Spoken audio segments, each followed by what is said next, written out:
the following people. Moonlake Lee, who is the founder and director of Unlocking ADHD Limited Singapore. Melissa, you know, a CEO of ADHD Australia, and you've seen plenty of her.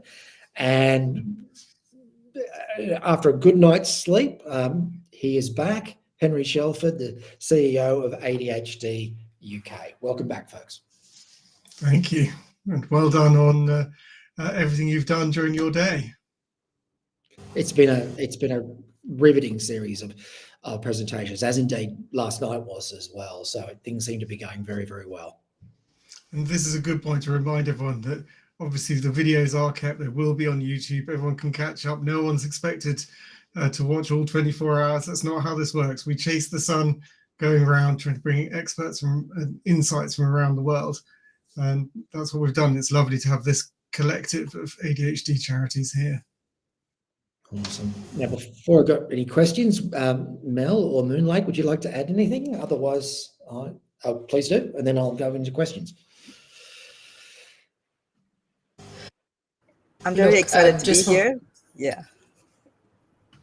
Great, welcome. Glad to be here. Well, we've talked about some questions beforehand. The first one I wanted to talk about is, again, it's about comparing similarities and differences. I wanted you to describe what the diagnosis pathway is for ADHD in your country. Moonlight, could I start with you? Sure. Singapore, we basically have a public and a private system. So if it's public, that means that most people would go for a subsidized treatment. So it would have to go to a general practitioner or a polyclinic doctor first for a referral to a specialist, usually a psychiatrist. So going that route makes it more accessible in terms of financially, but there is a longer waiting period. The other route would be the private route, the private clinic, and that is actually quite speedy. It could be within a week or even a few days to see someone, but of course there's going to be other considerations like financial. So I think that might be similar in some countries, but I think the big thing to know about Singapore is that we're actually tremendously under-resourced when it comes to mental health professionals. So I looked at some data, before I came on, and in 2022, it was like 9.7 psychologists and 4.6 psychiatrists per 100,000 in the public sector. So what the government is doing right now is there's an aim to, by the time 2030 rolls around, to increase the number of psychiatrists by 30% and the number of psychologists by 40%, because the Singapore government recognizes the importance of mental health. And that's what they're doing to try to make sure that the population is well taken care of.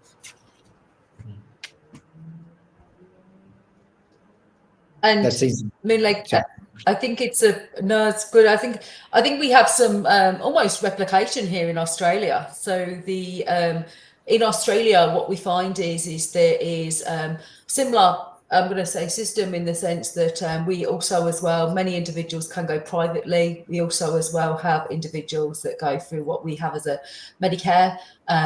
The wait for that is quite significant. The cost of diagnosis is relatively high for individuals. Many people do not get a diagnosis because of the challenges. And currently, as we sit in Australia today, having a diagnosis for many individuals, it can range. Some individuals can be paying between $3,000 to $10,000 plus for a diagnosis across the board, and the wait time for those individuals is quite significant. So similar patterns. We also as well have very limited amount of psychologists and psychiatrists, particularly in adult space, that also diagnose individuals, not just with ADHD, but across the board. So our shortage is quite prevalent to our us here in Australia. Henry, how about in the UK? I was trying to work out how to say it without saying and bad word show, because we have a completely overwhelmed system. The worst place is Sheffield. We have a localised public healthcare system, so the worst case place is Sheffield, where there are 6,000 people waiting for an assessment, and the health system only saw 3 people last year, so we have an effective wait time of 2,000 years. But then we have other parts of the country where the wait time for an adult assessment is just 12 weeks. And with those kind of disparities, but there has been a complete lack of resourcing. I'd be interested to know how the different countries first identify ADHD, because you both talked about an overwhelmed process. Like in the UK, we rely on teachers, and in fact, for the public system, the NHS, in many cases, it has to be a referral from the school, and those people aren't medically trained. We have a wild issue of people not picking up, those teachers not picking up ADHD, particularly girls, particularly inattentive, either boys or girls. We can see that in the numbers. We get good numbers on pharmacy, so on the amount of medication, which is a proxy for assessments, and that shows the ratio at 21% for girls instead of the third it should be. There is a private system like yours, and it can wildly vary. And actually, a lot of people find themselves not realizing how expensive it is, particularly because they're used to the NHS system. So they'll go and get a private diagnosis. They'll see the price for that. And then they discover every month they need to go back. And that bit can really vary. So some providers are like, you're all in. That bit's going to cost about 500 quid the whole year. Other providers are like, right, that's 250 quid per month, plus your prescription, which is you're not going to be NHS. You're going to have to pay the retail price. That's going to be maybe another 140 quid, that sort of amount. And, a lot of people are suddenly looking at that going, oh my gosh. And then you go to your NHS GP and go, look, I've got a diagnosis. It's a medical condition. Like, can I get it on the NHS instead? Like, it's medicine. And the GP goes, no, no, you can't, because I'm not going to. So 50% of GPs will say yes, and 50% will say no in a survey we did. And then that's worse. That's for England. In Scotland, it was 60% saying no. Wales, it was 70% saying no. And you're just like, it's just very unreasonable. Like, I have a medical condition, a need for medication, and you're just refusing it to me on the state because I had to go private, because the wait list in my area is 8 years. I mean, I just feel like I'm in some kind of ridiculous Greek tragedy style setup. So it's tough. And the other major issue we've got is from child to adult. So we have a child system in the state and then an adult one. And we see people age out of the child one at 18. They're supposed to just get picked up by adult services. Adult services is overwhelmed. And so they're like, yeah, see you in 2 years. And people's medication is stopped. So that child turns 18 and we snatch defeat from the jaws of victory. I've spoken to GPs who say, like, I just see people on my roster, they turn 18 and, the next note I go talking to our earlier sessions and your earlier sessions on crime, we see people being failed in education, falling into crime. And this GP just said, I see the 18, I see the medication stop. And then the next thing I see is a note from the prison service asking for medical records. And it's just awful. Back to you. Tell me, what is the post-diagnosis situation like in each of your countries? Shall I start first? Okay. Post-diagnosis.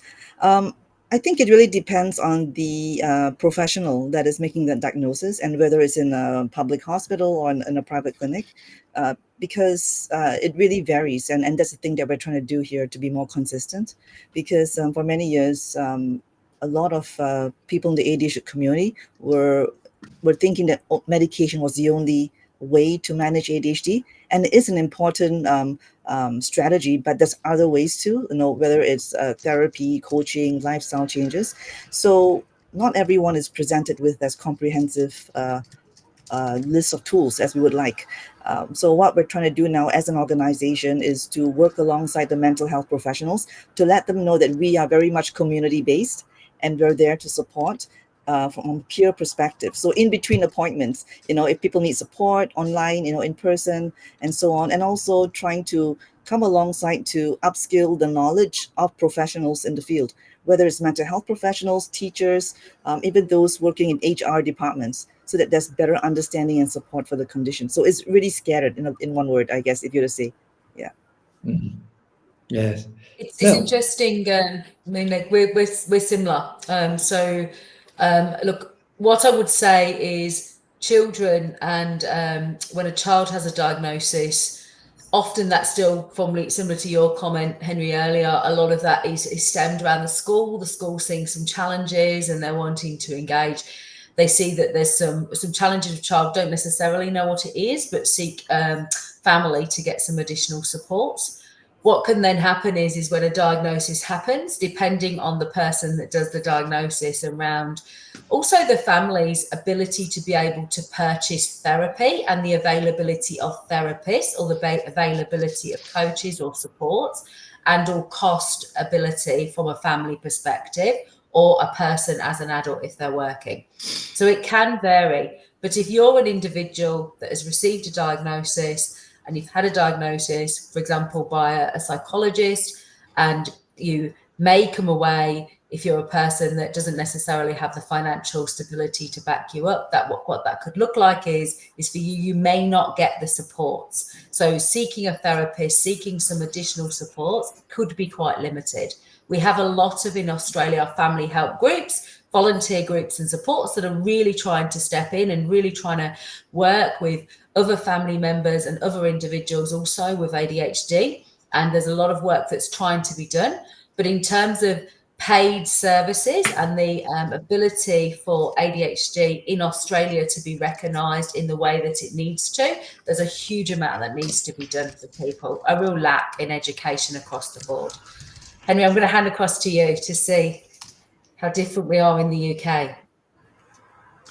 It is actually fascinating listening to the different situations, both the commonality of the sort of awfulness and the different parts. And listening to it, I think, and having talked to other people, in some respects, I think some parts of the UK support are the best in the world, and some parts are the absolute worst in the world. And best in the world, we have an absolutely extraordinary government grant for supporting people with disabilities in the workplace. So people are able to access a grant of up to £66,000 per year to support them. Often we see for people with ADHD, they're getting coaching. So that's one-to-one bespoke support to build up strategies that make a difference. We've seen purchases of equipment where, for example, you've got very time pressured equipment. For example, I was working with a medic, a very, very time pressured piece of equipment, and Access to Work bought another piece for them so that they were able to have more time with it, which was a pretty substantial purchase.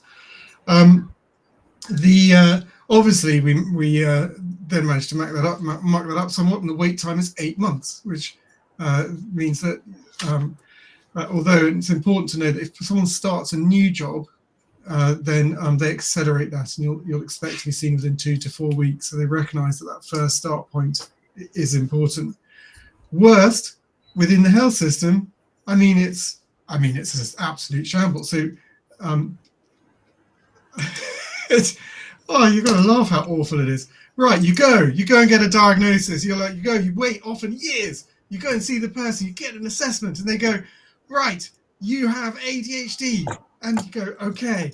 And they go, would you like to explore medication? You go, you know what, I would. They go, great, see you in 2 years, maybe 3. Unbelievable, right? You're sitting there with the person who can prescribe and can help, and they're like, see, and that's happens frequently, this sort of dual queue. What's happened is one of those quirks of when a system isn't monitored well enough.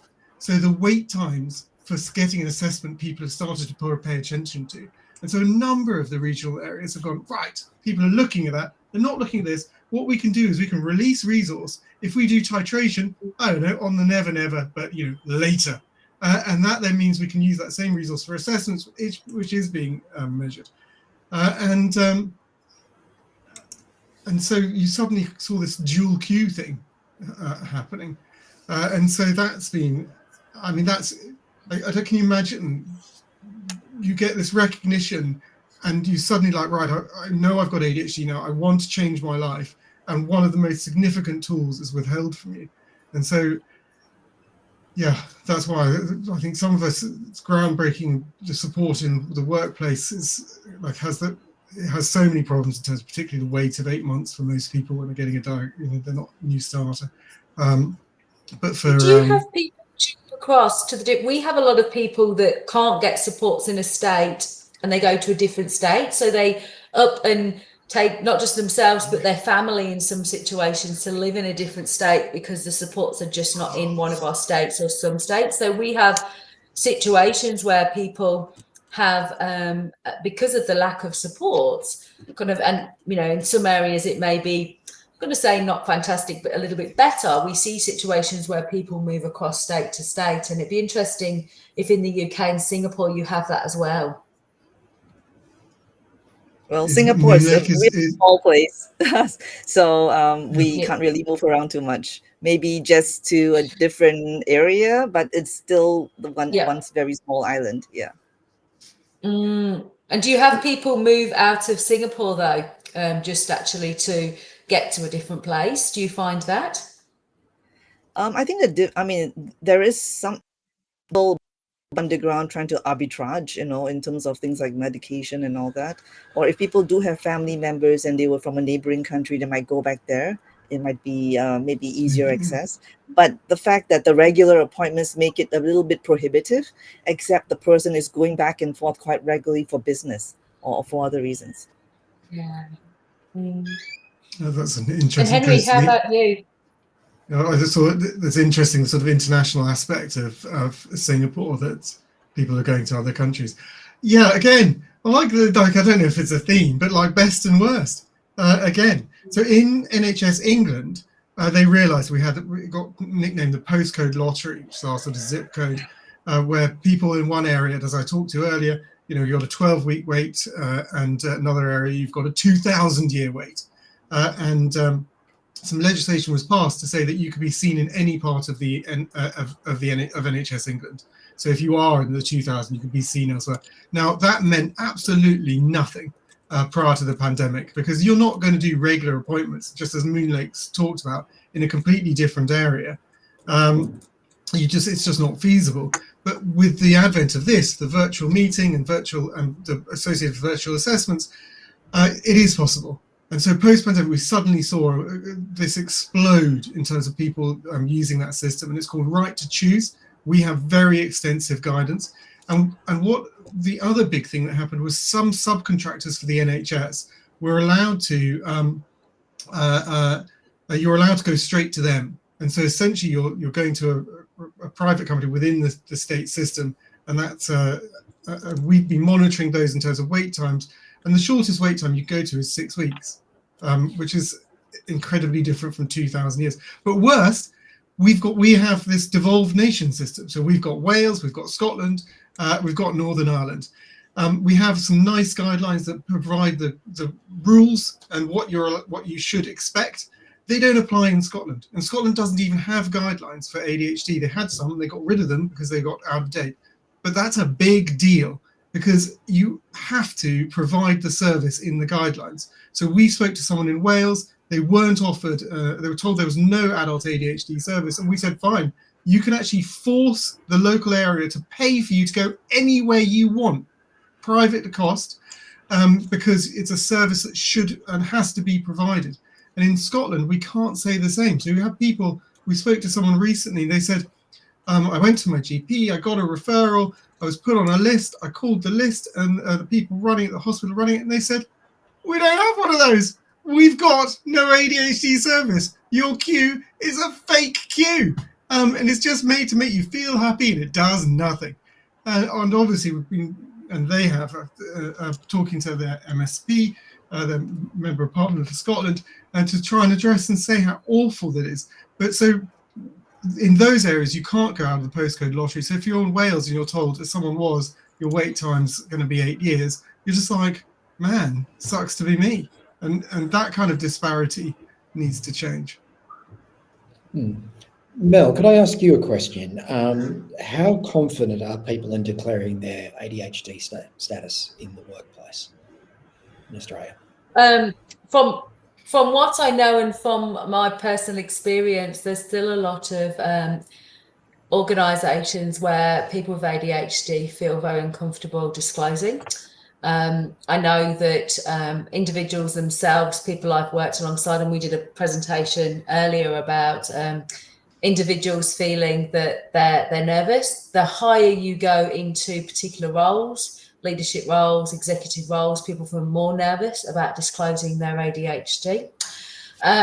And also, a lot of organisations don't know what to do when people do disclose. So individuals themselves feel, why would I disclose if nobody's going to be able to make a difference to provide some additional support or, you know, whatever that looks like for a person in terms of differences to help that person to succeed.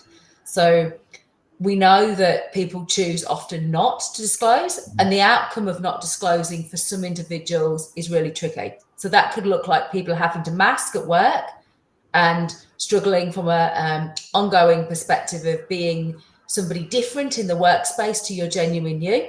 In other individuals, we see situations where people struggle, they have challenges, and sometimes there's a worst case scenario, individuals are performance managed because they're not disclosing, and they then get to the stage of being challenged in the workplace.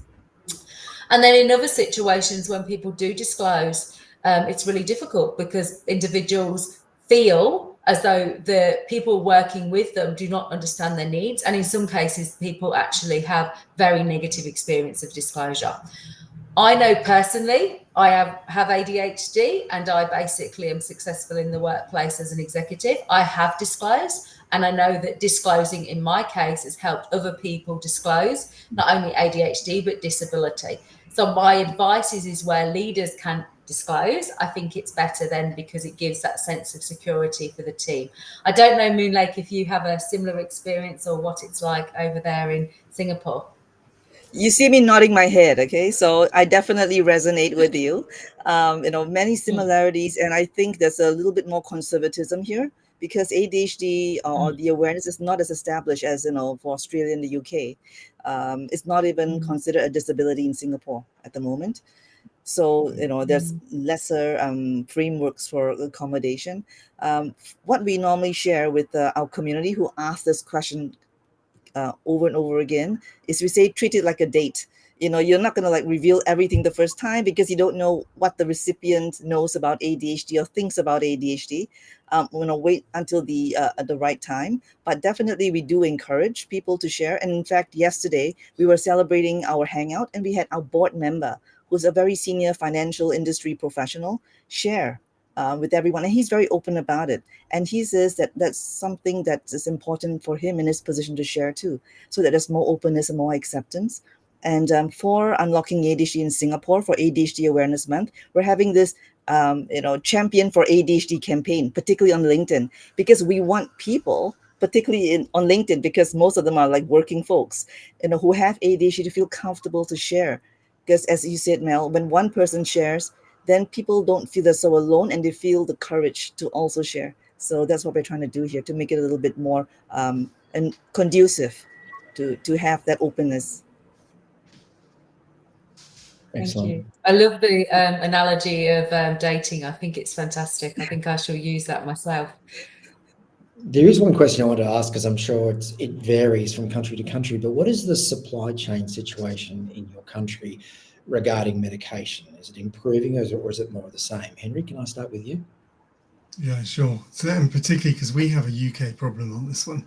So we had a national patient alert. It was interesting because we had the conference last year and it was right in the middle of that, talking to you guys. And at that time you said, we don't have a significant problem. And the factory that made that particular medication was in Ireland. It's one factory for the whole world. And what then became clear, because we then talked about a month later, he said, we've now got a massive problem, was essentially because Australia is quite far away and the supply chain meant that was medication on ships getting to you, and it was there and then it wasn't, and you had that lag. We've then had another medication alert around a different medication, and it's a huge problem. In the UK, we just make it so much worse. So not only can you not, your medication's out, but you can't see the specialist because of that 2,000-year queue. you can't see the specialist to get a different prescription. So in the UK, you can only get it from your ADHD specialist. A GP cannot change your medication. So you've got to see that specialist, and you can't. And so instead of being able to go, right, I can't have this one, can I muddle through on one which isn't quite right for me but will help me? And it's not. So our situation is made much, much worse by the way we do it locally. Mel. Yeah, just reflecting on your comment, Henry, and something that we find here as well and have a lot of feedback from our community is the challenges when a specialist obviously prescribes medication, and the individual then is required to continue to go back to book appointments and to get the prescription from that particular medical professional. The difficulty is getting appointments with the medical professional that's prescribed the medication is quite difficult. And therefore, what happens is, the same reason as you, the GP, for example, can't prescribe the medication or to change the medication because the medication basically can only be changed by the prescribing doctor. It creates challenges for people. So we have situations where we've got individuals that contact us, which say that they're running out of medication, they're really struggling, they can't get appointments with their regular individual that they're seeing, their prescribing doctor. They, for example, have difficulties where things from their perspective, might not be impacting in the way that they need to. They need some additional support. The wait lists are huge. So similar challenges that we face. One of the other challenges is actually about the cost as well for the medication. Again, in Australia, for some individuals, the cost of the medication is difficult for families that really struggle to be able to afford not just the diagnosis, but the ongoing cost of medication, whether that be an adult or other. So that cost also can occur additional for people, which people struggle with. And we also have state differences. So slight differences and nuances per state. And I won't go into that because there's a huge amount of differences that I could talk about all day, but subtle changes, and it is quite complicated across Australia. Look, I'll go with you, and then after your response, because I'm keeping an eye on time, I know that there are people in the UK waiting to come on. After I get your response, I've got 2 more questions, and I'll do rapid fire around the horn, if that's okay. Okay, mine will be quick because I did a quick research with a medication provider, a public institution, mental health professional, and also in private, just to have a rough idea what it is before I share about this today. And so far, the situation here is being managed. So far, okay, So and we hope it stays that way. Excellent. So, I think we just lost Mel for a second. So here are my 2 questions. Firstly, what is the big change you would like to see your country make regarding ADHD? And the second thing is, all our organisations are limited in terms of time, funds, personnel, and the like. Yeah. If you could wave your magic wand, what is that one thing that you wish you had in terms of resource that would make a difference? I'll go £1 million. That's a good answer. There's nothing. My wand isn't working. Henry? Yeah, which reminds me, do go to globaladhd.com and donate, particularly if you happen to have £1 million spare. I think we are all, it is tough. We all struggle for money. Sorry, back to Moonlake. I jumped in. Well, I think for us, the main thing, if I had to pinpoint one thing, is really to have a better understanding of what ADHD is and its impact across the lifespan in multiple settings. Because right now there isn't that much understanding of that, which is why among the 5 charities in Singapore that are in the special education needs, which is where we fall in, there are only 2 charities, ourselves and another one, that are not as supported with tax-deductible donations. We're hoping to change that soon, but in terms of funding, significantly low because it's not perceived as this big an issue. So we're working hard here to show the connection, with the comorbidities, the prison system, many other aspects, right, that will affect someone with ADHD.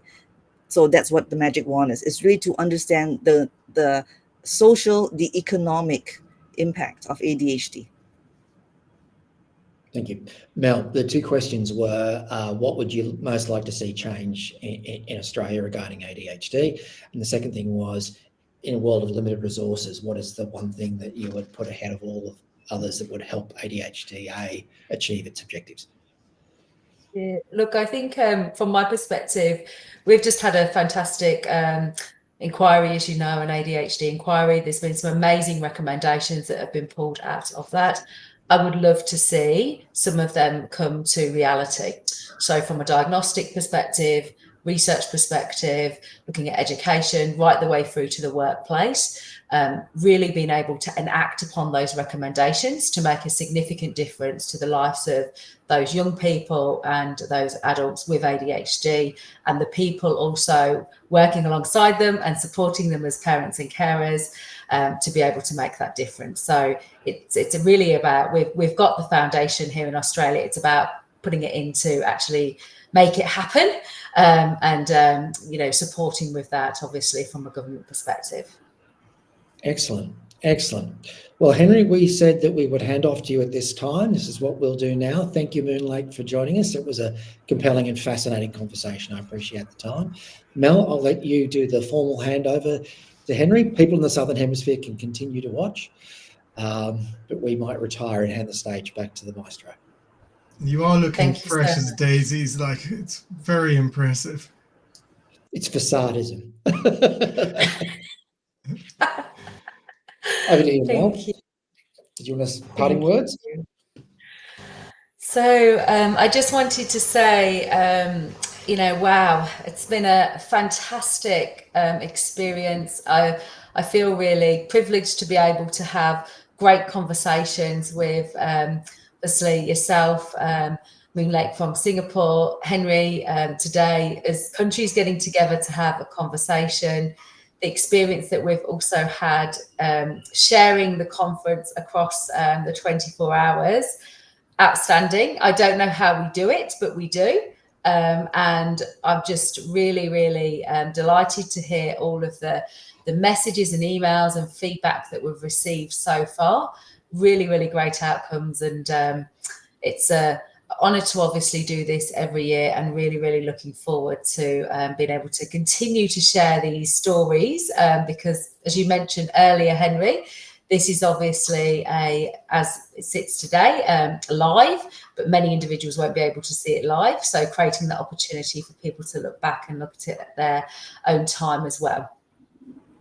Yeah, I'm just amazed to find that, you know, we're all different countries, but there's also similarities, fundamental similarities, but also a lot of things to learn from each other. And I think Singapore is just very privileged to be here with Australia and UK. And I think there's a lot of things to learn from your inquiries, and you know, we hope that as time progresses, we'll get more similar, right? We all progress together as a global community. Yeah. So thank you for having us. No, well, thank you for being part of it. And obviously, what you've done is extremely impressive in Singapore. Essentially, she'll never say this, but she'll always say it's a team effort, but essentially single-handedly created Unlocking ADHD and pushing for change. The Singaporean system is pretty difficult to set up a charity, and she's in that process and doing already set up the charity, now talking about getting the tax deductible status, which is a big deal for unlocking funds. All of us struggle for money. It's part of a stigmatized condition. People don't do the wearing the t-shirts, doing the runs, proudly shouting about their involvement in the same way they do for other conditions. And so we have this sort of double fight that we're trying to change that stigma, but that change is made more difficult through lack of funds. One of the things we're trying to do with the conference, and successfully doing, is build a coalition of ADHD charities around the world, so we can take the best of each other, learn from each other, and advocate for change with the benefit of that learning. It's wonderful to have 3 leaders from around the world in this arena, all here together, talking and swapping notes. So thank you all both for doing that, for all your work. The work we do together, we're all in the same fight. It's just wonderful, and I think it's a wonderful expression of the global conference, us all here together. And as we said, we had 104, 106 people, different countries register. Total cumulative live stream views is currently sitting at 31,112. It's a wonderful testament to this. And yeah, I look forward to doing it again next year. I've got to say goodbye to you both. Moonlake, thank you. Mel, you're amazing. It's been wonderful. And now the baton's passed over seamlessly, I have to say. Like, it's really very good. But I have to say goodbye, Moonlake. Goodbye, Mel. Thank you so much. Bye-bye. Bye. Thank you. Well done.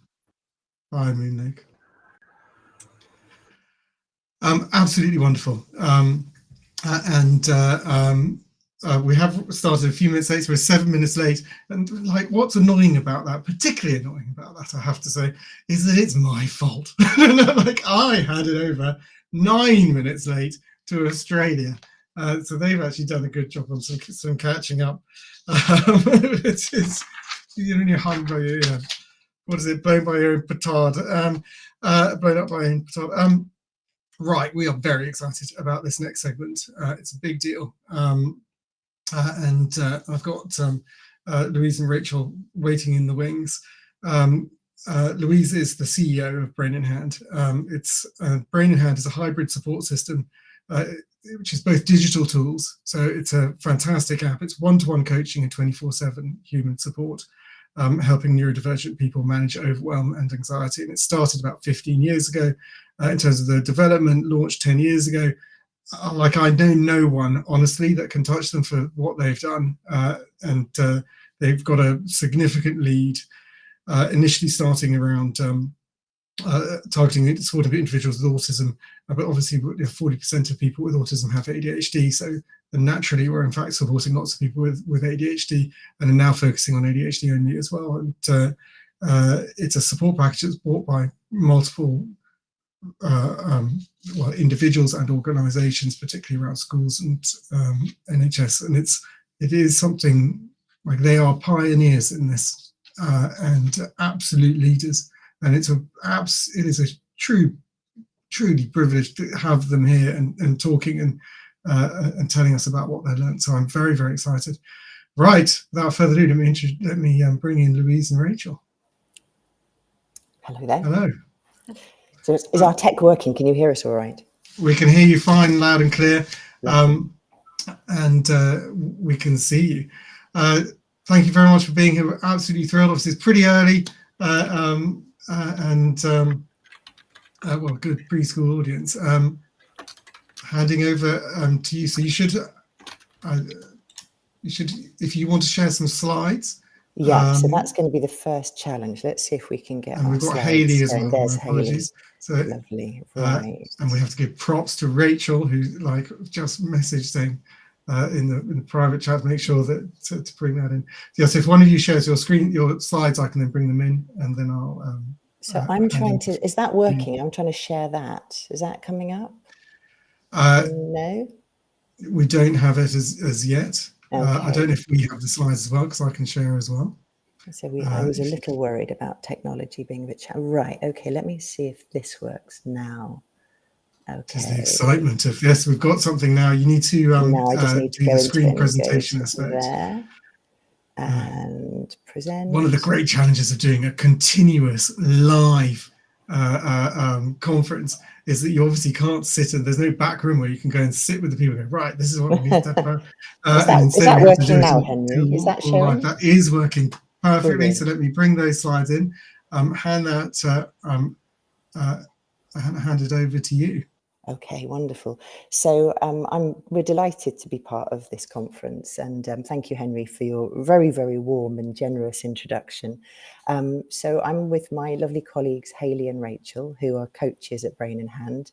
I've got some slides. Probably I'm going to talk for sort of 10-15 minutes, and I'm going to do a Q&A with Hayley and Rachel, and then wrap up. And be really happy to take questions. And Henry, do kind of stop me if you feel there's something that needs to be clarified. But I will talk, and unless you say, hang on a second, so I'm going to make a start. So, you're on dangerous grounds, giving the ADHD guy the authority to jump in. I mean, okay, I'll go for 10 minutes and then I'll let you jump in. No, I'm just teasing. So no, please do. So yes, as Henry said, we are a digital and human support system, And we established originally to be here for people who are autistic. But really over the last couple of years, we've realized that quite a lot of our users either are autistic and have ADHD as well, or actually have an ADHD diagnosis, or importantly, have not got a diagnosis, but believe themselves to be ADHD. And we've realized that we now need to better describe ourselves as a support system for people who are neurodivergent. So I just want to say a little bit about myself, just to give some context. I've been at Brain in Hand for 5 years.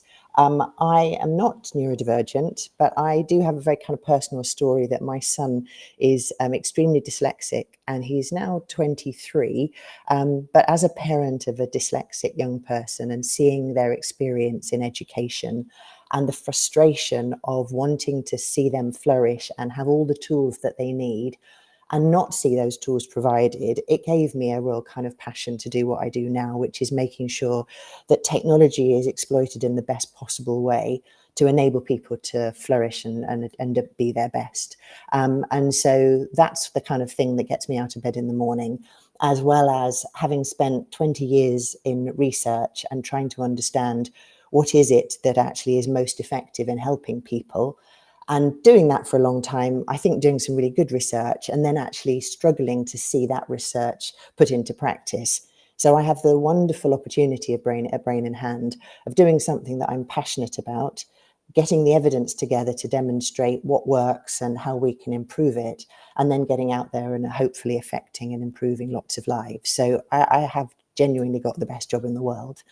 And I really want to emphasize today that we're not here on a sales pitch. I don't want to be coming across as if I'm trying to flog Brain in Hand. What I want to do is share our story, share what we've learned, share what we're trying to do, and be honest about the things that we think we've done well and the things that are challenging. And hopefully that can lead to a really good debate and discussion. As Henry said, we've been doing this for quite a long time. It's quite a challenge doing sort of innovation in the public sector. There's all sorts of real barriers to overcome, but we have learned a lot and we've made some good progress, and I'm really keen to share that. So who are we?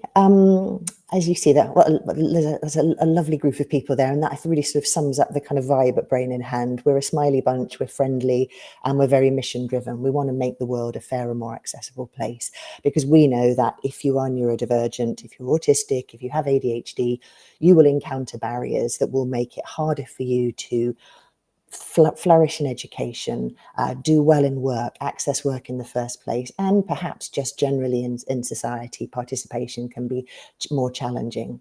So we focus not on saying, are you autistic, are you ADHD, but we're saying, do you struggle with overwhelm? Do you find that anxiety can really stop you from doing things? Do you find it difficult to get motivation? And that's the sort of theme that runs through what we do. So whilst it's quite helpful to have a diagnosis, to have Brain in Hand, you don't have to have a diagnosis. People are very aware of what the challenges are that they're experiencing and how to articulate them. And it isn't necessary to have a diagnosis.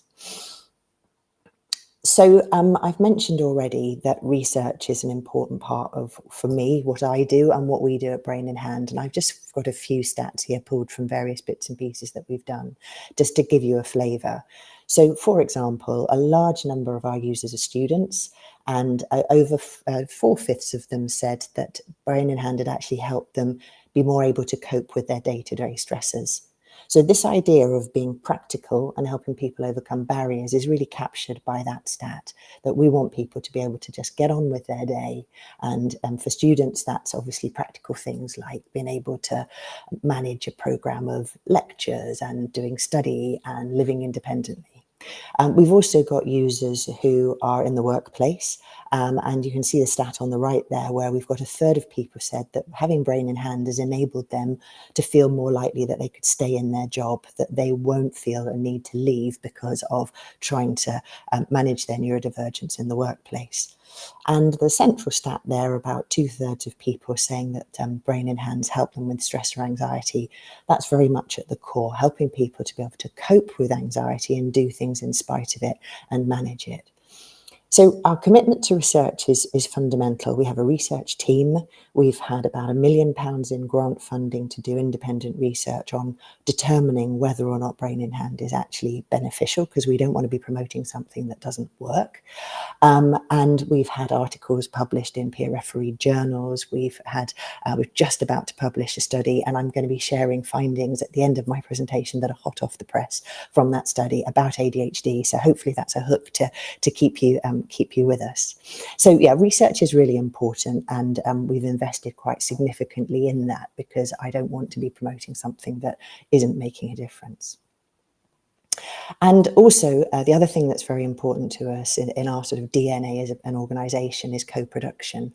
I very much believe in the statement that you do things kind of with people rather than to them. So right from the beginning, autistic users and people who are neurodivergent have been part of the process of identifying what the problems are to be solved, working up prototypes, testing out those prototypes, and been part of the process to roll them out. So that has meant that we have designed something which we believe is really there for to meet the needs of our neurodivergent users. And to just bring that to life, quite early on when I joined Brain in Hand, I realised we were getting quite a lot of feedback from someone who was in the autistic community, and they were saying that it was a rubbish product and it wasn't working and it was expensive. So I reached out to them and said, look, I want your feedback, but can you maybe do it in a constructive way? Could I engage you to do a review of our product and help us to make it better?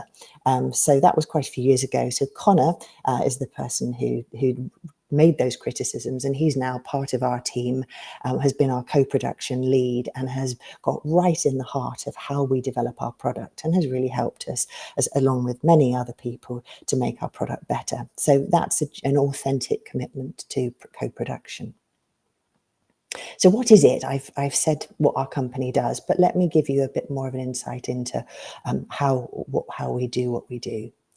So as Henry mentioned, what we think is unique about our offering is that we're trying to take the best of human support, so coaching, having a human being there who can help and support, alongside digital tools, so things that are with you all the time on your smartphone, on your iPad. And by putting those together to create a hybrid system, we're helping people to be able to manage their daily lives. And the human support is there in two forms. We have our team of coaches, and you'll get to meet Rachel and Hayley in a moment. So booking in coaching sessions to work on particular issues and challenges. But also, as a safety net, we have 24/7 response service. So at any point, anybody who's a Brain in Hand user can request some support, and that will come to them either in a text message or a phone call or even by email to help a particular difficulty and in the moment to get the day back on track. So we've got this combination of coaches and on-demand support, so that hopefully with the tools in the digital tools, so the support in the digital tools and the support from human support, our users can overcome whatever challenge they are facing in their daily lives. And thinking more specifically about ADHD, because as we've mentioned, we started off focused on an autistic community.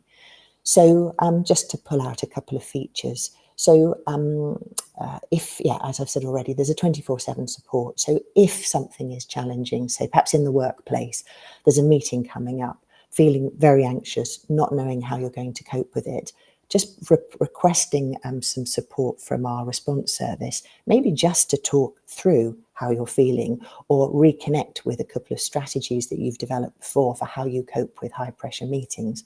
So it's that practical system that has been designed around your needs and is fully personalized. And there's a quote here, it always brings things to life when we actually hear directly from our users. So the user saying that your coach is the human face, the app is the tool. By having them both, you're strengthened in more ways than one. You have the tools to make it through, but it's the coach that helps you decide on what tools to make. So I think that really does kind of summarize how the two elements of our product work together. So I'd like to move now to our Q&A of Rachel and Hayley. Now, I can't actually see Rachel and Hayley, so I feel like I'm doing this a little bit in the dark, but I do have my questions here. So if you can just bear with me one moment while I pull up my questions, and we will start our Q&A. So actually, Rachel, do you want to just say a few words to introduce yourself? Yeah, absolutely. So hello, everyone. It's so lovely to be here. So my name's Rachel Babbage. I am the coaching practice manager at Brain in Hand. I have been here for 4 years now and worked kind of from the bottom upwards. And prior to that, I spent a lot of time working with the National Autistic Society around rights and entitlements and moving into transitions to adulthood. So that's, something I'm really passionate about, is getting transitions right for everybody.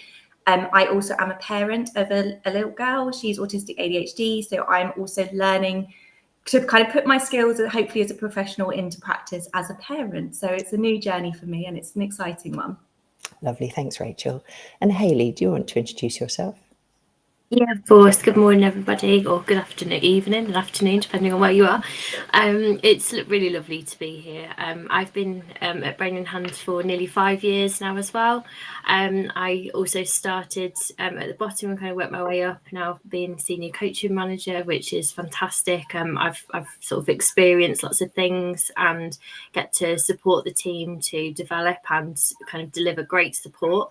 My background is kind of mixed, so in social care and also within the higher education space as well, so supporting individuals using assistive technology. So my sort of passions and love for technology combined with that human and supportive element is why I really love being here and working at Brain in Hand. From a personal perspective, I'm a supporter of an autistic young adult, and I am also suspected ADHD myself, which may be prevalent in the way that I'm over talking. So I'm going to be quiet now. You're amongst friends, Hayley. That's absolutely fine. Lovely. Well, thank you. So I'm going to start with Rachel. Rachel, just get us going. What is coaching and how would you describe Brain in Hand coaches? Yeah, absolutely. So coaching is a really unique support, and what it does is it provides a collaborative and safe space, and especially for our users, this is where we can focus on their skills, their strengths, and the changes that they want to make throughout their lives. So in our coaching sessions, our coaches will listen with genuine curiosity, and this is so important because we need to understand what our users are thinking, but also how they experience the world. Our role isn't to tell our users what to do, but what we're doing is we're guiding them to the solutions that work best for them through reflection and objective assessment. And we really champion our users and walk with them through the Brain in Hand journey. And this means they have the continued support so that if they are making successful changes, we celebrate that with them, and that's absolutely fantastic. But also if they're managing more difficult situations and new challenges, we can also be on hand to support with that. So what we've done is we've developed this bespoke system. So we take all the benefits that we have from coaching conversations and support our users to build this into the technology in a meaningful and personalized way. And by blending these together, we see that our users are empowered to have a support system that's completely unique to their needs. They have all the learnings and awareness from their coaching sessions, but it's built discreetly and accessibly into their phone. Amazing. Yes, thank you. Hayley, how is coaching useful for someone with ADHD? So we know that neurodivergent individuals face lots of barriers through society anyway, and that can often lead to misunderstandings of their individual needs, which then in turn can create low self-esteem and a lack of confidence. And that is especially true for those who are awaiting a diagnosis or have received a late diagnosis, as they can often lack an understanding of their own needs, but also not have the support there to navigate what their challenges may be. So coaching can really help people to have a better understanding of their own skills and their strengths and the challenges. And the coaching environment created gives a really safe space and that allows people the confidence to know that any area of their life that is really important to them can be explored. So, for example, while waiting for a diagnosis or for support, individuals can still be making progress and positive changes in their life, and recognise that even without that diagnosis, their challenges are still valid, and they can still be finding ways that really work for them. Yeah, no, amazing. And I think it's one of the bits of feedback we quite often get is just the sense of understanding, and that people are meeting a coach who does get what it is to be neurodivergent. I think we hear that quite a lot. But Hayley, can you give me an example, say for, we've got a lot of students who use Brain in Hand, how specifically can coaching help them? Yeah, absolutely. So, for example, for some of our younger users who are in education, coaching can really support them to build that self-awareness and confidence in knowing sort of what does and doesn't work for them, especially as they're preparing for transitions into different education settings or into adulthood. Whereas, for example, in the workplace or in higher education settings, we do find that Brain in Hand coaching can really support our users with ADHD by providing accountability, structure, and those practical strategies to overcome whatever the difficulties they're facing might be. And what we try and do throughout our coaching is we want to focus on managing things like procrastination and time management to help and support people to excel in education or work, wherever they kind of might be. And across the board, we know that having ongoing coaching sessions will really allow for a continued self-reflection and to support individuals with life changes kind of as they're happening. And that can really then instill motivation and confidence with individuals to sort of build on their strategies. And they often find as well, specifically with our ADHD users, that the coaching sessions provide that space to body double, so they can use that time to build up their brain and hand system and ensure that it is still meaningful for them. Lovely, thank you.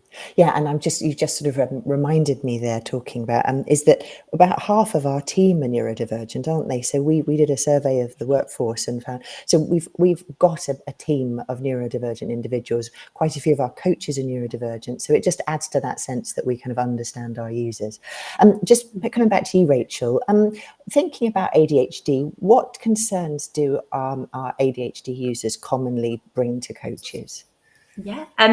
So in the coaching role, we do see that there's so many unique challenges and barriers. So just to kind of say that we always kind of work in a way that when somebody shares something with us, we focus on that with them because that's what matters most. However, saying that, we do see some common barriers and challenges across different areas of life for our ADHD users. One of the most notable that I can kind of think of is managing over and under stimulation, but actually the fluctuations of this need based on anxiety and environmental barriers. For some of our users, a really great starting point around this is using the traffic lights, because not only is this really recognizing when these fluctuations are happening, but also if there's any trends or patterns, we might notice that there's things happening in their life that we know is causing anxiety, and that's also adding to over or under stimulation as well. So through coaching sessions, what we might actually look at is working collaboratively to build proactive and reactive strategies to manage these different needs in the moment, so they have everything that they need within the unplanned section. Another area that we do often see is rejection sensitive dysphoria, but also emotional dysregulation. And we know that actually this can have a really significant detrimental impact on some of our users. They may be experiencing extreme anxiety or negative emotions based on anticipated rejection, or also find it really difficult to manage any kind of rejection that they feel that has happened. And this is really misperceived by other people and not recognized as what it is. So one of the things that we always look at is that self-care and well-being. Are we using the diary to kind of plan in that decompression time and that ability to self-regulate so that people have that time to come down? But also, what are the practical strategies that someone might need in the moment? And moments of overwhelm, things that can be really helpful are positive affirmations or thought challenging techniques. So they have that in their brain and hand, so they don't have to think about it too much. It's all written out. But as I mentioned, we do see the common challenges, but it is essential that we recognise an individual's experience and what they want to gain from coaching and what their goals are, and we focus on that. Lovely. Thanks, Rachel. Hayley, coming back to you. How do our coaches, their skills and experience, equip them to support our users who have ADHD? Absolutely. So as you mentioned before, we do have a high percentage of neurodivergent individuals within our team. across the business, but also within our team, around 50% of our team are neurodivergent themselves. But all of our coaches come from relevant professional backgrounds. So, for example, we have coaches who have come from specialist teaching or speech and language therapy, or are accredited coaches. And every single coach within our team possesses the skills and knowledge that are gained from directly supporting neurodivergent individuals or those with a mental health need. So they've got that hands-on experience and that breadth of knowledge from actively working with people. So we really focus and seek out individuals who have got knowledge and competence, but also work in a really person-centered and action-focused way. That's something that is really important as the way that we that work as brain and hand coaches. And when we're sort of building our team, it's really important for us to find individuals who've got a positive approach to addressing challenges that are faced by our users. So our coaches really need to be able to sort of build a good rapport with people that they're supporting, and to provide that non-judgmental space and psychological safety, which we know is really important, especially for those who are ADHD, and is a really valuable thing to be able to do. Amazing, thank you. And Rachel, I touched on earlier about the on-demand support service. Can you say a little bit more about that and how our users use it? Yes, of course. So our on-demand support service is human support in the moment. And what's really important about this is that our users have the confidence that there's a real person available whenever they need it. And actually it's through either phone call or text message based on communication preference, which our users can set throughout their app. So it can change if they need to. The support is really easy to access. It's available. There's a button, on-demand button throughout Brain in Hand that can be accessed on any page. But also what the system will do is it will prompt somebody if they're recognizing that they're logging things of feeling difficult on their traffic lights within the app. So they're mood monitoring. And if the system recognizes that those buttons are being pressed, it will give our users that option to actually request support. So again, taking out some of the thought processes and the mental energy of actually going, I do maybe need some more help at the moment. So it's available 24 hours a day. Sorry, Louise, I know you're going to jump in. No, not at all. Carry on. Just taking a breath. 24 hours a day, 7 days a week. And once a user has requested support, that call will come within 30 minutes. But we know from our data that it actually happens much, much quicker for most of our users. But we say 30 minutes is the maximum that you would get a response time from. And really importantly, and what sets us apart is that our responders can see into areas of our users' accounts for the duration of that support. And this is so they're able to offer kind of continuity within the support they're given. It's much more personalized. They can see what's going on and what solutions can be helpful for that user. So we're not just kind of working with no kind of pre-information before that support. Yeah, no. And I think actually, I mean, I think the average contact is within about 5 minutes, like you say, looking at our data. And last question, Hayley, so before we wrap up our Q&A, is we've talked about Brain in Hand being hybrid. So we've got coaching, we've got on-demand support, and we've got the digital tools. How do those, from a coach's point of view, how does the digital bit actually work? Absolutely. So we know that technology is becoming much more prevalent within the support space, and for people whose needs don't sort of typically meet our sort of typical care services, it's something that is really valuable for them. But for the technology to be effective, it can't be a one-size-fits-all approach, and it must be adaptable to fit with individuals' unique needs, which is where sort of Brain in Hand comes in. So by combining that human support with the technology, it means that we can work with people in a way that's going to work for them. We know that they've got access to consistent and personalized content through their app, and that the conversations that are had through coaching, we know they hold so much value. And it means that what's developed throughout those supportive conversations can be, and the strategies and things that are personalized and that are established between the user and the coach, there's somewhere for them to go, and then the user can access them wherever they need it, whenever they need it.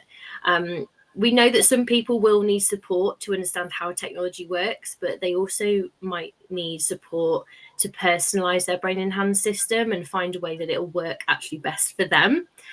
So we don't want to sort of fit them into a box. We want to create brain in hand and build brain in hand around that individual and what is meaningful to them. Lovely. Oh, thank you. Well, that's the end of the Q&A part of the session. So thank you, Rachel. Thank you, Hayley. It's always lovely to spend time with you. If you want to stay on, though, because I've got a few more slides, and then I can hand back to Henry and we can see if there's any questions. So if you bear with me, I've just got a little bit more to cover, and then we can open it up. So Hayley and Rachel have touched on the digital tools, and this just gives you a bit of a flavour of how we've structured the app part of the product. I'm not going to go through it all in detail because I think you've got a sense, and we're not here trying to give you a root and branch experience of brain in hand. It's just to highlight how something that's hybrid, that's digital and human, can work, and how it actually operates in reality. So, for example, on the left-hand side there, we've got a panel of solution packs. So we've harnessed the expertise of all of our users over the years to see what sort of things work for them in different situations, and we've bundled them up into these solution packs. So rather than a new user having to start from scratch and building all their strategies and ways of working, they can, if they want to, use solution packs. So if they're feeling unmotivated and they click on that solution pack, they will be offered a whole load of strategies that might help them, that have been generated from all of our kind of previous users. The second tab there is the diary. This is the whole idea about creating structure in the day, having routines. So, for example, the big challenge might be just that whole idea of getting up, getting yourself organized, getting out of the house. How do you break that down so that you can do that consistently without leaving important things behind, fretting that you haven't locked the house up, making sure you catch the bus on time? These really practical things that can really get in the way. So having a kind of diary with all these routines structured in it, and the way that it's organized, as in the way it's visually laid out there, is very much been led through this co-production approach. So the different color schemes, the way that the tabs are sat out on the screen there, to make it feel very much about, I can see how my day is looking, I can see what's coming next, I can see how it's been chunked up. We've referenced the unplanned section. That's what happens if something comes along that you aren't expecting, and you've got strategies for dealing with that. And then a very important part of the product is the ability to reflect. So the timeline there allows a user to see whether they've had a coaching session, they may have used the on-demand support, they may have been logging their mood. It's all there on the timeline to support reflection. And the whole idea of what we're doing is trying to help people understand the things that cause their barriers and challenges, understand them, develop ways of overcoming them, and an important part of that is through reflection and action. So the timeline is key to that. And then on the right-hand side, you can see the traffic lights that Rachel and Hayley both mentioned. And this is a way of checking in with yourself in a very simple way. How are you feeling? Are you red? Are you green? Are you amber? Can you name an emotion to how you're feeling? Do you need to make any notes about what's causing you to feel like that? And the whole challenge for many neurodivergent people is being able to recognize how they're feeling, to try and prevent things from escalating. So traffic lights are quite a simple but effective way of doing that. So that just gives you a flavor of the sort of the actual digital tools as we're talking about them. So I'm going to try and share something from our users. Now, this video may not work. So Henry, I'm going to be looking to you. If it doesn't play, I will just move on, but I'm keeping my fingers crossed that technology won't let us down. Here we go.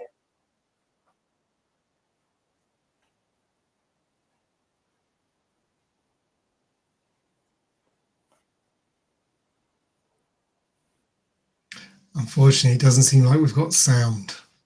Oh, no? No sound, I'm afraid. Oh. No worries, we will just go on. Yeah. So we can, I think we'll have that one posted on our website, so if anyone's interested. But it's just a lovely account of how this young woman had diagnosed, she's autistic, ADHD, had agoraphobia, had actually had quite a lot of different therapeutic approaches, had really struggled. And what she found with Brain in Hand was the sort of practical focus had enabled her to start doing things like leaving the house, catching the bus, been able to succeed in college. So it's just kind of brings that to life. Okay. I think you've got a good enough flavour from what Rachel and Hayley have shared of how we help our users. So this is an example here of a student. So their challenge was around anxiety about meeting deadlines, sorting out presentations, having confidence and focus, and this was really affecting their ability to actually do their coursework and flourish at college. So they used a mixture of the traffic lights, the on-demand service and the coaching, and they were able then to manage their anxiety, have coping strategies that they could use in the future, and they then were able to go on to their second year at university. Similarly, we've got an example here of someone in the workplace.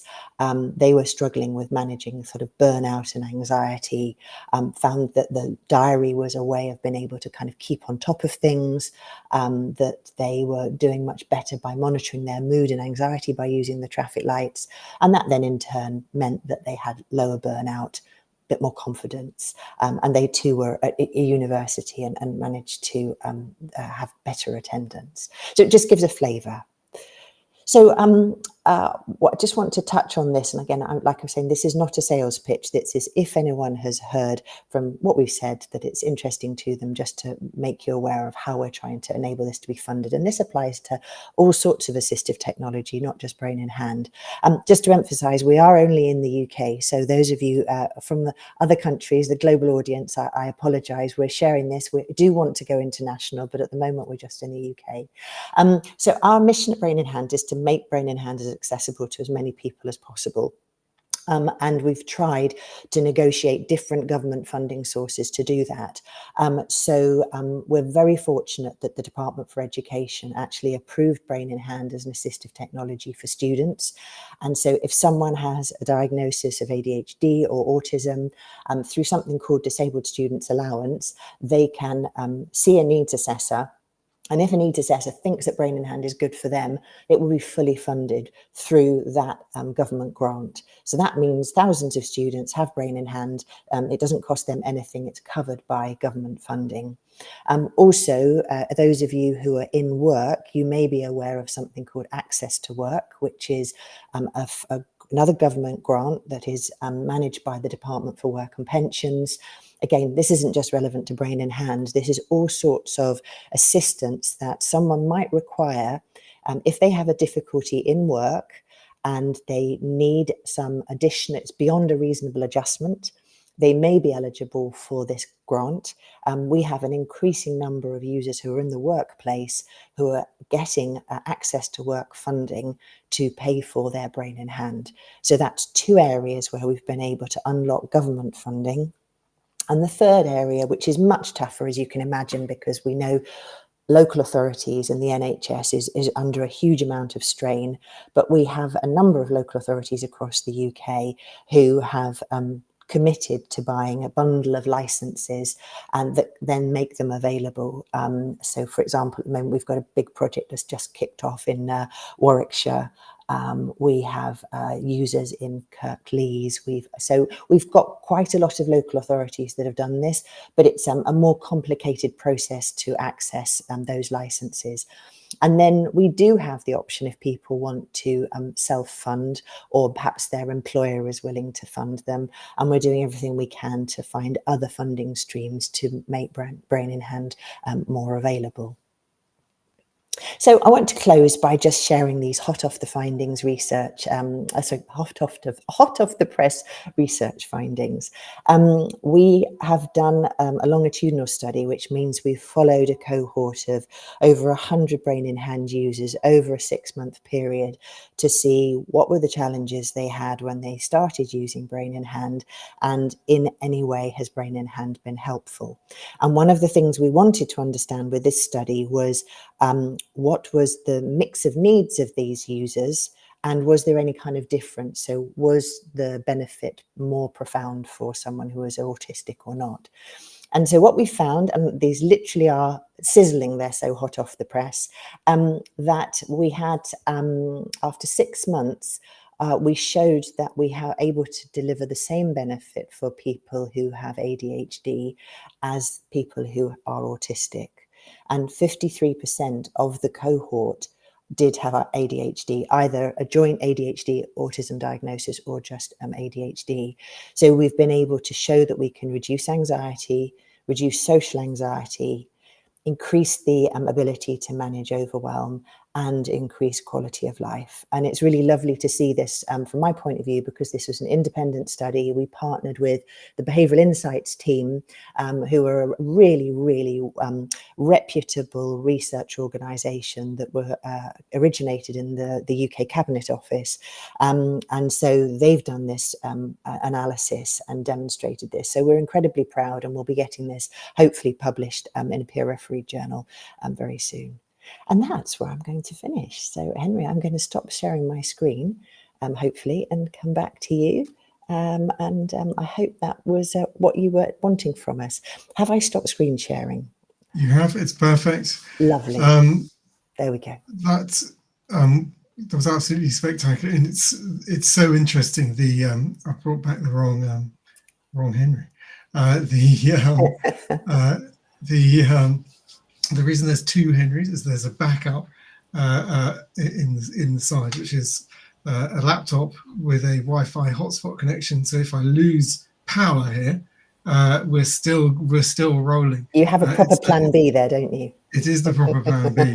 And whilst Australia was on, I was plan B. So my computer here stayed completely live, and they were to call me if anything went wrong, which I'm telling you, the first 2 years happened. This year, I wouldn't say it was a completely peaceful night. It's it's still quite intense, but I did not get disturbed. That was amazing. That was so interesting, and I think that you can see the thoroughness, the depth of understanding, and the emphasis on proven change. And something that I think we're starting to see as a community is that we're moving out of the historic void of any actual knowledge on what interventions made a difference, and we're moving more into with your work, and you are absolutely leaders in this, in the sort of pioneering, right? This actually makes a difference. Here's the measurable difference. And for anyone wondering why the view changed and suddenly that slide was massive, it was because I wanted to see the detail. And I thought you did too. Obviously, I thought that our viewers did too.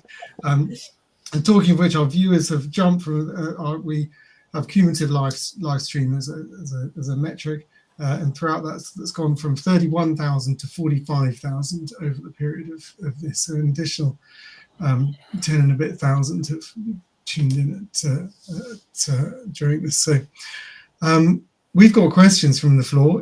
If people want to put their questions, either just comment either in Facebook X or LinkedIn, where we're streaming, or on YouTube also, but the main ones are in globaladhd.com. And rather wonderfully, you've answered some of them, because you obviously know they come up, which I am, including like, is it available in other countries? How do you get it? And I know you've been very careful to say we're here to tell you what we're doing. We're not here to sell you. And I think that, like to be honest, I think it's very British.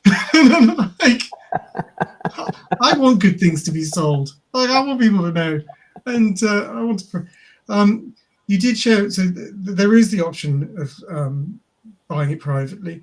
Are you happy to share the sort of ballpark cost that is? Sure, yes. So a standard license for a year is around £1,500. But what we've done is we've created a way that if someone wants to buy it for, say, 3 months, we can do that now for people who are self-funding. So obviously that comes in at around £150 a month. So we've got it on the website. If anyone goes to braininhand.co.uk, they can click on funding and they can see that. And we've got a really lovely team of customer support who can take a phone call and talk about those options. But that gives you the ballpark figure. It's about £1,500 a year, but we want to make it a bit more manageable by chunking it up into a monthly fee. Thank you. That's good. Obviously, very good to know. Yeah, I've always found it very annoying, those sort of places that like they won't show you the price until you ask. Like, I want to know if I'm in the ballpark on this. Exactly. On this one. Yeah. Let's go a punchy question actually. It is like you know that there's some people do questions. They're like, here are your 3 questions. Like, do them together. I'm like, what are you doing? Like, one at a time. Can't remember them. Like, so actually, we'll start with that one. How does a coaching session work for someone who has the attention of a gnat? Well, Hayley, Rachel, who would like to take that? That's from Karen. Of this question, I will let Rachel answer this one. She's got dibs. I feel like we can both probably put into this as well. I think one of the biggest things we know is that for coaching to work effectively, it has to be user-led for our point of view. So although we book our coaching sessions for an hour, we know that some people aren't going to want to sit for the hour. That's absolutely fine. And we set out those boundaries and that expectation from the offset. If somebody wants to take breaks throughout the session, absolutely. If they want to walk around while we're having a chat, absolutely. It's not you have to sit at the laptop and be seen to be present as that. Like, whatever works for our users, we will work around that. And do you know what? If we do 20 minutes of good coaching, that's great for me. Like, I'm happy with that. Hayley, did you have anything else you wanted to add into that one? Yeah, so I think as well, one of the main things is that we're really pro user needs. So we'll always ask if there's anything that we can do to make it more accessible. So like Rachel was saying, if the individual wants to walk around, if they want their fidget toys, if they want their mic or camera on and off, we can absolutely adapt that session to whatever is going to sort of help that person. And just a second, 20 minutes of valuable coaching is fantastic, rather than kind of expecting someone to sit there for an hour and not get anything out of it. And out of interest, you tell people like is there a place that they're communicating, right? You can walk around, you don't have to have your camera on. Like, it doesn't have to be led by them. They can actually look at the sort of part of the opening of our sessions is kind of saying, like, this is all about you. We've booked in for an hour, but you don't have to be here. Like, I'll offer you breaks throughout if you need to move around, if you want to turn your camera off. It's all kind of laid out in the initial that really kind of first meeting. So it's so important for rapport building that our users can start to kind of build trust in us and feel confident that if they want to kind of stop at any point, they absolutely can, because that's what we're there to support them. One of the things that we covered earlier, and it was raised earlier, is the importance of not having unwritten rules or unwritten ways of doing things, that providing proper clarity, because as neurodiverse people, we're experiencing the world differently and we're finding it hard. And I had no doubt that was going to be your answer, that we make it explicit, we tell people that they can. And for people watching, because a lot of people, I think, are put off from coaching because they think, I've got to stand, I've got to be in front of the screen, I've got to be present, I've got to do the mask. And actually, it can be completely game changing. Say, right, you can put your phone in your pockets and Bluetooth headset on and go for a walk, and you can have release, particularly for ADHD, where the H is more emphasis on the H. You can release that energy, and you can. I'm definitely, like, if you really want me to think, walking and talking is my absolute favorite thing to do. Like, it really, because I get both the verbal processing and the movement vent. This was the punchy question, and it's not only you. So, coaching is an unregulated sector in the UK. What qualifications, what do you do to ensure your coaches are great? So I'll kick off, and then I'll pass over to both Hayley and Rachel, because this is something obviously is very important to us. So I think from my point of view, the first thing is we don't advertise ourselves as being therapeutic. So we're not therapy. So we're not delivering, psychotherapy. We are here to provide practical support. So that's the first thing. And I think the second thing is we have a lot of kind of quality assurance in how we operate. So Rachel, do you want to say a little bit about kind of quality assurance? And you've touched on the qualifications. So I think, how do we make sure that what our coaches are doing is going to be effective and safe? Yeah, it is really interesting because coaching is completely unregulated, and somebody could do a half day's course and walk out and say, yeah, do you know what? I am an ADHD coach.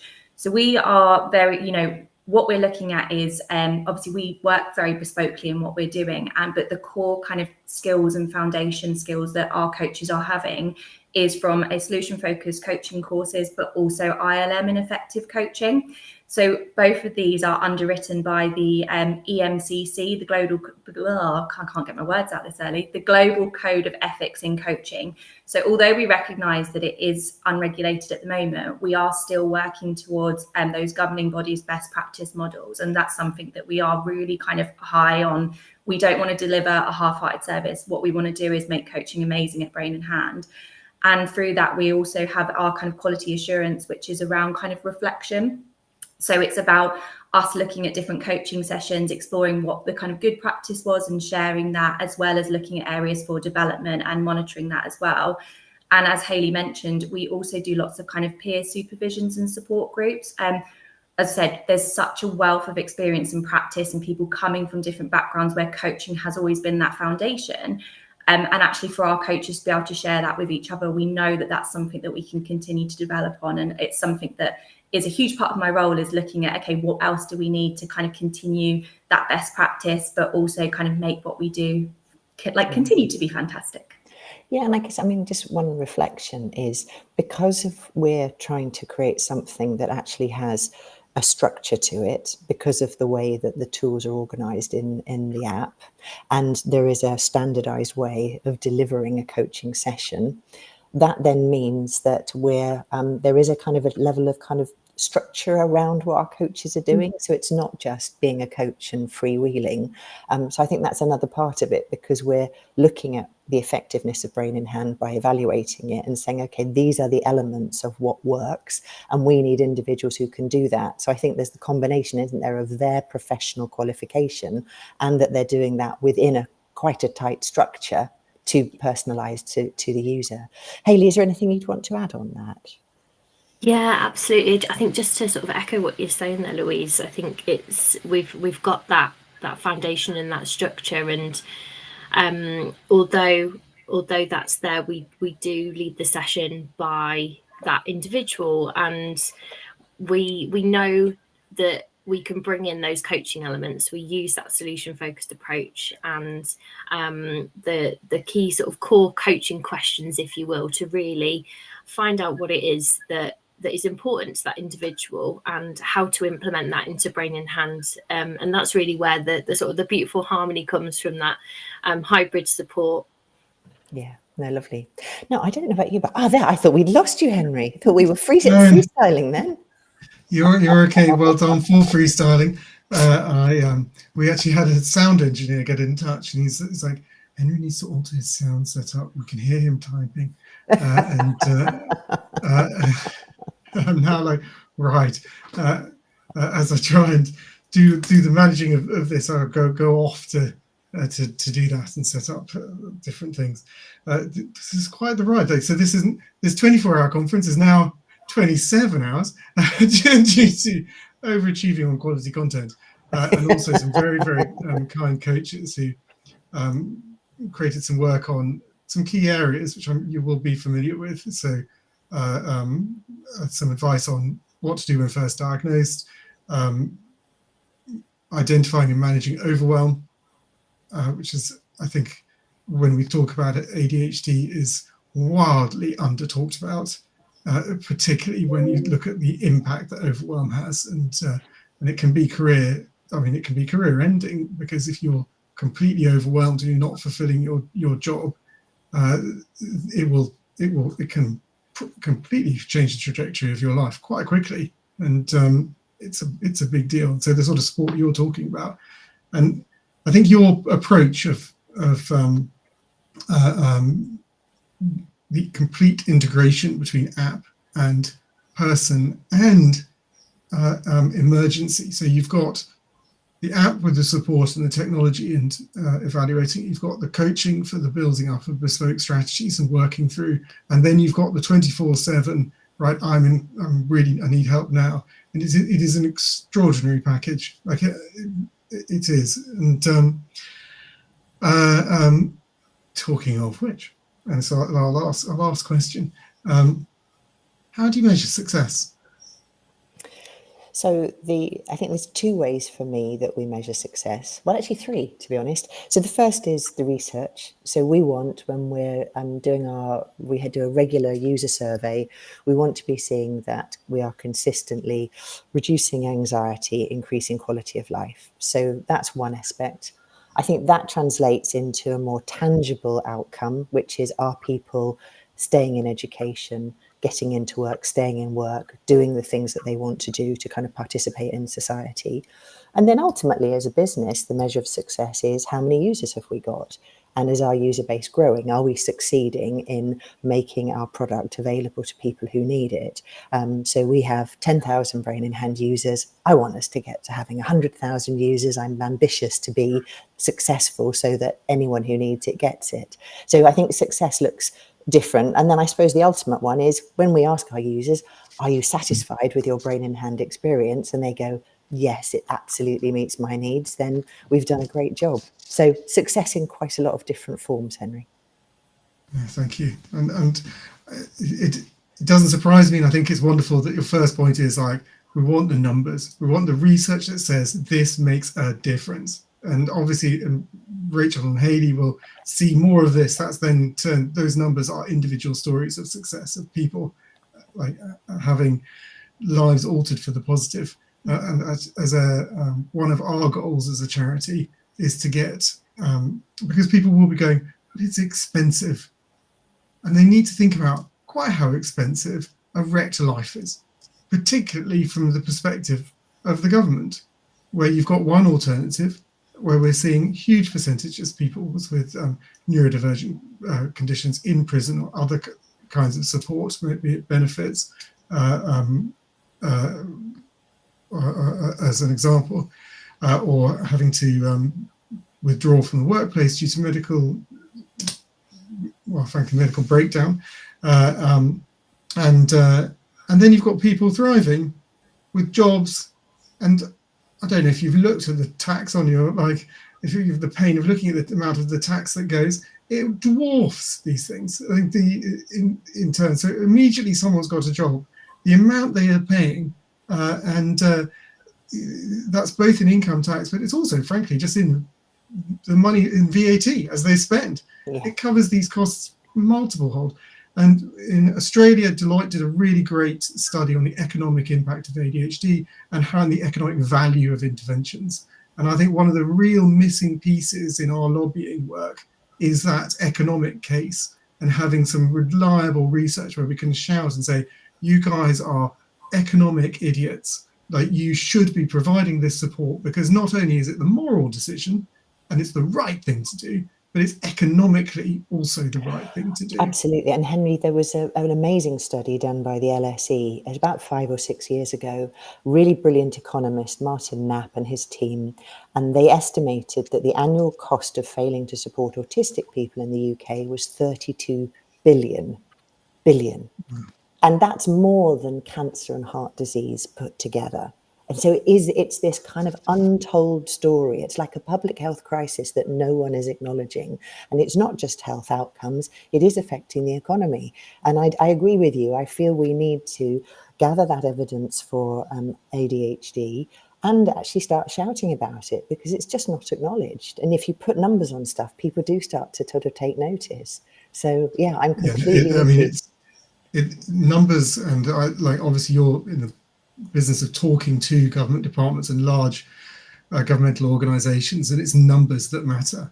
And certainly one of the most important pieces of research that has impacted our ability to talk about ADHD is the Canadian study on ADHD and suicide, which is called The Dark Side of ADHD. It was a study of over 20,000 people, where they evaluated the 20,000 for ADHD and looked at the history of suicide, and they discovered that that we're 5 times, as a collective, 5 times more likely to try and take our own life. And that number is particularly staggering for women, where 1 in 4 women or girls with ADHD will at some point try and take their own life. And as we then go out into the media and talk and change the perception that ADHD is,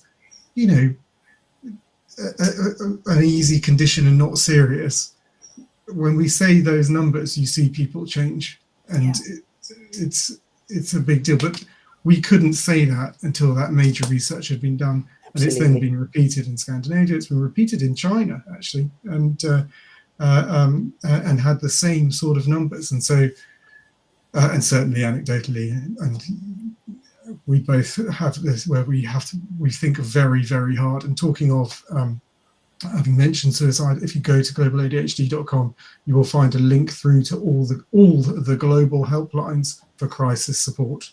There's a global platform and a global conference. We've actually taken the time on ADHD UK. You'll see how to get urgent mental health care now, and certainly if someone's in that position and thinking about suicide, then they are an emergency. And actually, in the UK, they should call 999.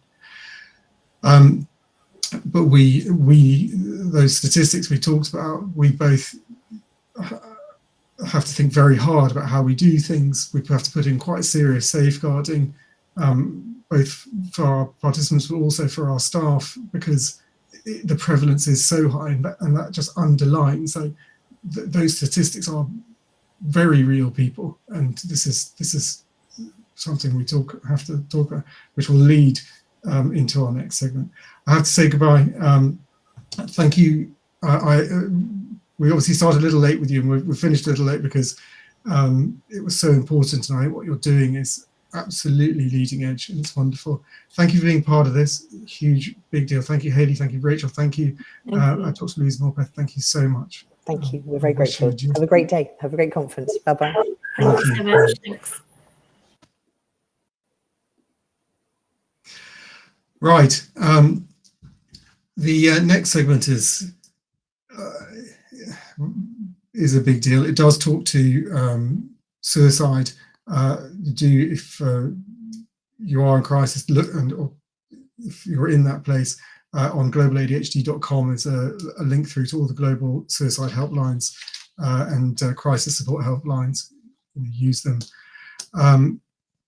This is Robert and Christine Locke. They're bravely and very importantly talking about their son Matthew. Matthew was neurodivergent.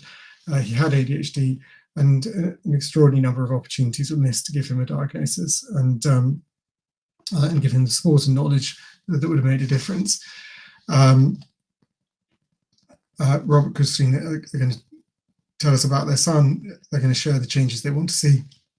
We had the head of ADHD, the director of ADHD for NHS England. One of the things that Robert and Christine had asked me to ask her was, please can you review the ADHD NHS pages, because we didn't know how serious ADHD was. We didn't know the risks of addiction. We didn't know the risks of suicide, and we wish we'd known, because maybe it would have been different. And that's a big deal. So we are, this was recorded with them just this week, and I will play it in just a second after this. I don't.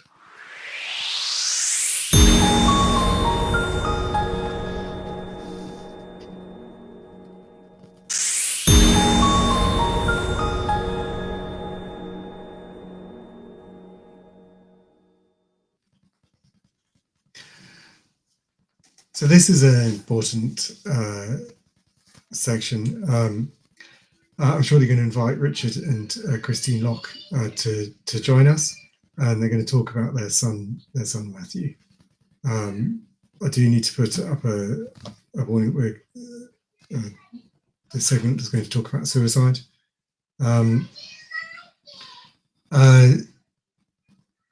Richard and Christine came to me.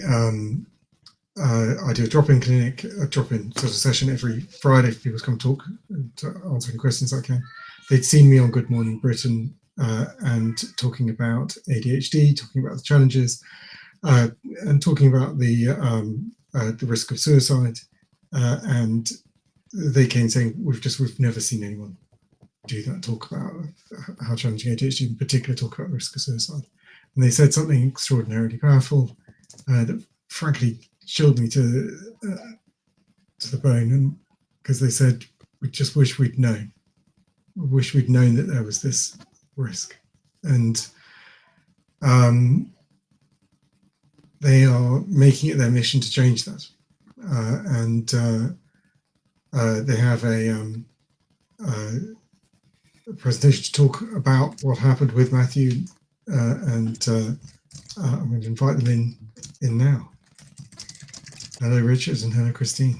Hello. Hi, Andrew. Good to see you again. Nice to see you again. Yeah, it's great to see you too. I think it's extremely brave and courageous what you're doing. Thank you for being here and sharing Matthew's story and what happened. And I think you told me just prior to this, you said you were in Matthew's bedroom. Yes, on his computer in his bedroom. Yeah, where he should be. But but we need to speak about this. This is so important. If we can just help somebody else or make everybody aware of the risks that ADHD, if it goes untreated, can cause devastation. Yeah. And for those that don't know, the statistics are pretty harsh. So we know that it's 1 in 4 women or girls, 1 in 10 men or boys with ADHD will at some point try and take their own life. And that's 4 times over baseline for men and boys. It's I think it's 7 to 8 times over baseline for women and girls. It's a very, very serious issue. For the first 2 years of this charity, we were almost exclusively funded by the parents of children who had taken their own life. Right? So it is very significant, and it's a very, very big deal. You've got a presentation which I'm going to essentially hand directly over to you, and because I think it's in your words. I think that's important. Yeah. Thank you, Henry. Yeah. Thank you. Yeah, we're very keen to share Matthew's story. Unfortunately, not a great story in terms of we believe Matthew's took his own life, but we really didn't know the background behind the causal link between addiction and suicide. And we'd like to just go through and talk about some of the issues that we had and some of the things that were missed. You're going to introduce him? Yeah, this is Matthew. When Matthew took his life, he was just 19. A wonderful boy, caring, kind, help anybody, gregarious, loved to sing karaoke, but had problems with his emotions. And at 14, in summary, he was diagnosed with Asperger's. And well, we go from there, but we always felt that there was something else. So just in summary, Matthew was born on the 12th of July in Ormskirk Hospital, lived in McGill, went to Merchant Taylor's School in McGill, went on to do A-levels where he did business and design, and from there went and started the first year at Edge Hill University and did his first year in business. From an early age, Matthew had a very strong fixation in terms of vacuum cleaners. That was initially a concern, but he went on to make a big thing out of it. He ended up becoming involved with both the press and TV and made his name from doing that. Yeah, from an early age, we knew that Matthew was a little bit different. He was rigid in his interests. We only had the one child, and we didn't really understand ADHD, to be fair, and Matthew wasn't classic, and that he was not disruptive in school, but he did have a hyper focus. And I would say now, with hindsight, we could see he struggled to regulate his emotions as a toddler, a baby, be quick to cry, get upset, overly excited. You put that down to the terrible twos, and we actually did take Matthew to the doctors at the age of 4, a little bit worried about him being so rigidly interested in vacuums and not really playing with toys, or even though he was very happy and liked social interaction, he didn't make friends easily in playgroup, just being fixated on what he wanted to do. Anyway, as I say, the GP had just said, well, we'll do a referral, but after a referral, we were told, no, he's fine, just keep an eye on it with the teachers. Boys are generally a little bit behind anyway in how they develop, etc. So we went on to primary school, and basically I was always at the school wondering if he was keeping up with the others, because he'd seemed to not be really interested in his homework, in reading, although he liked to be read too. So yeah, I guess just picking up on the presentation, that from an early age it was very evident Matthew knew what he wanted to do and had his own will. And as it said there, at 9 months he actually managed to climb out of his cot. We thought he was stable and settled for the night, and climbed out of a cot that was about 3-4 foot high, and managed to crash down and cause us concern, and that carried on. As we said, genophobe was probably nothing that we could have had and worked for us.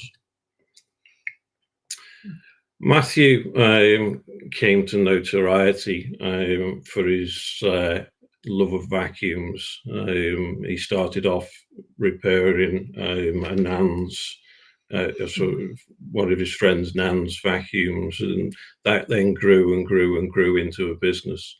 He created his first YouTube video on vacuums when he was just 13 in 2017, and that's gone on to have 92,000 views. And he's put together a whole suite of vacuum and other product repairs, and he started the Vac Mat, and that's where things got started. From there, the papers finally picked up on Matthew, including Washington Post and a number of other publications, not only in the UK, but right around the world. Eventually, Matthew's story got out there, and he was picked up by ITV This Morning. We went on initially with his collection of over 100 vacuums that he had. He was, as I say, he knew his own mind, Matthew, and at the end of the first interview, Philip Schofield was asking about a specific type of Hoover, and Matthew stopped Philip in his tracks and said, sorry, you've got it wrong, Philip. This is a whole higher level of filtration than HEPA filtration. This is hospital grade and beyond. To that, Philip returned with, right, you're going to be one of the regulars on the show. And fair enough, Matthew did, and ended up doing 8 appearances on the show, became a regular with viewers, and very much liked. Not only did he manage to conquer the UK, I know the conference is going out to Australia, so yeah, he actually also managed to get an appearance on the morning show in Australia, which meant us getting up at about 3 o'clock in the morning to actually do that and present out. Matthew in school ended up with a a love of politics. When some local MPs visited, Matthew wanted to start making a difference in and around the community. He started off Conservative, but finally jumped across to Labour, knowing that that was the only way you would get elected in a very, very safe Labour ward. You can see some of the photographs there of Matthew doing community projects around the local community, and got known very much for doing that. Wouldn't say no to anybody, would really, really love what he was doing. Within that time, he got finally elected as a councillor, became one of the youngest councillors in the country. Following on from that, he was then shortlisted to be not just a town councillor, but also then to be elected onto Sefton Council for Labour as well. He loved his politics, he loved getting involved, and got to meet a lot of famous faces while doing that.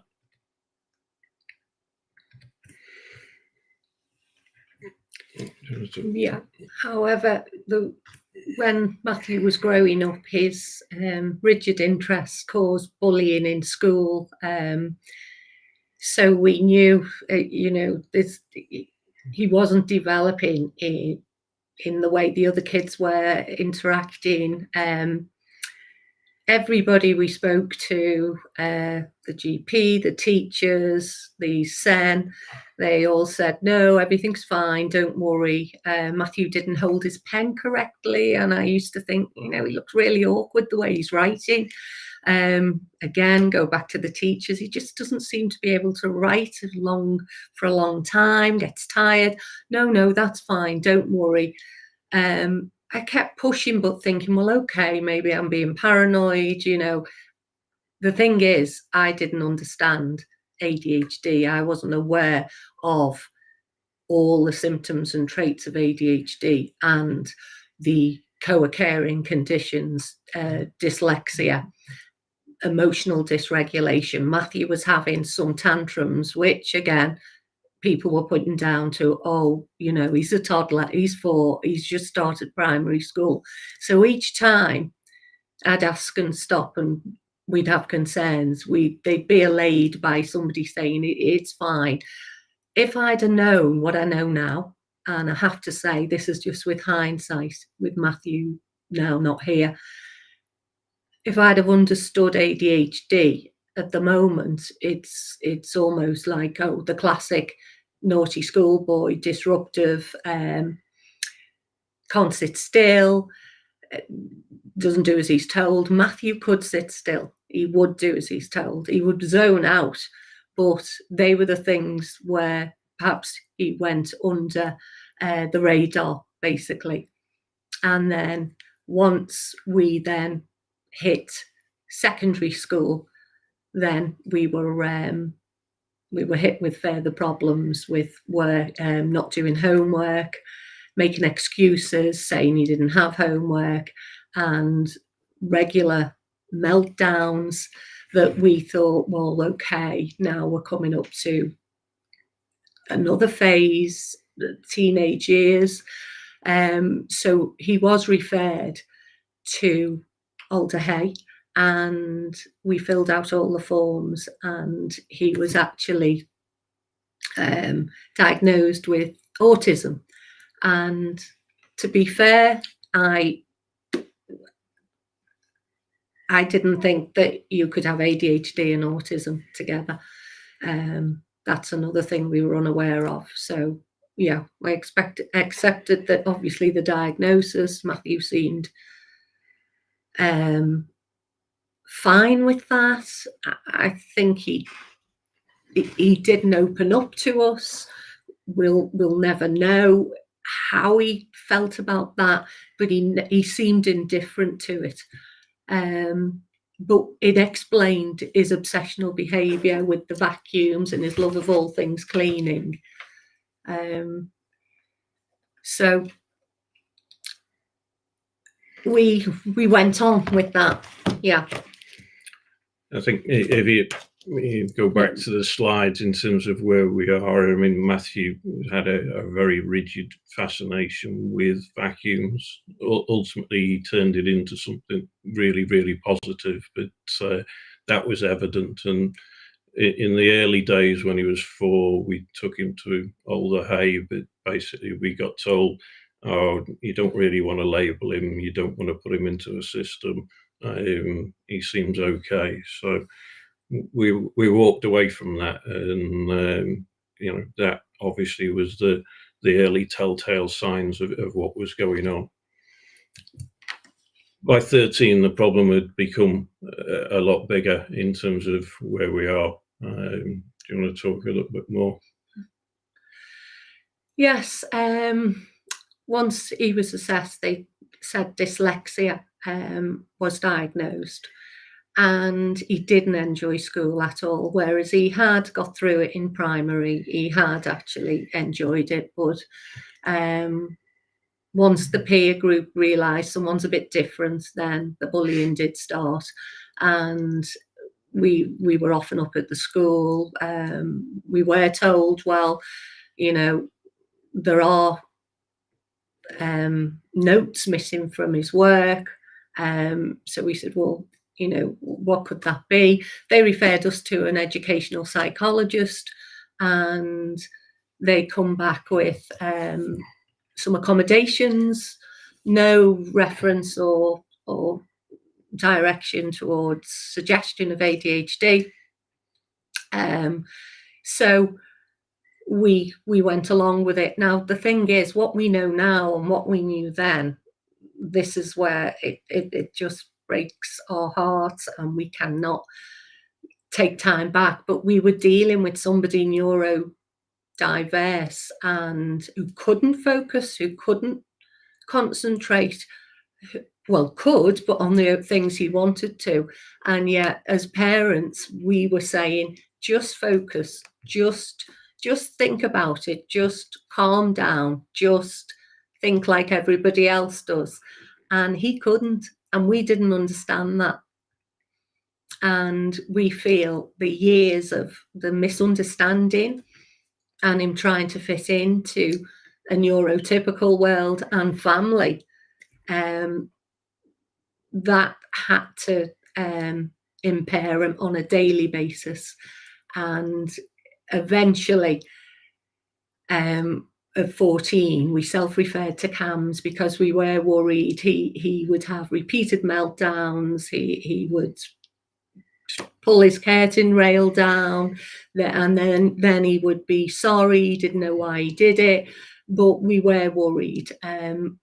CAMS didn't follow up on anything. We filled in forms, and we've looked at these forms since, and these forms clearly had all the symptoms of ADHD, which we didn't recognise ourselves as parents.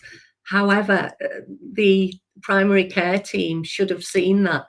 There were classic symptoms: low frustration, low tolerance, meltdowns, always busy, not really able to sleep well, highly strung. So it was all there, and yet nothing was picked up on, except, well, you don't want him in this system, really. Once he's in the system, it's hard to get out, and that was CAMS. So we walked away from that. Yeah, I guess just to put some meat on the bone. So in terms of 2009, Matthew was first referred, but that was at quite an early age. 2018, he was referred again into Older Hay. We completed an ASEBA form, a questionnaire with Matthew. This is been missed, and we can find no evidence of this in the clinical notes, although that we've still got that form. it was never reviewed. The killing thing for us is that it showed the prevalence of ADHD at that time. Along with that, when we self-referred into CAMS, we filled the same form in, slightly different, 3-4 months apart, that showed exactly the same prevalence and the same conditions. What was also missed is that the school were asked to fill in a similar form, and they actually filled it in with a teacher who didn't know Matthew.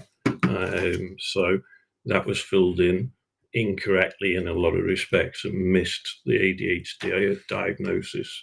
Unfortunately, Alder Hay used the school form rather than the parent form and never cross-referenced the two. Moving on to 2022, Matthew, we took to a diagnostic service in Liverpool. He went through a number of tests, one of which being the QB test. And every one of the tests that he took, he showed a prevalence for ADHD. So the diagnosis was very, very strong, and he had the combined type of ADHD. One thing from that service, or a couple of things really. First and foremost, when we've now gone back and looked at those forms and taught ourselves how to analyse them, the ODD, oppositional defiant disorder, that was in there was also not communicated to us, and that we believe is a big miss in terms of the sort of significance of that within ADHD. Ultimately what happened. The other part of that is that we, in the application process to have Matthew assessed, mentioned in 3 different places on the form that Matthew had started to have an alcohol problem.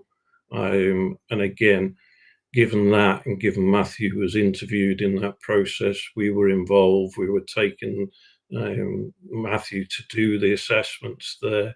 That was never picked up as being an issue, and what ultimately transpired is that alcohol issue became an alcohol addiction, and that was a problem for Matthew. Finally, after that process, he was referred to see a psychiatrist. There's now some concerns about that in terms of his experience level, and was working outside of the Care Quality Commission. So from the ACEBA tests, these are all the issues that were diagnosed or were shown as being clinically significant. And all of those were not really explained and given any time or any information, but that's because the ACEBA test was missed and not utilised by Alder Hay.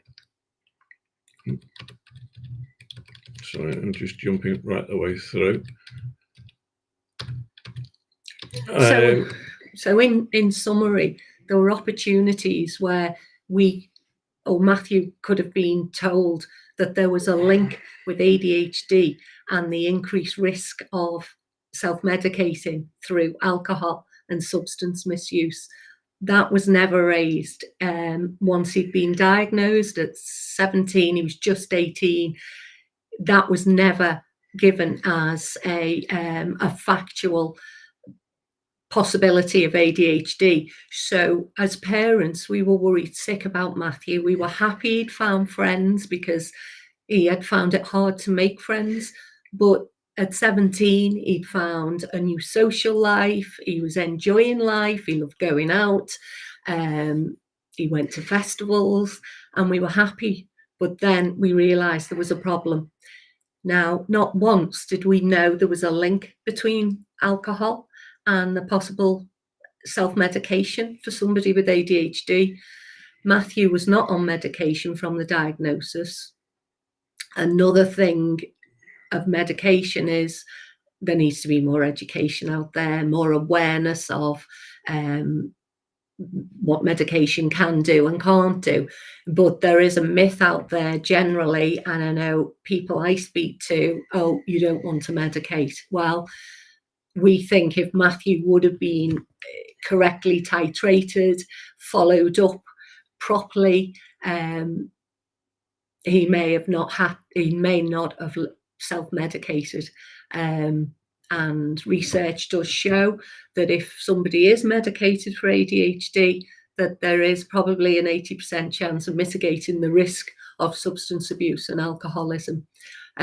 We didn't know that link. We didn't know. And we thought we were arguing with a teenager who was just going through a phase, who could pull back.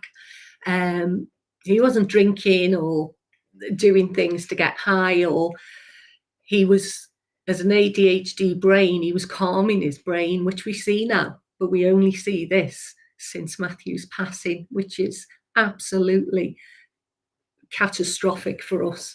We cannot believe that two people who we think pretty intelligent, held down good jobs, we understand what's going on, we think in the world, but ADHD, it's so much more than a hyperactive, inattentive, restless person. There were so many co-occurring things. We didn't know that dyslexia was another condition that often goes with it. That ASD, in probably up to 50% of cases of ADHD, is present, and vice versa. If ASD, then there's ADHD, then ASD is probably about 30% prevalent. So all these points of contact with GPs, with the NHS when it was missed, you know, I suppose we're calling for, if somebody's been diagnosed with autism, then surely we need to rule out ADHD. The symptoms are very similar and they cross over. So I know that can be difficult, but there were very clear traits of ADHD. Now we've educated ourselves, or think we have, and know a lot more, but never once. And there is a risk of alcoholism with autism as well. Nothing was given to us. Parents need a fact sheet, a simple, clear fact sheet to say there could be a problem, especially at a red flag age of adolescence, when an ADHD child, a teenager, starts going out, peer pressure hits. Oh, try this drink, try this drug. There are festivals. It's out there now. We know that kids will try things. And for a neurotypical, they may be able to try something once or twice and leave it at the door. But for ADHD, when it's not being recognised, treated, or medicated, supported, understood, then we're looking at a pretty poor, a high risk of a poor outcome. Just in terms of, to clarify, Matthew, when he was 13, going to 14, was diagnosed with autism. But I think, yeah, the point is we've between 50 and 70 people have ADHD within that group, then the prevalence is to assume that is something that they would have. And that's something we'd like to push, and we've spoken to a number of people about. It was, again, an opportunity missed in terms of Matthew's case. So just moving on in terms of the timeline, Matthew obviously continued to have problems. His meltdowns were there. As Chris said, he did move schools and start to find a new social outlook to life, and that became more and more prevalent over time. He continued in terms of schoolwork and some of the other stuff he was doing with this morning. We were really concerned about the focus and the worry about going to university and being a self-starter within university. Made us go back and look at it all again. And, you know, we'd closed down to the fact that Matthew had got a diagnosis, and that was autism. But when we looked at it again, then finally the the light went off, and Chris came into the bedroom one night and said, I think Matthew's got ADHD. Look at all of these symptoms. And yeah, when we ticked every one of those boxes, that's why we went back and re-looked at it and opened that up and went for the diagnostic service and tried to get that diagnosis. Matthew continued on. By the time of 18, he was going out just about every night drinking. Actually, probably the only time that he ever didn't drink in that last year was the night before he would go on this morning. And I'd be with him and quite shocked that that wasn't something. As we said later on, he carried on in terms of taking on further responsibilities and getting involved with Sefton Council and starting to take that forward. I think that the big worry, and looking back now, is we saw the alcohol issues, and they were plain in terms of day in, day out, night on, night out. We were focused on trying to fix that, understand that, and actually we just were totally blind to that link between ADHD. And you know, those opportunities had been missed when we talked to the specialists, when we talked to the experts, and those people hadn't informed us. And you know, despite us even asking, Matthew's drinking very, very often. You're prescribing him medication. How will that work with it? You know, those opportunities were missed. Once also, when he was prescribed the medication, at that point, there was no conversation about how that medication would really help him. And it was just a case of, so you'll take this for 2 weeks and we'll check on you, check your blood pressure in 2 weeks. It should be able to help you focus, see how you go. Kids push back at that age. They don't want to take medication. They want to be their own person. And he did push back. He took it for a while.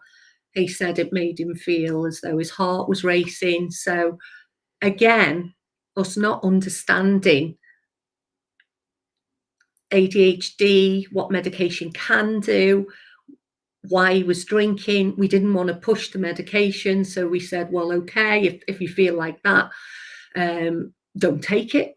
He was getting more irritable, but of course this was, you put alcohol in the mix and this will only exacerbate any ADHD symptoms, which basically alcohol will give you ADHD symptoms on top of ADHD symptoms, and that was never going to work. We were never going to get through without knowing that link, and we did not know it. We spoke to friends, neighbours, spoke to his teachers at sixth form. Nobody ever saw the link or suggested perhaps the ADHD has got something to do with that. We can't believe that we didn't know that. Only from now Matthew passing, and I've been looking online, I've actually typed in ADHD and addiction, etc., ADHD and suicide. That's when all the information come up with those two words. But for anybody who hasn't been crossed by suicide or addiction, they're not going to type those words in. They've got to be put out there. We've got to be told about that, the risks with ADHD, what they can be, the increased risks. For the sheer impulsivity is one of the traits, and the risk-taking, the lack of executive function to fully think through what someone's going to do. It makes total sense now reading that. But at the time, we just thought we had a teenager who was enjoying going out too much, and it would be a phase and it would pass, and we couldn't be more devastated, shocked. We still can't even, we don't think we still believe it. It's a year since Matthew passed away on the 8th of September last year, and we just cannot believe we didn't understand the possible links and the increase of suicide and his mental health. It's obviously being damaged by drinking and the ADHD, and we were in a vicious circle that we couldn't break because we couldn't see the link. And we see now that there is research where 20% of alcoholics, if you dig deeper, have probably got undiagnosed or misdiagnosed ADHD. We see now the impact it has on families, the person who lives with it every day, the impairment, the naysayers who don't believe it's a thing. It's not we never believed it was a serious condition. We didn't understand it, and that's the thing. We have to all understand it. We tried to speak to counsellors who were dealing with alcohol problems. We rang up. We were speaking to them about our son, saying we're worried. Now, really, counsellors, we all should be ready to say, right, a drink problem, a teenager, can I ask, are they neurodiverse? Do they have ADHD or autism? Because that is a risk if they are drinking and if they're not being treated or supported. That could be a risk. That could be a reason why they're drinking. It's through self-medicating. So from us on the 7th of September, the 8th of September, that was a day that changed our life forever. Matthew went out on that evening of the 7th, left home, went to the pub to meet with his friends. That next morning, early hours of the morning, he returned home. Couldn't get through and decided to jump over the side gate and go, and what we thought was spend the night in the log cabin at the bottom of the garden. What we've subsequently learned is he texted one of his friends, "This is the last time you'll see me," to which he got a very bland reply, which still frightens us in terms of where it is. His last words were, "I wish I were dead." And unfortunately, that became true, and he took his own life that night. We really still blame ourselves for that lack of knowledge, that awareness of the situation. We saw and knew he was going down there and being on his own, but we didn't think for 1 minute that it was going to be a night that defined our lives and has changed our lives forever. So going forward now, in Matthew's name and his legacy, we have to change things. We have to educate people, and the waits for ADHD diagnosis are just not acceptable. I went online, I looked at inquests last night, suicide, ADHD, those 3 words I typed in. Within an hour, 45 minutes, I had 28 cases in the UK of people who'd taken their lives with ADHD under the age of 26 in the last 3 years. They were just ones I come across in 40 minutes, all with Matthew's story, either misdiagnosed, didn't understand what they had, or were waiting for treatment. Some were waiting for medication. It was taking 6 months for them. They come off medication, they wanted to go back on. It took 6 months for them to get that medication, and in that 6 months, all these people here, inquests due to suicide, ADHD, and the lack of awareness, the lack of treatment, lack of education. It's absolutely horrific, these numbers, and it can be so easily changed just by education, just by understanding ADHD. I say just, we have to look at the NHS, their mental health system, and school, because timing is absolutely critical. Once each day a person has to deal with ADHD and what they feel they can't do and their emotional dysregulation. Each day has got to be another hit of anxiety and depression, the biggest mental health problems that we have in the world. And underlying that, there's a lot of misdiagnosed ADHD as the primary condition.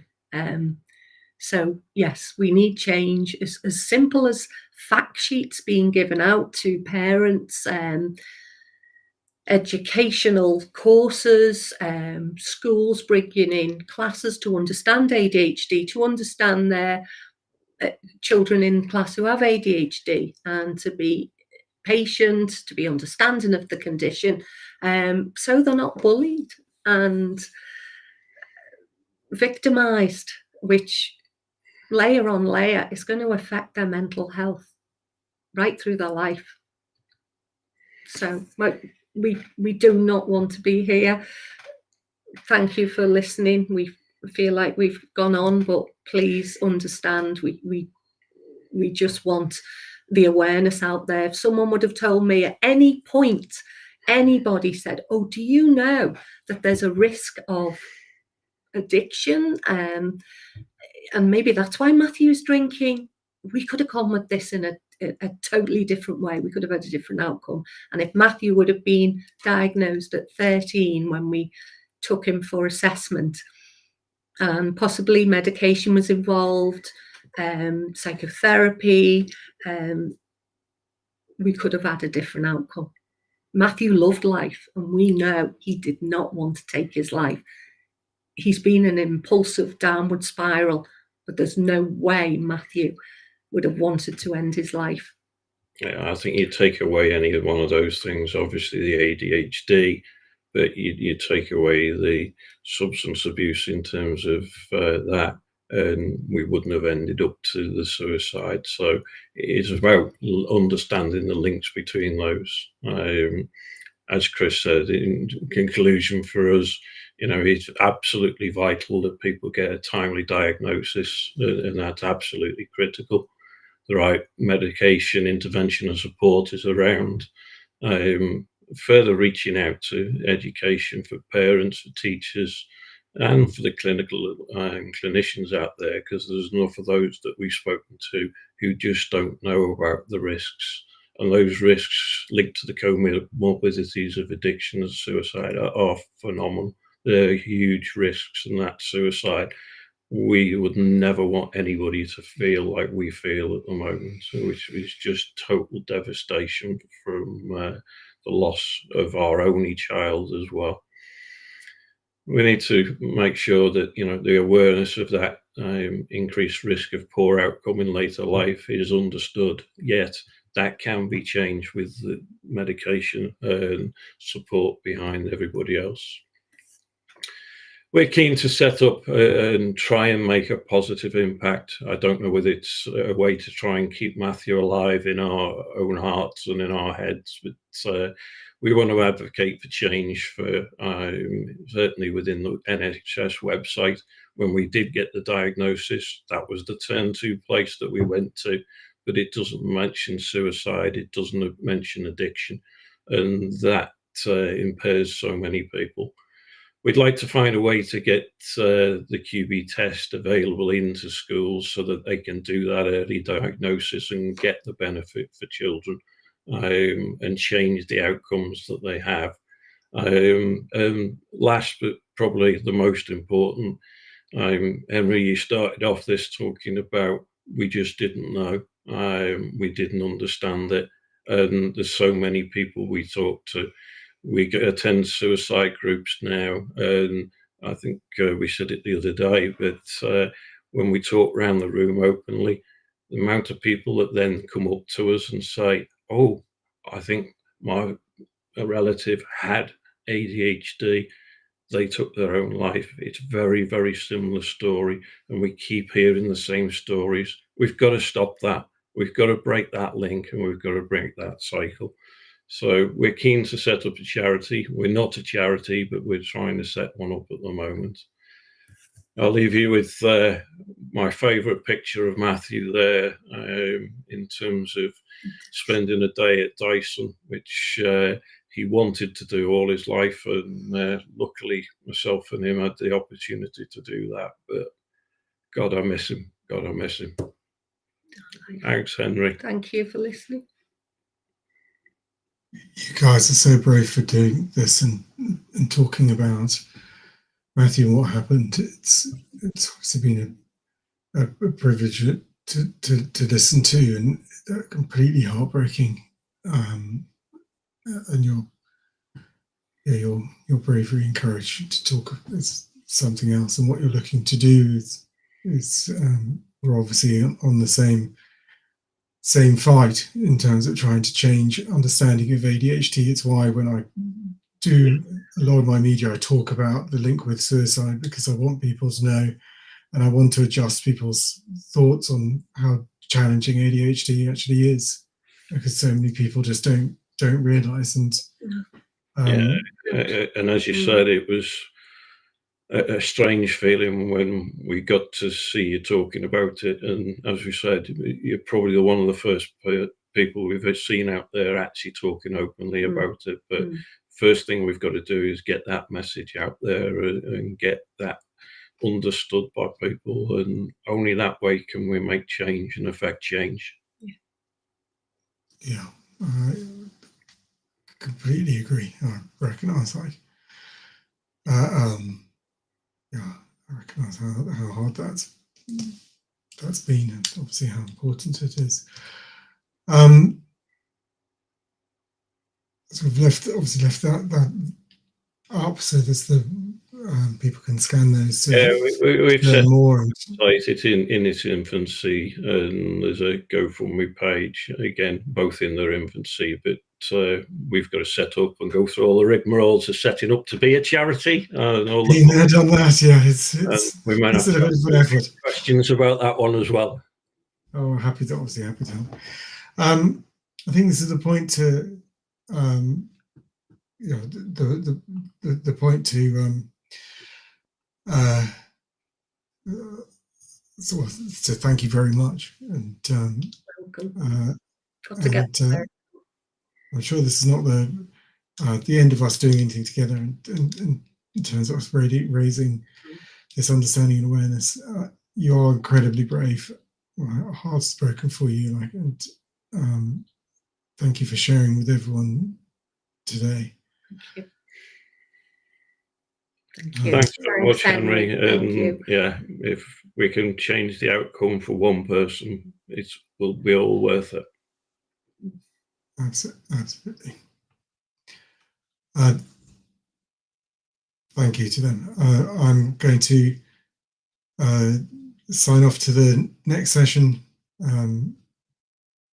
Thank you for joining for what was an extremely important section, and I think the main takeaway and the most important thing is that this happened to Matthew. He is not alone, right? This is something that happens far too often. We know about the link, we know, and they talk to the research where they pulled the data on others. It is a very serious issue, and so much can be done to change those outcomes, and we need to make that change happen. Thank you for joining for this.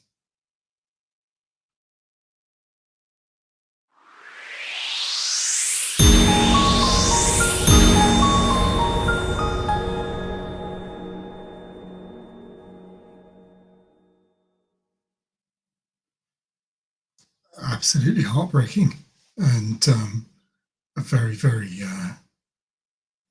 big deal, and extremely brave of them to share and talk about what happened to Matthew. We're moving now. We're running about 15 minutes late. Apologies for that. It's we're moving now to Simon Blair. I think it's an important abutment between that that discussion, that talking about Matthew, talking about suicide and ADHD, talking about the challenges, to then also talk about thriving with ADHD, and that what we have is so many people. We have so many people struggling, and we have people thriving, and we want to take people out of the struggle bucket and put them into the thriving bucket, and learn the lessons of what makes the difference. It is incredibly important. This is the sort of life-changing, life-saving part of the work of interventions for people with ADHD, and I think we need to, out and make very clear, like, everyone with ADHD is not in that fragile place, but we do have a higher risk. It can be awful, and we need to change that. And it can be great, and we need more of that too. Simon Blair is an extraordinary person. So he is a serial entrepreneur. He has created extraordinary success, and he has epitomized ADHD in terms of recognizing his difference and doing it his way, doing it differently. One of the things he does very differently is uses extreme exercise and extreme sporting events to help him to actually center himself and use that. And it's actually something we see quite often. That there are a group of ADHDers who use really intense exercise. When we interviewed on a previous conference, Heston Blumenthal, he talked about how he did 2 hours of intense exercise before the lunch service and another 2 hours between lunch and dinner service, and using the calm that a vigorous exercise can give the ADHD brain to then be able to achieve what he wanted to set out to achieve. I have to say, I'm not sure I'm in this, I don't know if I'm in this camp, but we had an interview earlier, at the very, very start, talking about drug-free ADHD, those people who not using medication, some of the systems they use. One of the things they suggested was a very, very cold shower, and I promised that I'd do it, and that I would, as I got up, do the very cold shower. I did it this morning, and I did not like it. It was just really cold. I'm not sure this is the ideal scenario, because obviously a bit knackered. Right, bringing on Simon. Hello, Simon. Hi, how you doing? Good to see you. Great to see you too, and I can hear you loud and clear. Really excited for this, because one of the things I've not said is what you've done, and I'm going to let you introduce that. So, do you want to? Could you tell us about you, your ADHD, what it is, this crazy thing that you've done? So my name's Simon Blair. I've got 3 kids, a wife. I have, as Henry says, multiple businesses, which I've been fortunate enough to be involved with. My main one is a commercial property company in central London, and then we've got a furniture business which is kind of related to that one, which started about 1.5 years ago. I have a law business which we're shortly to launch, and we've got a management company called Papillon, which again is shortly to launch. But my journey with ADHD has been far from easy, like so many people. But I would say Henry is right. I've learned how to self-medicate in many ways. Some of it amazing, and some of it not great. And that's all part of the learning, which I'll go into. But ultimately, I think I am an example of somebody who's learned to kind of harness some of the positive attributes of ADHD. And the words that I often use are, balance. I'm always searching for balance. The word chaos, which I'm sure has been mentioned in a number of times over the last few days. The noise that I have in my head when my ADHD is triggered is extremely difficult to contain. And sometimes I let it ride, and I kind of let it run itself out. but I've also found other ways, and a lot of that is to do with ultra running. Actually, in historically team sports, when I was younger, played a lot of cricket, played a lot of rugby, and then, you know, as I had kids, I needed something else, and I found ultra running, and I'm going to go into a bit of detail about that. I mean, some of the negatives. My short-term memory is atrocious. I can't remember anything really. Well, actually, liberally, I actually do remember some crazy things. So if you ask me for quotes from films or music that I like, I literally can reel off this stuff. But anything to do with generally things I'm not particularly interested in, or stuff that happened not very long ago, I'm not great. I'm late to everything. Oh, well, and on memory, I mean, just to give you an idea, I mean, my children, I have 3 children who I love dearly. I struggle to remember their birthdays. If you ask me their birthdays now, I could have a pretty good go at remembering the date, the month, sorry, but the date I'd struggle with. And it just depends. Like some days, my memory is a bit more fluid than others, but it gives you an idea. I mean, to the point that with that, I'm trying to think of a solution where I might put, you know, I might tattoo myself somewhere to have somewhere so I could just use as a reference to remind myself. I am late to everything. I think people, particularly at work, who don't know me very well, think I'm being rude, but I'm not. But that's a major problem. I think probably with that, I just have so much going on that I'm just not sure. I'm just not leaving enough time to sort things out. It's as basic as that. And then, you know, the stuff to do with my upbringing, you know, I grew up, my parents were not together from a very young age. I lived with just my father, which was quite rare. And we didn't have really any direct family at all who would come and visit us. Like, we just didn't have a lot of visitors. It was just a very, you know, there just weren't many people around. I wouldn't say I had an awful upbringing. I would say that I probably was, in some respects, wasn't supported where I needed to be, but then the world is a very different place now than it was then. You know, I learned really early that people were a great connector for me. I love being around people. My whole working life and family life and social existence is people. I started playing cricket when I was very young, and I loved it. And I loved the camaraderie of the teams that I was playing with. It was just great to be around people. I think I was a lonely kid as well. But at school, you know, I was the class clown. You know, I think that gave me a form of attention I enjoyed. And even now, I think I still tick those boxes. I still embrace that label. You know, but my school reports were very symptomatic of somebody with ADHD, which my ADHD diagnosis was much later, but I think I always knew that I had this thing, you know, whatever it might be, and I'll talk a bit more about that. But at school, you know, my reports were all, you know, noisy, disruptive, could do better, loads of potential. I've really struggled. My memory has always haunted me through education. You know, I ended up doing, you know, I got to the age of 14, and I was flailing. I'd been in private school until I was 10, 11, and then I got pulled out and I got sent to a state school in Sunbury, which is near where I grew up. And I really academically struggled. It's always been like that, you know, just the inability to ingest and retain information, and then use that information and recall it when I need. I've just never been able to do that. And I would sit in throughout my education, I've sat in libraries for days, weeks, months, you know, and it would just never sink in. You know, I fall into habits like I read from the bottom of a page upwards. I mean, I still do that now. And actually reading these days makes me fall asleep. You know, I can't.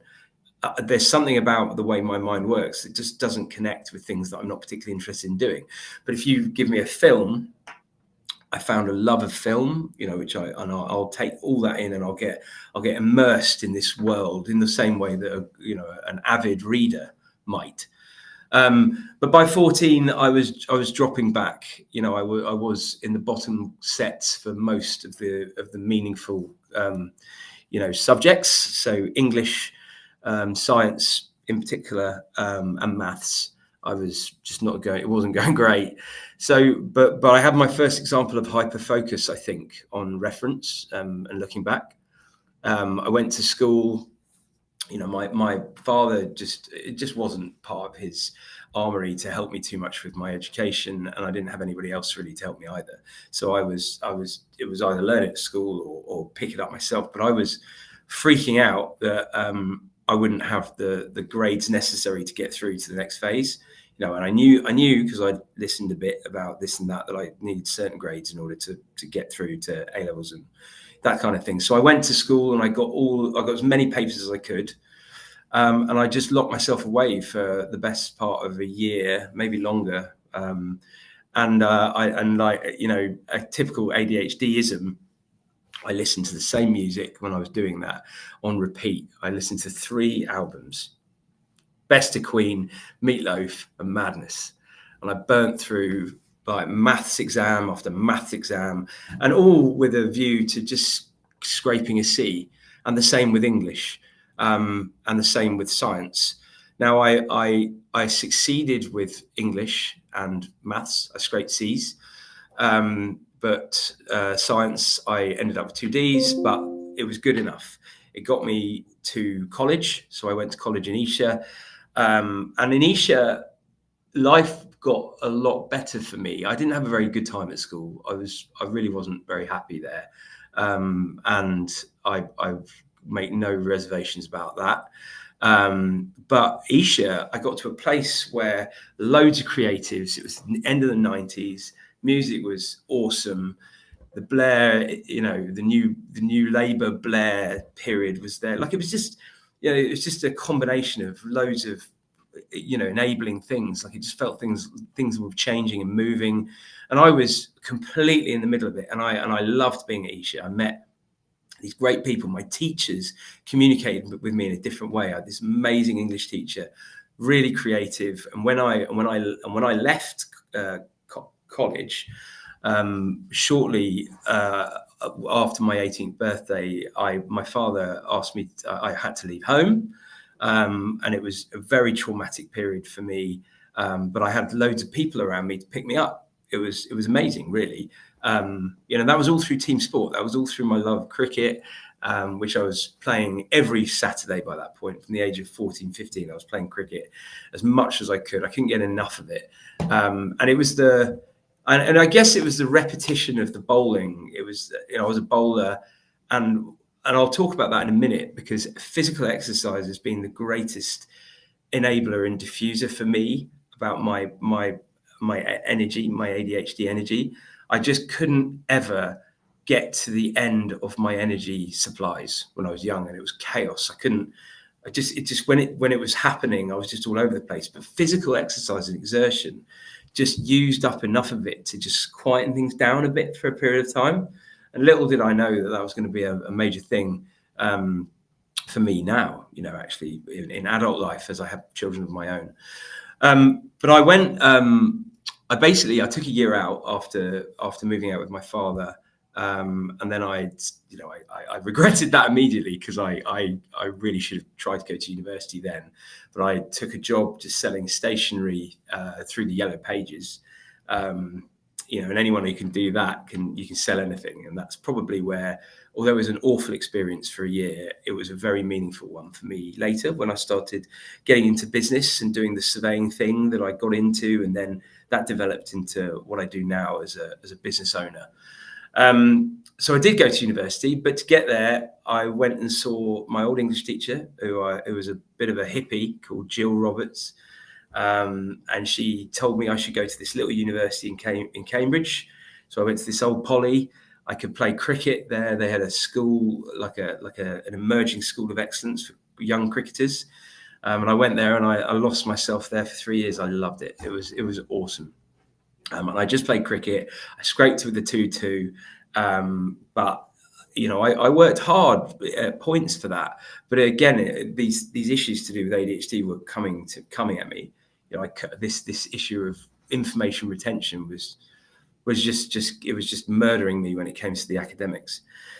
I think then as I had children later on in life, I started particularly with my son Arthur, who has ADHD, and we got him tested a year and a half, 2 years ago, and he is a very similar version of me, and I've relived my life watching him, and it's fascinating.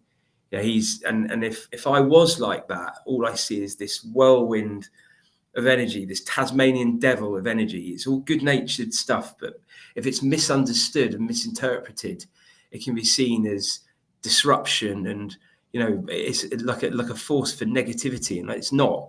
Like, I think children with ADHD just need to be understood, and they're malleable to a point, but there's a lot of patience required. And I'm very lucky that my wife is very patient with me, and as well as my son. But I'll come on to my kids a bit later. But one of the things that I started to do as I had children, and I couldn't play team sport anymore, was I needed something to fill the gap, because if I don't have exercise, I go into this void of almost, it's not quite depression, but it's a form of it, where I feel like there's a veil of negativity over my eyes. And I took up ultra running, fast tracking in the 10 years that I've been doing ultra running. And by that, I mean, these tend to be 5-day events are the ones that I tend to like doing, where you carry everything on your back, including your food and your medical equipment and the things you're going to sleep in. The only thing you don't carry is water. I got into this thing of doing these events, and they were just incredible. They were so enlightening for me, and what preceded was great clarity of thinking. But more recently, I've done maybe 8 to 10 of these events now, and they've given me, it's very medicinal as well as being just incredible projects. But what they've given me, or more recently, what I've done is we created a film, a documentary, to discuss the connection between ADHD and my particular journey with a race in Morocco in the Sahara Desert called the Marathon des Sables. I went to Morocco in 2021 for the first time with my running. I had an awful experience. It went terribly wrong.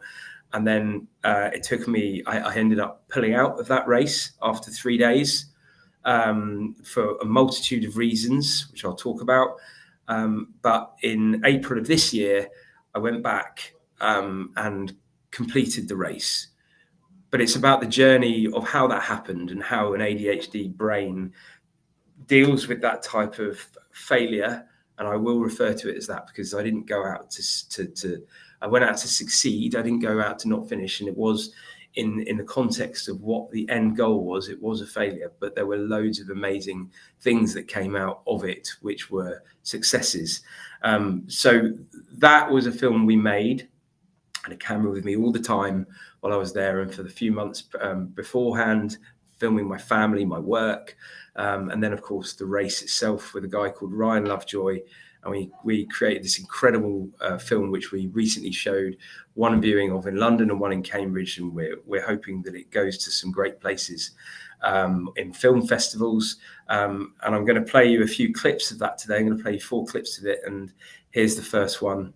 Play the first clip.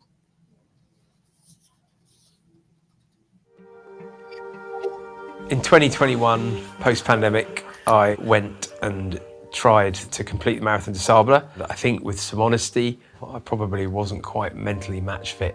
I think it's taken me this long to build myself up to a point where I feel mentally resilient enough to go back to the scene of the original crime. People with Simon's personality type, with Simon's brain, need this. They need this in their life to be able to function and to be the best version of themselves, to keep pushing and keep succeeding. About 5 or 6 years ago, I took on therapy. I woke up one day and I just didn't feel great. I had that brain fog and that veil of just a shade over my normal lens. my positive lens. And I went and sought therapy and some advice straight away. For me, it's been the best thing that I've ever done, really, for myself.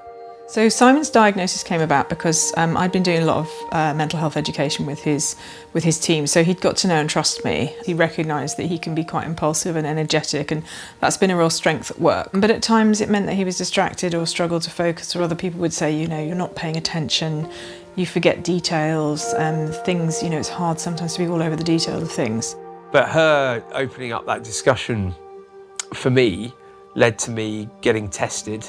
Not surprisingly, it came back fairly clear. I think it was both a shock and not a shock, really. I think he was relieved, actually. I think he knew. I think it was just having a label so he could say, right, now I understand. I think ADHD has been a part of my character for as long as my memories go back. It's only just recently that I've realised how central to my being that is.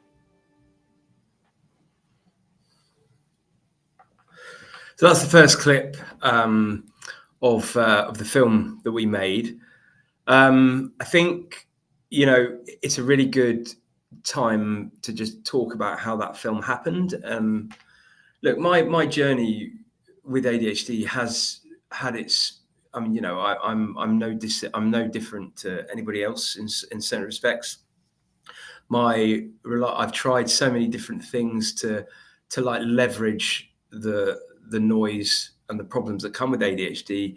Anything from it really doesn't matter what it is. Actually, running happens to be a healthy option for a number of other examples of ways I've found and utilized to treat myself. It doesn't matter whether it's working, it doesn't matter whether it's drinking, it doesn't matter whether it's drugs, and it doesn't matter whether it's running. They all have the same impact for me in the short term. The medium long-term impacts for me are significantly better for running. And one of the greatest qualities, and a lot of the qualities of ADHD are awful. I don't like any, all the things I've mentioned to do with memory and timekeeping and just the inability just to relax emotionally. So I might look very relaxed a lot of the time from somebody outside looking in, but actually, that's not the case. And, often at night, I'll wake up at 1 or 2 in the morning and a thought will come into my head. They'll trigger another thought, and then there'll be 1,000 thoughts. And then I can't stop that happening. I can't, it's impossible. I've learned to allow that to happen. And the thing that takes my attention away from that is that I listen to something on, just noise tends to take away the noise in my head. So I've been listening to the audiobook of The Godfather for the best part of 2 years, and I haven't got past chapter 2. I just reset it every time, and it puts me to sleep. It gives me enough peace to move on. But one of the best things about ADHD for me is the way it enables me to have ideas. A lot of them are nuts, but to have ideas, but not just to talk about them like sometimes people do when they're having a drink or, they have a eureka moment. Often I'm impulsive enough and confident enough and reckless enough to move it on. And the film was like that. I got back in 2021, I was in bits. I had a terrible experience there. And I came back and I was mentally and physically in pieces, and after, 7 or 8 months of just allowing that to settle down a bit, I called up Ryan, who I knew from some other races that I'd done. And I said, look, I've been thinking about this. And I'd had a diagnosis quite recently about then. And I said, look, how about it? Well, why don't we go to the desert and you film it from now, and we'll figure it out, and it'll work, and it'll be amazing. It will help me. So there was a selfish drive towards why we wanted to do it. It'll be an incredible project to do, and it'll help other people. Now, the other people bit was definitely secondary to begin with, and it's turned into something else. And at the end of this, I'm going to talk about that, because this film has changed my perspective on what I would like to achieve through it and through my own work to help other people with ADHD, particularly with children. But before that, I'll just chat a bit about my running. I went to when I had kids, I just didn't have time to play sport anymore. So I stopped playing cricket and rugby and all that stuff that had given me so much. Those sports, those immediate impact sports were fantastic because I'd run to exhaustion. Cricket, I'd bowl and go back to my run up and bowl, and back, just again until I had nothing left, and I'd feel great at the end of the day. That would just be the best feeling ever. And the same with rugby. Rugby's a slightly different thing because you could get as much out of it physically or not in rugby, but you'd properly physically exhausted yourself, and it gave me what I needed from a dopamine perspective. And then for the next few days, I felt great. Now, when I discovered running, basically, I was trying to do these races, and I was looking around, and my friends were saying, "Yeah, I'll do one with you."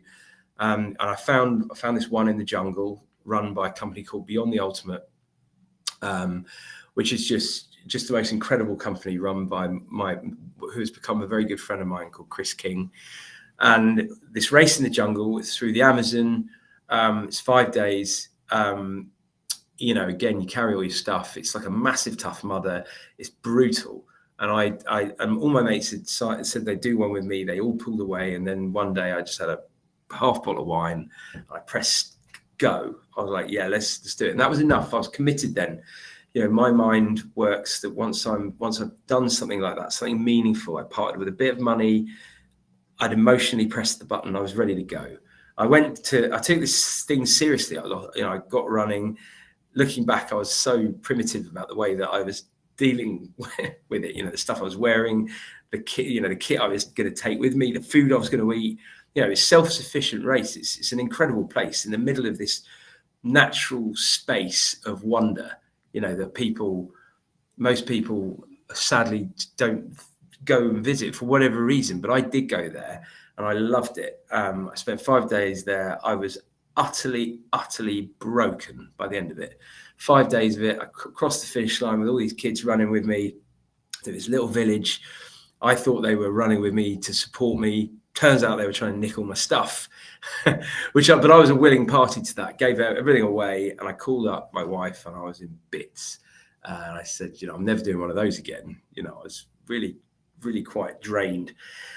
Look, within a week, I'd signed up to do my next one. I was hooked completely, And what then came for the next 3 to 4 months was a type of emotional balance that I had always been searching for. Whatever had happened over those 5 days and in the prep to running up to one of these races, it given me, a sense of calmness and clarity that I just wanted. Like, decision making became easier.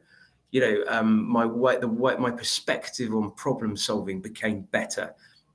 Honestly, it was and I'm sure a lot of that would be to do with, not much drinking, not much, no smoking, no drug-related abuse, and sleeping. Although I was exercising a lot, all these things. But I think more it was because when I was away, I think the simplicity of running from one point to another was just so. It was like a holiday for my brain. Like it just worked through stuff. All the things to do with historical trauma, all the things to do with upbringing and what have you. It kind of diminished away to nothing. It was just the best thing ever.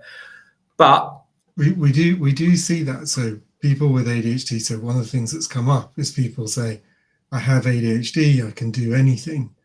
It just costs me everything else." Like it's monosyllabic.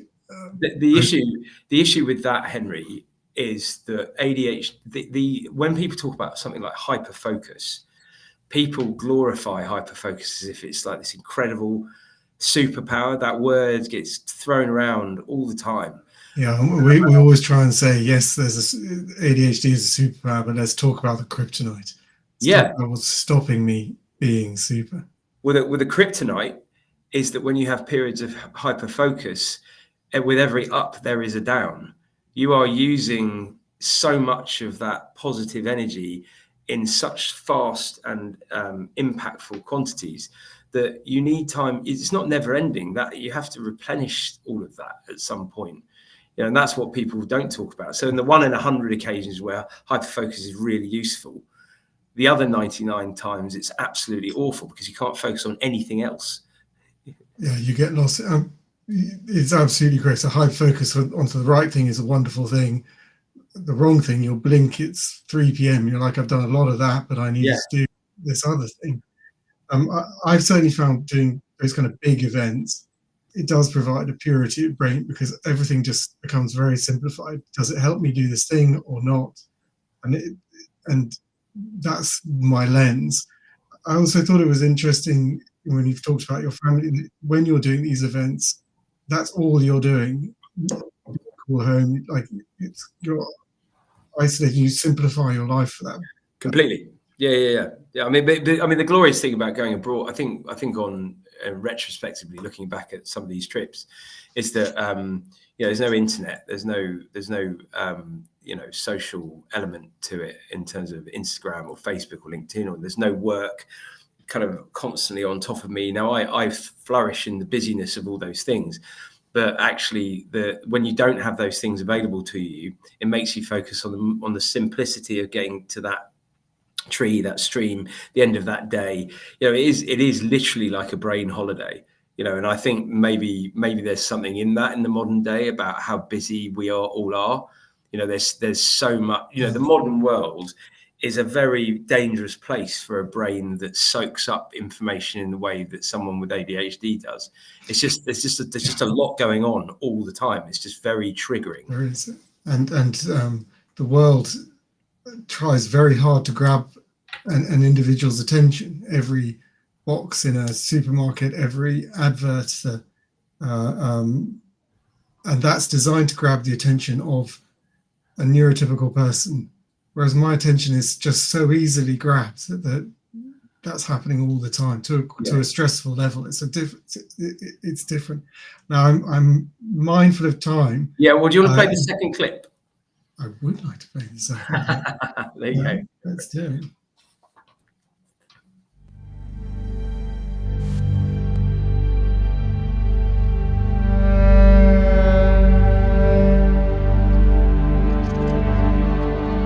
Now he's done a number of them.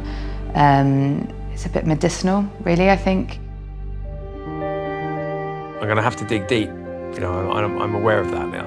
I think running in its nature is quite simplistic. In Simon's case, I think it definitely brings order to the chaos. He's got quite a lot of chaos in his world, in his mind even.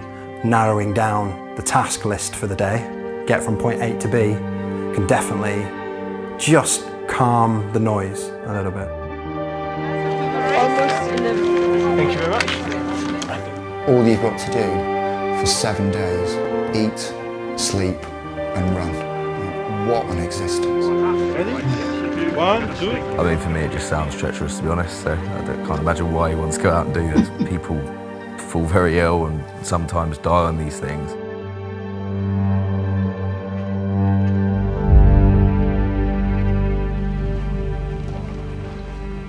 My brain was bouncing around a bit last night. I think I'll feel some sense of anxiety probably when I see a sand dune, even if it's 2 meters high. It'll probably make me feel a bit peculiar. Probably not how I felt at the beginning of the last one.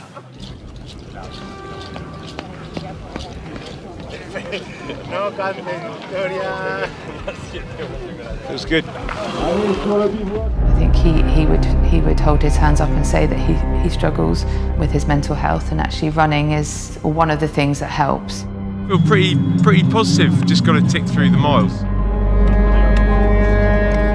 In the case of ultra running, the running itself is the therapy. It's such an odd thing to try and explain to people that actually, when you talk about running ultramarathons, especially multi-stage ultramarathons, people are kind of intimidated by the scale of them. But perhaps they're looking at it in the wrong way or not looking at it through my eyes. Coming here, it's like a complete swap of mental capabilities and responsibilities. People that hear that I've done this race say, oh wow, you really like to punish yourself, don't you? And it's a form of judgment where I certainly don't view it as punishment. I view it as push, especially when you have ADHD. If you push yourself to extreme limits, it is actually recharging the batteries. And you go back saying, there was an enormous challenge and I did that. I am capable. I think people with ADHD really feel that even more than a typical thinker.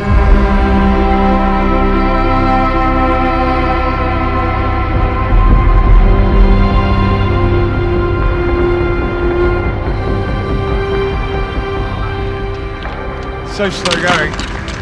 Kind of just concentrate on getting in other people's steps. Wow, that's cool. Shit. Yeah. Pretty cool. Right, enough of that. This will be here in a million years, so I can come back.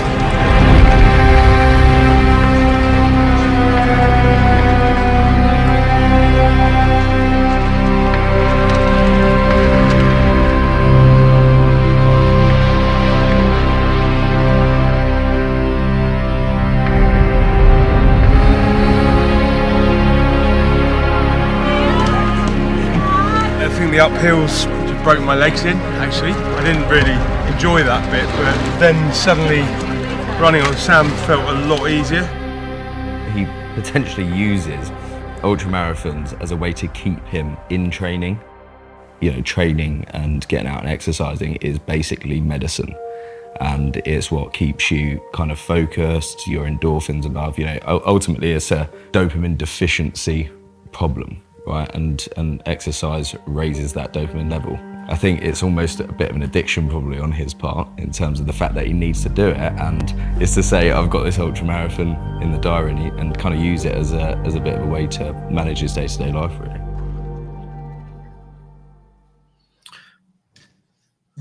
Don't know why I'm big. There you go. One of the things I think is particularly interesting about your story, and actually when you were initially talking through your experiences, was how very aware you are of you.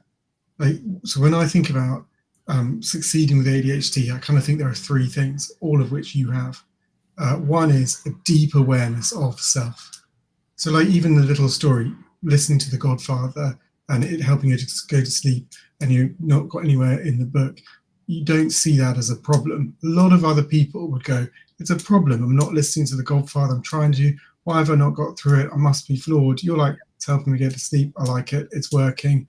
And it's. But that's an awful lot of trial and error. I mean, you know, I think, you know, if I was ever going to be hypersensitive about my background, I would say that I had an awful lot of time on my own to work out some of these things. You know, I think I'm also very comfortable with I've always been very, very comfortable with my own company.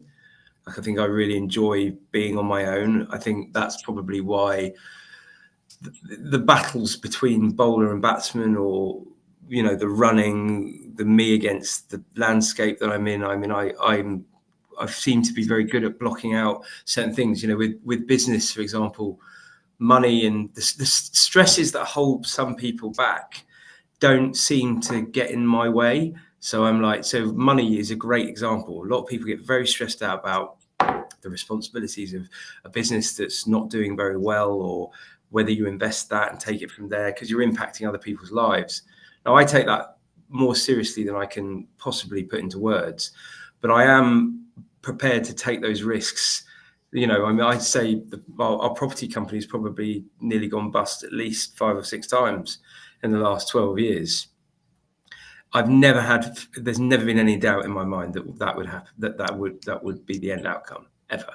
Right? But when I look back, that there's a recklessness that comes with an ADHD mind that if it isn't monitored, I can absolutely see how people spiral. I can definitely see it. You make decisions, you ride the balance between success and failure, and you're running along that line all the time. You could easily tip that way, or you could easily tip that way. You know, it needs care. I mean, these days I'm really lucky because I have people around me now who stop me doing really insane things. You know, I've wasted money, I've gone down rabbit holes, you know, but for example, when I set up the first company, and the pandemic, those are two great examples. The first company I set up, I got made redundant in the banking crisis, and I just got into London every day from 7:30 in the morning and plugged myself into a cafe and stayed there till 7, 8 in the evening. I just did it, and I didn't do it because I had to. I did it because I wanted to, and I just found stuff to get into trouble with. But if things are going, and then in the pandemic, all the companies around us were furloughing people, and me and a couple of other people here, we were like, look, no furlough. We didn't furlough anybody, and we just set people to work. But every Saturday, for example, I'd spend 4 or 5 hours writing up what was going on in the world that was relevant to us, and what was going on in our business that was worth talking about, to keep people try and get them motivated in a time that was so lacking in motivation. In the end, I wrote 3 years of that stuff. And I got asked politely to stop, because I would have carried on forever, right? I would have just done that, you know what I mean? And they were like, "You got to stop now," because people were finding them boring. It was overkill. So I need guidance, but when things are going well, I am at my most dangerous in a bad way, because when things aren't chaotic, which is ironic because it's the chaos that causes the problems, but actually chaos situations make me rise to those situations. And if things are going well, that's when I will lose. That's when I'll do stupid things, and I'll drink too much. I'll take drugs, or I'll just go anywhere. It doesn't matter. I'm not an addict in that sense. I will just do anything that is in front of me that keeps me occupied. Yeah. And what I'm searching for is to be more balanced, so that I don't make those bad decisions, if that makes sense. It does make sense. But I do think something that is very stand out about you is that self-awareness. And it's very common for ADHDers to talk about being good in a crisis. It provides us with a lot of positive aspects. So, like, there's a clear goal. Our focus, if it sways off, there's a fire in front of us. We know we've got to go back to that. But actually, that ability to absorb a lot of data and come to conclusions is what's required. We do that every Tuesday. Yeah, completely. You know, I mean, I think, you know, I just think ADHD. We just need to get to a place in a more open forum where people with ADHD or autism or any of those,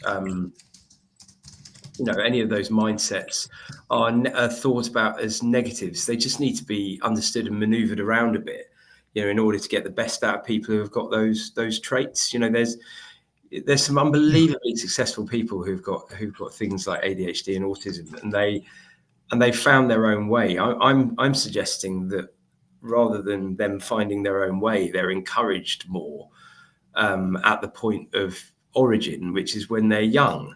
You know, if you can, I listened to the story of the parents of the young man who killed himself, and you know, we must learn from these things. One of the things that we talk about in the film is we must do better.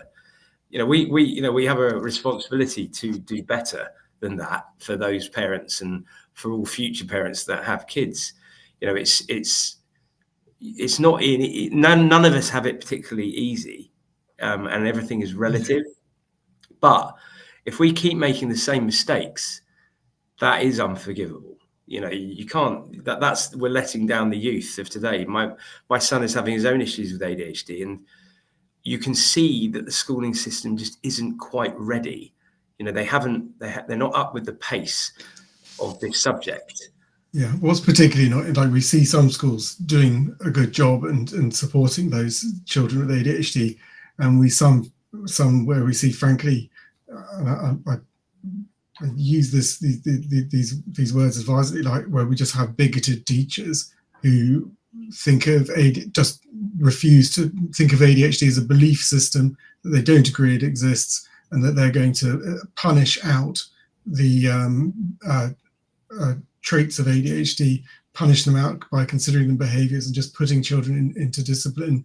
And thinking that will solve the problem as they see it, and it's absolutely wrong. It's ruining lives, Absolutely. I mean, it's a strange balance it's a strange situation we find ourselves in, because, you know, within these large, very fast growing groups of people who have got ADHD or something of that kind.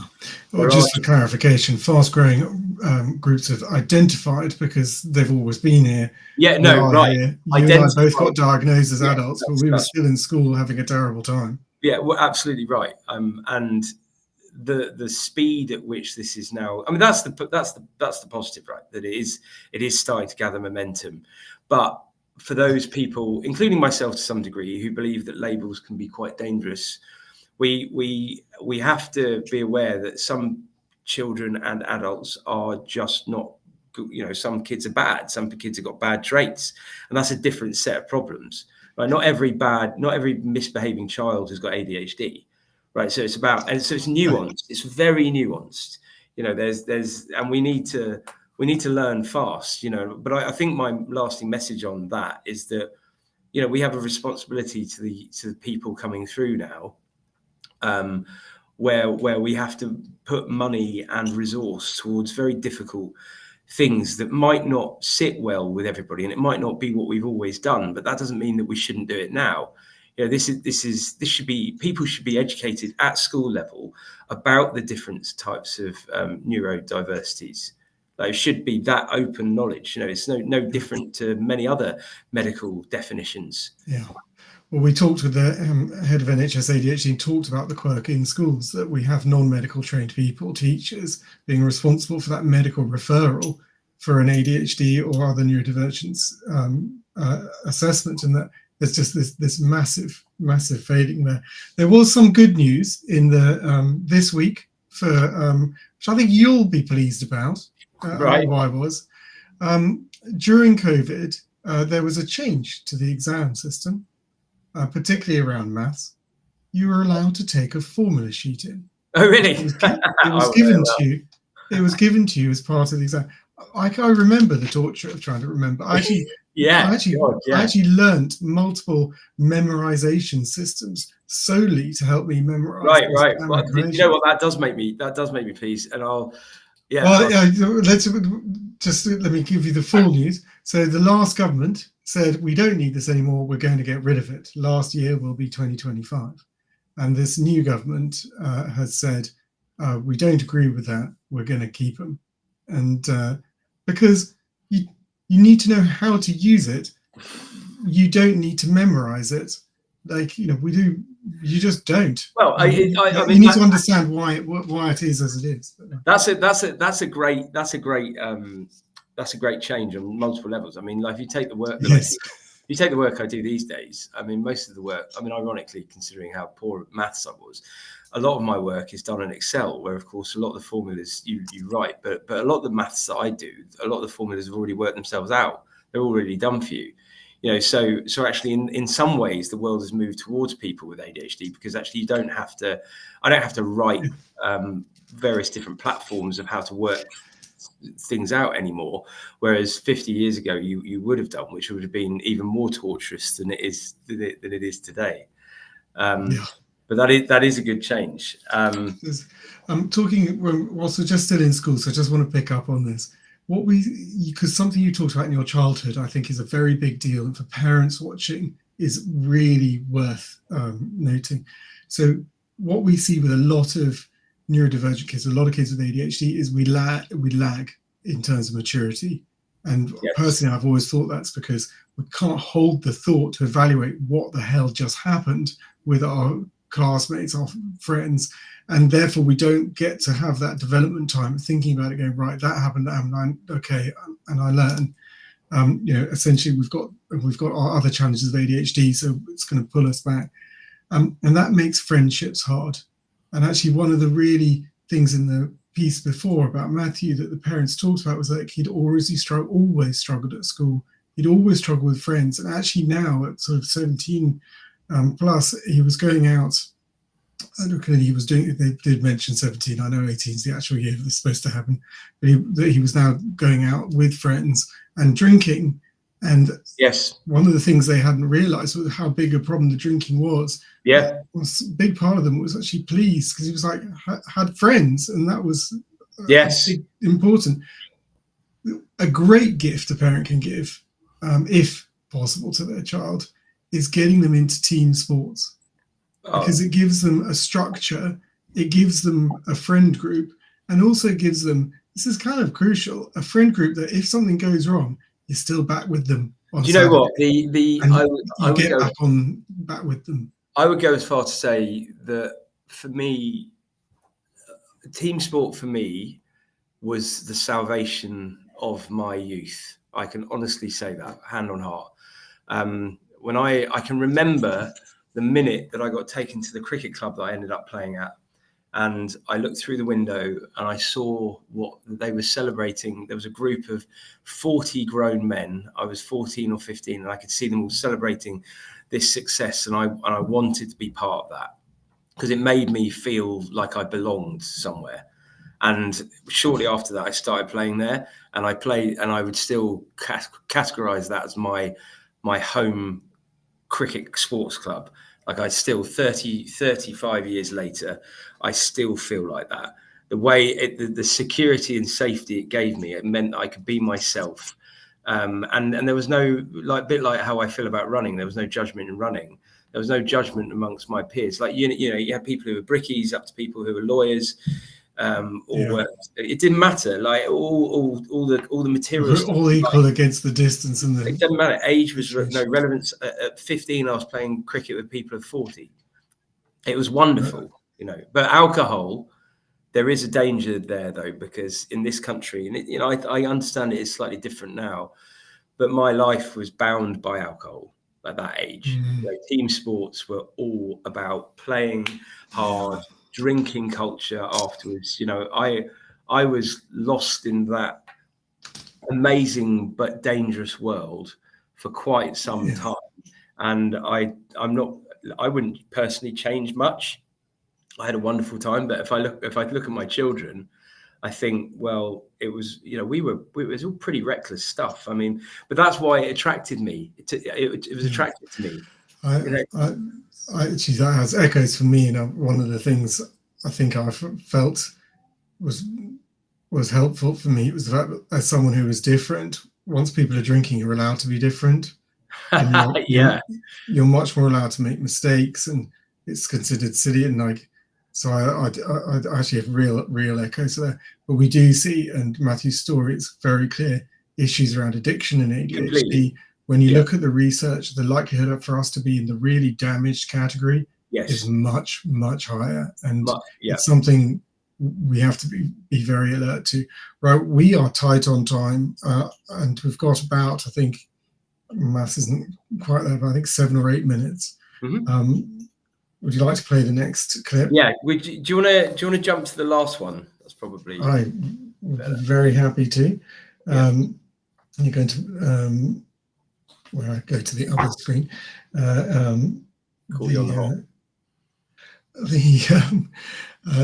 this is now 24 hours. It keeps keeping me on the hot. You can do it, Henry.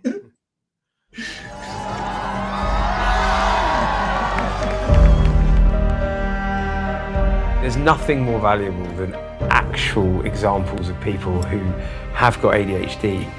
People just don't like talking about it until it impacts them, or there's a kid in their family who's got it. Should it be taught in school what these things are? Being more open, talking about it, and then knowing that having ADHD doesn't necessarily limit you from doing something. It can be addressed far earlier, and before it gets a chance to develop into something a bit more suspect, it can be blocked off and re-diverted. That really is where this goes. But that isn't a quick fix. I think it's really important to help people find a diagnosis early. A diagnosis turns the lights up, and suddenly you can see your mates, you can navigate. When we talk to people, we know how life-changing it is for them. It's home time. We're going home. Oh, no, no. Living with ADHD, you've got to make some quite big decisions. When to push yourself and when to be kind to yourself. You can only really do that if you really properly know, if you have a formal diagnosis. There is a sense of sort of coming home, being understood, and that's really common when somebody has an ADHD diagnosis, is sort of coming to understand why they are the way they are. It's like a light bulb, and you're so happy because you're like, I knew something was wrong. That explains everything. I think he just was happy to go, yes, I do have that. Where he comes into his own, though, it provides you with hyperfocus, especially around things that you're genuinely interested in. And so the enlightenment of actually knowing is life-changing. You've got the keys to the car. You can seek help for that. You can get medication for that. You can look at support groups. You can start to really play to your strengths and manage your weaknesses in a way you just couldn't before.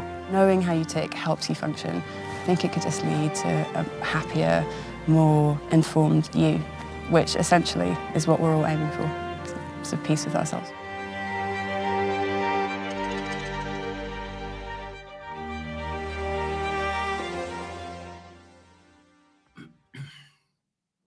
Finally, I was in.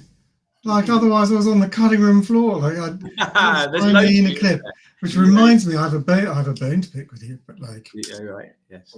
Actually, it was wonderful. So there was a full screening at the Curzon. It was the premiere, and it's just absolutely spectacular. I actually didn't really know. I know I'd done an interview. I'd sort of forgotten about it, if I'm completely honest, until like 20-foot Henry turned up on the screen. Yes. And I was Yeah, like, the wow, BMG version of Henry. this is really, really wonderful. And then I discovered I wasn't in the credits. Yeah. Oh, okay. Well, we can change that. Yeah. Like, my one IMDb potential mention. You're right. No, we can definitely change that. I think. I don't really mind. I thought it was wonderful. You talked about a journey that you went on. That initially it was a movie about the Marathon Disabler. Oh yeah, much okay. More Yeah, into all right, something about ADHD, and it actually is an incredibly. You could see in that clip talking directly to ADHD. You have to do it quickly, Simon, because then we have to park. Yeah, that's cool. I mean, look, I think my final, the final thing I'd like to say is that, like I started this with, that film has taken a small part of my soul, if you like, and it started out as a journey of kind of like self-expression, I suppose, for myself and for Ryan. I think as we've gone through it, we've realised that actually this is something that can do some real good. Our intention is to try and get that film to schools, a version of it. We want people to be able to learn. I think we've talked a little bit about it. We're definitely keen. I think it has some real power, and as I've talked about, like, I think you as a model of what ADHD success looks like in the core attributes. So I often talk about 3 things for success: knowing yourself really well. The second one is knowing what makes a difference. And we talked a little bit earlier, like the Godfather, like just helping you go to sleep, the writing down notes when your brain's active. You've done that. And then the third thing, they're all tough, but it's particularly tough, is being somewhere where you can be different and do things differently. And you've obviously created a company to allow that for you. Well, there is perhaps a fourth: be okay and be okay in yourself. Be kind to yourself. It's okay to struggle, and it's okay to tell people that you're doing that. And I think a lot of the people who end up committing suicide, it's not just about them not being understood. It's also about them not talking about things. So if we can create all these access points for people to talk more, and for then us to take the responsibility of listening to them more, then there'll be far less people who do kill themselves. And that's got to be the goal. There's the greater understanding of both the individual and the wider society, so that when you are doing things slightly, you're not vilified for it or alienated. Yeah, exactly that. This has been wonderful. I've genuinely really enjoyed it, and learning from you and hearing your story and acting as a role model to success and how it can look it's a big deal. And one of the things we try and do actually is talk to people who have ADHD, who have succeeded, so people can see it. But it is directly about, like, actually how do they do it differently? Like, and you've talked to that. So do you have any parting words or comments? They were quite wise, the ones. I just think my parting words are that if you have or suspect you have, or know anybody who's struggling with something like this, don't wait for them to talk to you about it. Sit them down and ask them if they're okay. You know, acknowledge that there are things. If you know, normally when you feel that there's something not quite right, there is something going on. And I think the amount of people I've learned over the last year of my journey with the film who regret not asking those questions is frightening. So don't be one of those. Don't live your life in regret. Just see if people are okay. I think that is a big point. We talked about at the very start of this conference, we talked about some of the gender issues around ADHD and how we have some massive issues in childhood.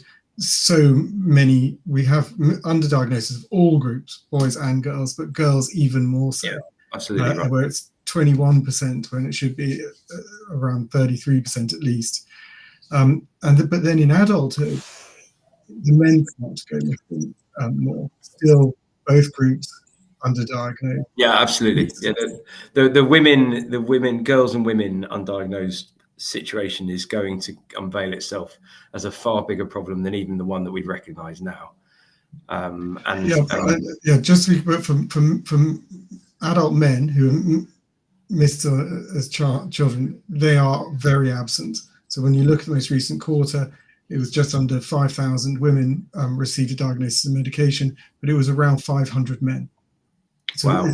It's a factor difference of 8 times. So when you were talking about that conversation, I would say particularly, you want to have it with everyone, but I think the conversation about ADHD and what it is within male groups is less. And so less men are discovering in later life that they have ADHD because they don't have a conversation to hear it be talked about and go, wow, that's me. Well, maybe final thing, maybe where this goes is that everybody has a diagnosis, everybody has a test at some point. Honestly, we are working on that. That would be a very sensible solution, I would suggest. I think so.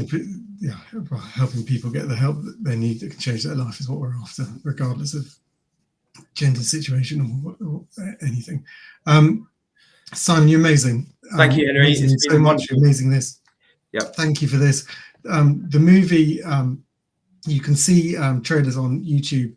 At the moment, it's being held close because I think it's you're deciding exactly how to distribute. Well, we're entering it into some awards and some festivals, and if we can get that to grip, then it will help us be able to push into schools. So I think from this point it'll be 7 or 8 or 9 months, but we'll be sending out some pieces. And if anybody wants to follow me on Instagram or LinkedIn, you'll be able to see updates on there. Thank you. Right, we're going to say goodbye. Thank you so much, Simon. Thanks, Henry. Good luck for the rest of the journey. Thank you very much. Bye. Bye, Simon. Bye. Right, we've had a very kind of generous Alex Partridge waiting in the wings for us to come back on stream, because we've been running a little bit late. I have to say to people who are watching on both Instagram and LinkedIn, we have a 4-hour limit on both of those. And so I'm going to have to turn both of them off, and I'll be turning them on again very, very quick, in short order. So you'll need to refresh in a second as that happens.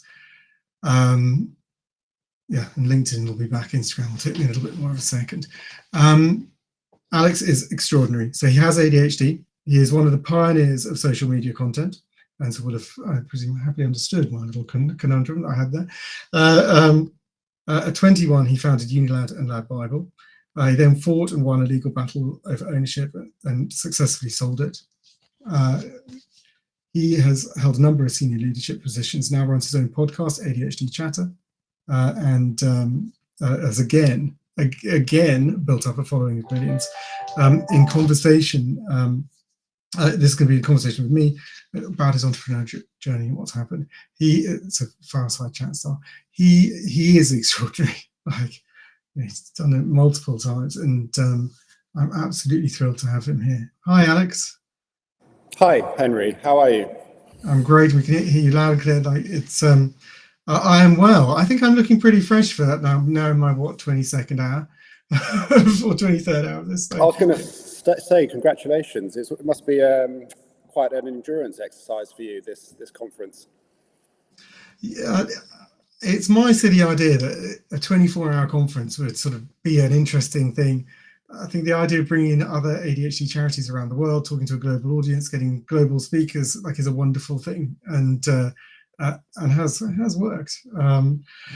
And particularly creating sort of coalition of ADHD charities to make a difference, which has been great. Right, but this is not about me, much as I would like it to be. This is about you. You are amazing. Like, it's like you are the you epitomize the, like, I think in America people make their business in, it's the story is I made it in the garage. We all look at them going, how have you got a garage? Like, my house is like street parking. You did it in your student room. Like, do you want to tell us, or could you share with us that start, like what you did? Yeah, so I went to university in 2010 after really feeling quite lost and not sure what else to do. I was terrified of the education system from day one. My earliest memory of being in school was one of the other kids saying to me, "You could be one of the cool kids, Alex, if you weren't so weird." And that was probably when I was about 6 or 7 years old. The following year, I had my first anxiety attack in a classroom. I remember sat at the back of the classroom quite happily, daydreaming, and the teacher, out of nowhere, pointed at me and said, "Alex, do you know the answer to this question?" And all of the kids naturally turned around to look at me. And in that moment, I felt my heart rate going up. And I remember abruptly standing up and running out of the classroom. And luckily, I found someone in the corridor, and I said, "Please help me, I'm having a heart attack, call an ambulance." And by the time the paramedic turned up, I had calmed down, and they had reassured me that, of course, I wasn't having a heart attack. I was having my first anxiety attack. And it was the juxtaposition between how I felt at school when I was in an environment that was very overstimulating for me, very noisy, very bright, against how I was presenting at home, and in an environment that was friendly for me. When I was at home, I was being very enterprising from a young age, starting businesses. I remember when I was about 8 going through my parents' board games and finding out all of the addresses written on them and all of the companies that manufactured them, and spending the summer holidays designing my own board game, making all the little pieces and designing the board, writing out all the instructions.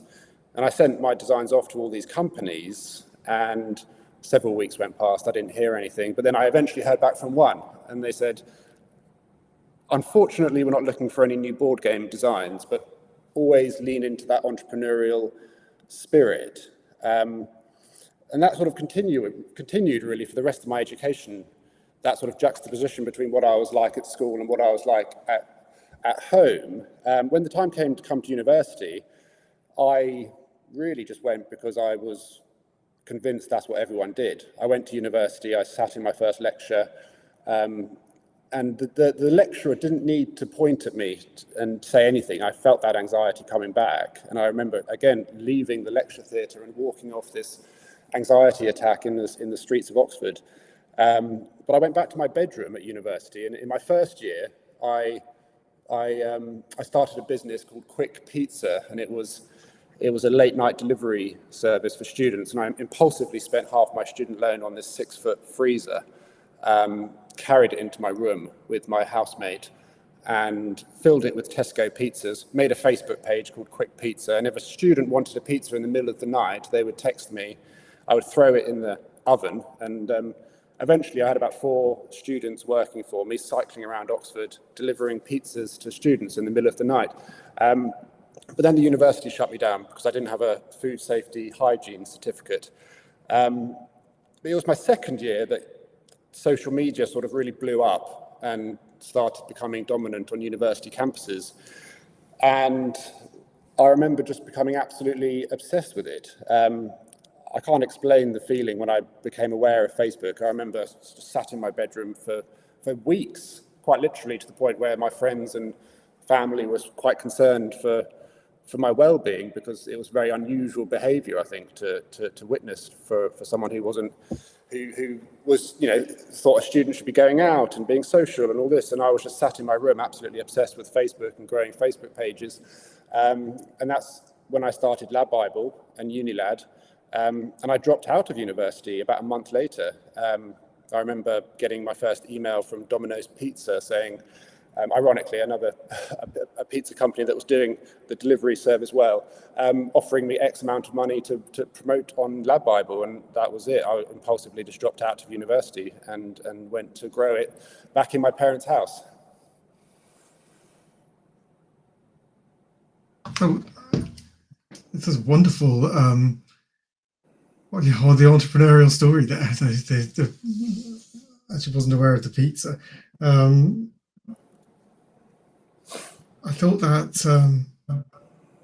crikey, like when he talks about being in school and you know, the teacher, it's a really great example of a teacher, instead of helping, punishing, and instead of understanding you had an attention problem, just deciding to try and like essentially publicly humiliate you into a heightened state so that you didn't do that again. And that just not being possible and having your first anxiety attack is, yeah. What do you think about that teacher now? Like, what do you think when you look back at that? I've been back to the school and I've met the teacher again, you know, and no hard feelings whatsoever. I've done talks at my old schools, which was amazing to do talks on ADHD and neurodiversity. You know, we've come a long way from it's 30 years ago. I'm 36 now, and there just wasn't the conversation back then. They thought no one knew what was wrong with me. There's more to that story. You know, my parents, that really was my first anxiety attack. In the months that followed that, it got worse. My parents moved me from school to school. Nobody recognized that it was an issue, that there was something going on in terms of overstimulation, anxiety. They just thought if we just move me to another school, that will solve it, because that seemed like a logical solution at the end to that problem. But of course it wasn't, because the problem was, or not the problem, but the issue was inside my head, and that followed me no matter what school I went to. But no, I've spoken to that teacher, and you know, I've given them a hug, you know, in the recent years, and there's no hard feelings whatsoever. I think they're so happy to hear how far the conversations come, and just amazed to see that conversation is happening now, and we can look back at that through the lens of neurodiversity and now I suspect undiagnosed ADHD. No, I know undiagnosed ADHD, and to see that what actually was going on, you know, and it wasn't just me being distracted or fidgeting. I was doing those things so I could pay attention to what the teacher was saying. You know, I staring out the window and tapping my foot or fidgeting like we were all told off for is actually what I needed to do in order to pay attention and to take in what the teacher was saying. But of course that went against the sort of stereotypical visual of what a well-behaved pupil should look like, and hence, you know, the telling off that ensued, and therefore the feeling like you need to correct or change how you are in order to not be told off, which, you know, we know is masking and the dire consequences that can have in the long term. But yeah, that was 30 years ago. I know we've come a long way. Well, yeah, you say that, but that story is getting repeated over this country still. Like it's, I think the energy point about fidgeting and moving, there's a real attitude for lots of people that the hyperactivity, it's kind of like a cat. You know, zoom, zoom, zoom, zoom, zoom, and then relax. And you'll see, whereas personally, so I have some of the of ADHD. You know, I have to vent my energy all the time. There needs to be some kind of movement for me all the time. And it doesn't matter if I've done a lot of exercise. For some reason, I'm currently playing with a hose pipe attachment. That's a nice little swap. Like, what are the things we're playing with in our hands? So that looks like a nice, smooth, shiny stone. Yeah, it's a thumb stone, which one of my podcast guests gave me because they noticed that I was moving my hands. They spoke to me afterwards and suggested, and I haven't stopped using it since. It's brilliant. It's just, it's you know, I don't like the word fidget toys tremendously. I think, you know, but it does help me channel that energy, that if I don't channel it into something, it can often end up in my head, which can therefore create a lot of anxiety and an inability to focus on what is gonna. That's such a lovely phrase. Like, if I don't have it, it'll end up in my head. A lot of people talk about the hyperactivity in their brain, the movement of the ideas, of the thoughts. Yeah, absolutely. And I think exercise for me is one of and just movement. And this is how I create movement when I'm not able to go, you know, physically, like situations like this or in meetings, which although I advocate for walking and movement in meetings, often that's not possible in reality. So no. Like some other people don't like it so much. Exactly, yeah. So yeah, it's called a thumb stone, and nice. It's very beneficial. There are three things amazing about it. One, obviously, that it's not really working for you. Two, that you've not lost it. And three, you've not gone past a body of water and looked at it and gone, man, this would skip so well. Now I'm thinking if there's any lakes nearby. Right. You've talked about Fanny. You talked about leaving university, which your parents must have been thrilled about.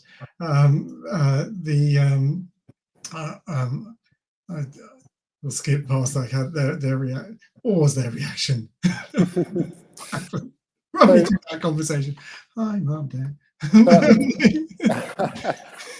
So it was a very awkward drive back from Oxford to Eastbourne, which is my hometown and where they lived, because I was giving up on a degree, which, you know, is still in a lot of families the thing to aspire to achieve, and I was giving up all of that for a silly Facebook page, which there was no precedent for. There was no case study of Facebook pages turning into businesses. But my parents have always supported me and always believed in me, which I think is a massive privilege and a massive, obviously, an advantage. You know, there was no suggestion that it wouldn't work. They very much picked me up and allowed me to work with it. So I have to give them tremendous credit in this situation. I think many others would have had more pressure on them to stay in university and to not pursue a Facebook page, which Facebook didn't exist 12 months prior, and there were certainly no examples of it turning into a business where you can make money from it. But they completely supported me. I moved back to my hometown, and I started building it over the next 12 months. This is where I fell into issue, because the creativity that enabled me and the impulsivity that enabled me to start these two brands was brilliant. And I strongly associate, I think, my ability to spot patterns and predict trends on social media was a big factor in the early stages of those two social media brands. What I wasn't so good at was other areas that are required in a scaling business, like accountancy and dealing with brand negotiations. So I needed help because I had UniLoud on one screen and I had Lab Bible on another screen. And I put out an advert for some assistance, and these two people responded, and I met up with them in a bar in Brighton. And I remember that day so well. We walked from the train station down to this bar on Brighton Pier, and my intuition was screaming at me that day that these two people were not on my side But because I'm a massive people pleaser and not so much anymore, but at the time, massive people pleaser and terrified of confrontation, I signed the bit of paper that was presented to me that day, which was a partnership agreement. We were all going to go into this business 33%, 3 ways, and I signed it. I didn't listen to my intuition that was telling me these 2 people were perhaps sinister. And I signed the bit of paper, and a week later I had been kicked out of the business, completely removed from the Facebook page, the bank accounts, everything associated with the business I no longer had access to. And that was a real moment. I remember just staring at my computer screen, recognizing that I had been removed from everything, and the terror that I felt, like the anxiety. And I buried my head in the sand for about a month. I didn't know what to do. Eventually, my friend, who had some legal advice, legal background, looked at the partnership agreement and encouraged me and persuaded me to go to see a solicitor finally.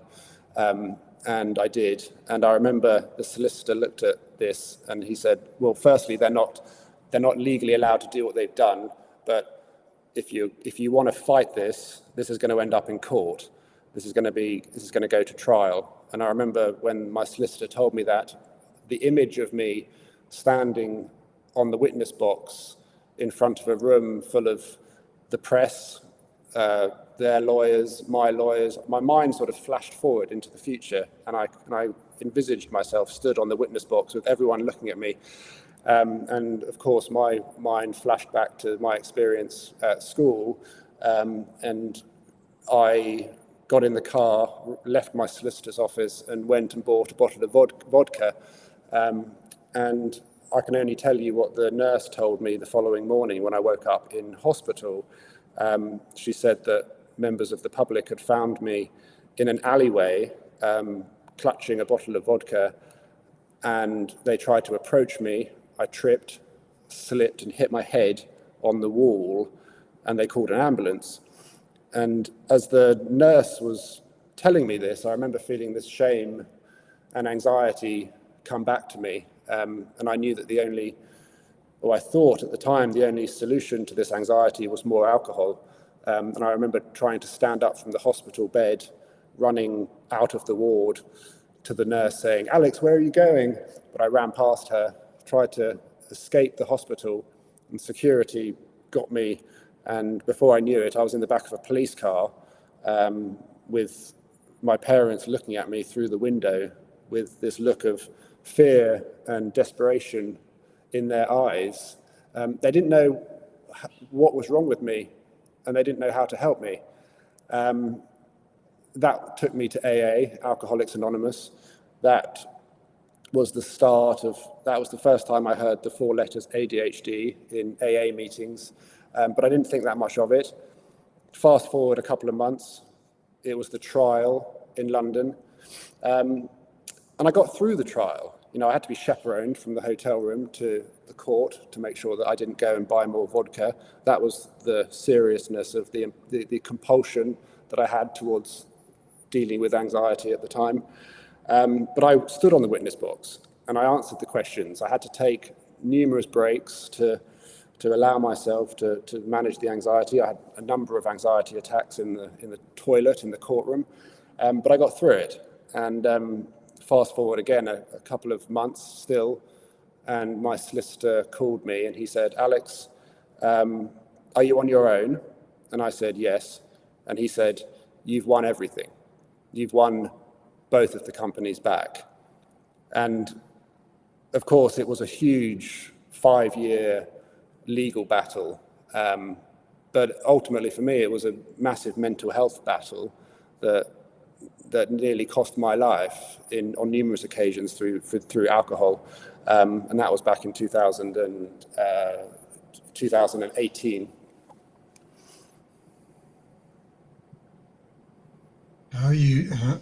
It's an incredible story. It's obviously awful. How are you doing with alcohol now? Yeah, a lot better. I mean, it's with, I have so much more awareness now around what conditions that I'm able to drink in and what I'm not able to drink in. I mean, if I'm completely honest, I refer to myself as an alcoholic, a recovering alcoholic, because if I have a drink, it sets off this compulsion that means that I'm unable to stop drinking.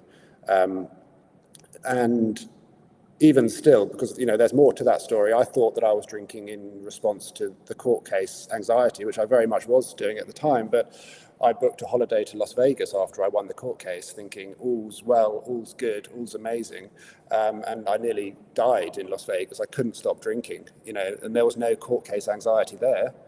I had won. Everything was great. I was, a young legal winner in the press. Everything looked fantastic, but I was getting kicked out of casinos in Las Vegas and breaking up with my partner because I couldn't control my drinking. There was more there. There was something going on in my head that I still wasn't aware of at that stage. Wow. Yeah, and what did you do next? So you got it back. I don't quite understand how that works. Like, so, because they've taken everything, the whole thing from you. Do you suddenly, because you go to Vegas, so who's running the company now? Like, how's it functioning? Yeah, it's a good question. So I never actually went back to take control of the brands, because I had been out of the companies for 5 or 6 years during the legal process. So when I won the court case, there was a process of, essentially, it's the boring details, but there was a third-party company that kind of went in to manage the brands during the transitional period to make sure, because there were hundreds of jobs, at stake, and there was a company that needed to continue to run. So there was a third-party company that went in to maintain the momentum. The decision was ultimately made for me to sell the company, because I had been out of it for so long and I couldn't just walk in having no real understanding of the different mechanisms, because I had been out of it for so long. So I sold the company after I had won the court case. No, well, it's a big deal to make such that kind of decision, and obviously congratulations on achieving that. I'm just going to do a very quick recap, because I think people might miss like how a Facebook page has value. Could you just outline to people like how that works? Yeah, so I mean, it was so much more than a Facebook page by that stage. It was a network of Facebook pages, Instagram accounts, TikTok, YouTube channel of hundreds of millions of followers, and that exposure, that reach to that audience is very valuable to brands who want to reach them. So essentially, it became a marketing agency of dealing with brands. Domino's Pizza, the very earliest one, but companies, brands that wanted exposure to those hundreds of millions of followers, there would be a brand partnership that occurred. So that's where the revenue came from. Oh, great, thank you. Just thought it was useful for people to depending on their understanding. Right, so you've sold it. Like, actually, like, I just want to scroll back. What was it like during those years? Like, you're watching it build and build and build. What were you doing? Like, how are you occupying yourself? Or is it entirely lost into drink? Like, yeah, so the drink came in waves, really. There were moments because if you zoom out and look at the legal process over 5 years, I don't know how much you want to go into the boring details, but you're okay. there's long periods of where nothing much happens. At the early stages, you send a legal letter, and then you might wait 3 months, and you get a reply, and it's just letter after letter, and that can go on for years. And then towards the end, it escalated to court hearings in London, negotiation meetings in legal offices, and then eventually the trial. So the drinking escalated as we got towards the end, during the first 2-3 years, I had to find a job to pay for my legal fees. I got a job in London at a marketing agency, funnily enough, doing essentially what I would be doing if I had control of the companies that I was fighting for. So I was building Facebook pages in a company called Hello You in London. I did that for a year. And then I got a job funnily enough, I got a job in a marketing agency in Manchester. And I was brought in to grow their Facebook pages because they needed help. So I went up to Manchester, and I remember sat in the office, and it was a very busy office, a very loud. There was a table tennis table, there was a dog running around, there was music playing, there was an office slide, you go down it into a ball pit. A very fun office traditionally. But I remember just feeling absolutely overstimulated and paralyzed mentally in that environment. I was unable to grow their Facebook. Within 3 months, I'd grown it from 0 to 5,000. And then I moved on to another marketing agency shortly afterwards. I had to leave that one. And in this new agency, I asked them if I could, A, work downstairs where it was quiet in the canteen sometimes, if I could sometimes work from home, and ultimately, if you could trust me on my outcomes, judge me on my outcomes rather than my processes. And my new boss said yes. And in the same time period, I had grown their Facebook from 0 to 8 million followers. And it's a very, I think, clear example of how very basic accommodations can make a massive difference to someone's output. So I was working in that agency then, that's the new agency in London that I worked for. So I was working jobs, having to earn money to pay for my legal fees to win my company back. After I won what led me to get my ADHD diagnosis, after I won and sold the companies after the court case, I wanted to start a podcast called Walk Away Wiser. It was to be a business podcast, and I remember having the idea, and I impulsively spent a small fortune on 7 cameras. I dismantled my bed. I was going to turn my bedroom into a soundproof studio, and I did it. And I ordered all of the foam, panels, tripods. I hired a producer, I hired a director. And then when the postman delivered all of my camera equipment about 3 days later, I remember sat on my sofa just looking at this pyramid of Amazon boxes with no interest in this podcast anymore. And I couldn't understand the difference between my enthusiasm 3 days ago compared to the absolute lack of interest I had in this project at that moment. And the producer that I hired said to me, "So when did you get your ADHD diagnosis?" And I looked at him and said, "What do you mean?" And that was the second time I'd heard those 4 letters. And that's what started me on my journey. And shortly after that, the psychiatrist told me that my ADHD was clear as hell. And I had so much.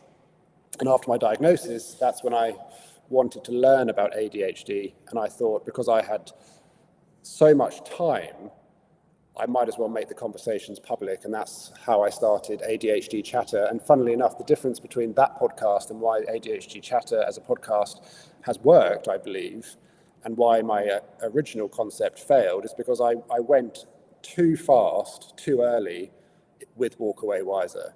I very much all or nothing. And I burnt myself out. I became overwhelmed. Whereas with Walk Away Wiser, with ADHD Chatter, I started very small, very slowly in my office. I didn't spend a fortune on cameras. I didn't book huge, complicated guests requiring logistics to get them to a studio. I just put it on my computer. I did it virtually. I booked a couple of guests of people I speak to on LinkedIn, and I did the first 20 episodes in my office at home on my computer like this. And then once I had learned the basics, I then scaled up to a studio in Battersea, which is where I now film the podcast. And a year and a half later, it's 3 million followers and hundreds of thousands of listeners every month. And I think it's so important with ADHD, whatever we do, whether it's business or a hobby or a new project, is to really try and put a breaker between the initial excitement and going all or nothing. I refer to it as like this metaphorical idea shelf, where if we have an idea, we try and force ourselves to not action it straight away. We put it on a metaphorical shelf, the idea shelf, and if it's still pulling at our interest 2 weeks later, then there might be something there.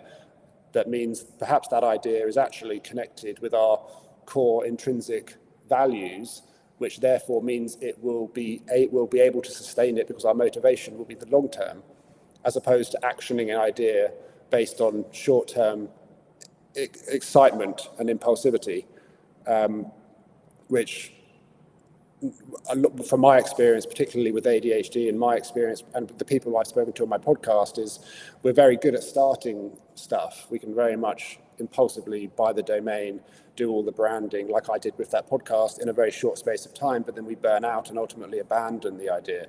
Whereas if we try and put a breaker between the idea and actually taking that first step, then we can really separate the ideas that are being fueled by our intrinsic motivations and core values versus the ones that are being fueled by a short-term excitement. I think it's a really valuable point. It's really interesting. So when we look at sort of the positives of ADHD, one of the slugs is on creativity, and a part of how that works is the impulsivity to do makes us more likely to have created, to create it. There's no point having an idea if you don't action it. It's nothing. But it's a double-edged sword, because if that idea is great, then wonderful. If that idea is not great, well, then you've just lost a lot of money and time. And I think that you often get sort of taught a negative, which is you should pause before you do something, count to 10, or take longer. And it's very much framed around stopping you doing bad things. I really like the way you reframe that into a positive, that you put things on the idea shelf, and if it's still of interest a time later, then maybe it's worth looking at harder, because it's sort of past that initial threshold, and it's a great way to filter the chaos of the ideas of all the things we're thinking of. I also, when we talk about, we've got a section coming up on to-dos called "To Doing the To-Dos," and one of the things the coaches there talk about is that to-do lists get overwhelmed, that you're constantly trying to, the memory issues that often, and the huge number, the racing brain and all the ideas mean that this list gets just saturated and becomes a new page, a new list, new this, and if you have a dumping ground list, a list for, like, your much better phrasing of an idea shelf, where you put things on the idea shelf and let them mature, then it stops your main list getting overwhelmed, because you've got a place for this stuff. And so I think it's a really, really powerful idea from multiple levels. I think it's also really important to say that this has to happen simultaneously with a sort of continuous effort to build one's self-awareness. At the end of the day, really journal, really meditate, or weekly, however often you can do it, and really ask yourself, and honestly ask yourself, what happened in that time period, that day, that made you feel happy, what made you feel sad, what did you enjoy, what did you struggle with. And if you do that often enough, you can build up an arsenal of self-awareness that will give you an edge in many areas of life, but also you'll be able to understand what items on your idea shelf are connected with your core values. It's so important, especially I think with the ADHD community, is when we embark on new projects, the ones that are going to sustain our attention are the ones that are going to be connected to our intrinsic core beliefs. So we have to work on understanding what those beliefs are, especially when so many of us are disconnected from our true selves through a lifetime of masking and all of that, which is a different conversation, but it is connected. So I think so many people in the community don't understand, haven't got enough awareness or clear enough awareness they actually are, through reasons that are out of their control and are not their fault, because they've been felt to feel different their entire life. So I think for the ADHD community, and neurodivergent community in general, it's particularly important to work on those self-awareness exercises, areas and as often as you can, to ensure that you have a definition of who you really are, because only when you have that can you embark on a project, because a project that's going to sustain your attention enough for it to turn into a long-term success. Knowing yourself is one of the critical aspects of being successful with ADHD. Like a way we try and frame it is everyone to succeed has to be positive, you know, has to play to their strengths, balls to their weaknesses, and for us that's more so. And stronger strengths, weaker weaknesses, and we got to know them. And we are going to be wanting to do things differently. I thought your vignette talking about working and recognizing you need to do it differently. You had to be in the quiet bit. You had to working from home is going to make a big difference, and being able to have that happen. We've come to the end of time, and so I'm supposed to say, like, what's next? Like, what do you hope for in the next period? So my plan is to continue building the podcast. I think the podcast is such a passion project of mine, and I think my motivation comes from the injustice that I feel that so many people in the community face. Fueled by it has to be, I think, fueled by your own experience partly, and it has been by my experience mainly at school. I want to continue building the podcast. I want to continue inviting a diverse range of guests onto the podcast, a mixture of life story episodes and academics, to really get a blend of lived experience. Good one coming on. Exactly. We have Jessica Eccles coming on shortly, who's incredible. I think, you know, if you Google ADHD or you ask a doctor, they'll tell you it's a neurodevelopmental difference disorder characterized by traits of impulsivity and forgetfulness. But I genuinely believe it's more. I think it's a lifetime of being told you're too much and you're too sensitive and not understanding why you have to adjust who you are, shapeshift in order to fit in. I want people to have that realization as early as possible, so they don't go a lifetime of pretending to be someone that they're not. And the earlier the better. We can all realize that we're not broken. We are just perhaps a little bit different, and that we have always been enough. That's my goal for the podcast, to provide a platform that broadcasts that message time and time again. That's a wonderful, it's a wonderful uplifting note to end on. You've been amazing. I've really been grateful for this, and I found it absolutely fascinating. I had and your candor and honesty and deep thought in that belies your answers is just wonderful. And I've learned a lot, and I'm sure others have too. So thank you, and thank you for obviously what you're doing in ADHD Chatter and the podcast. It's a big deal. I have to say goodbye, which makes me sad, but thank you so much. You have a great rest of your day, and thank you. Goodbye, Alex. Thanks, Henry. Thank you. Right, I'm very excited about this. So we have Jessica Eccles waiting in the wings. I'm looking away. We've just got a lovely video to show. So we have ambassadors for the charity. I've got two videos coming up for Luke and Anne. They are both ambassadors for ADHD UK, and our aim with ambassadors is to help, give more weight to their voice, help make their voice louder, and in doing so, share that mutual goal of changing positively what it means to have ADHD in the UK. If you go onto ADHDuk.co.uk, look at Get Involved, you can see how to become an ambassador. As a part of that, we invite you to monthly insider meetings where you see what the charity's done in the last month, what we plan to do in the next month. There's an opportunity to raise your hand and get involved. That's as we look to advocate for change. That might be talking to your local MP, your local council. It evolves for us, and we use the feedback and ideas from our ambassadors to help evolve that. That's a part of it. There's a lot more. I don't want to get too much into the. That's not one I vote for.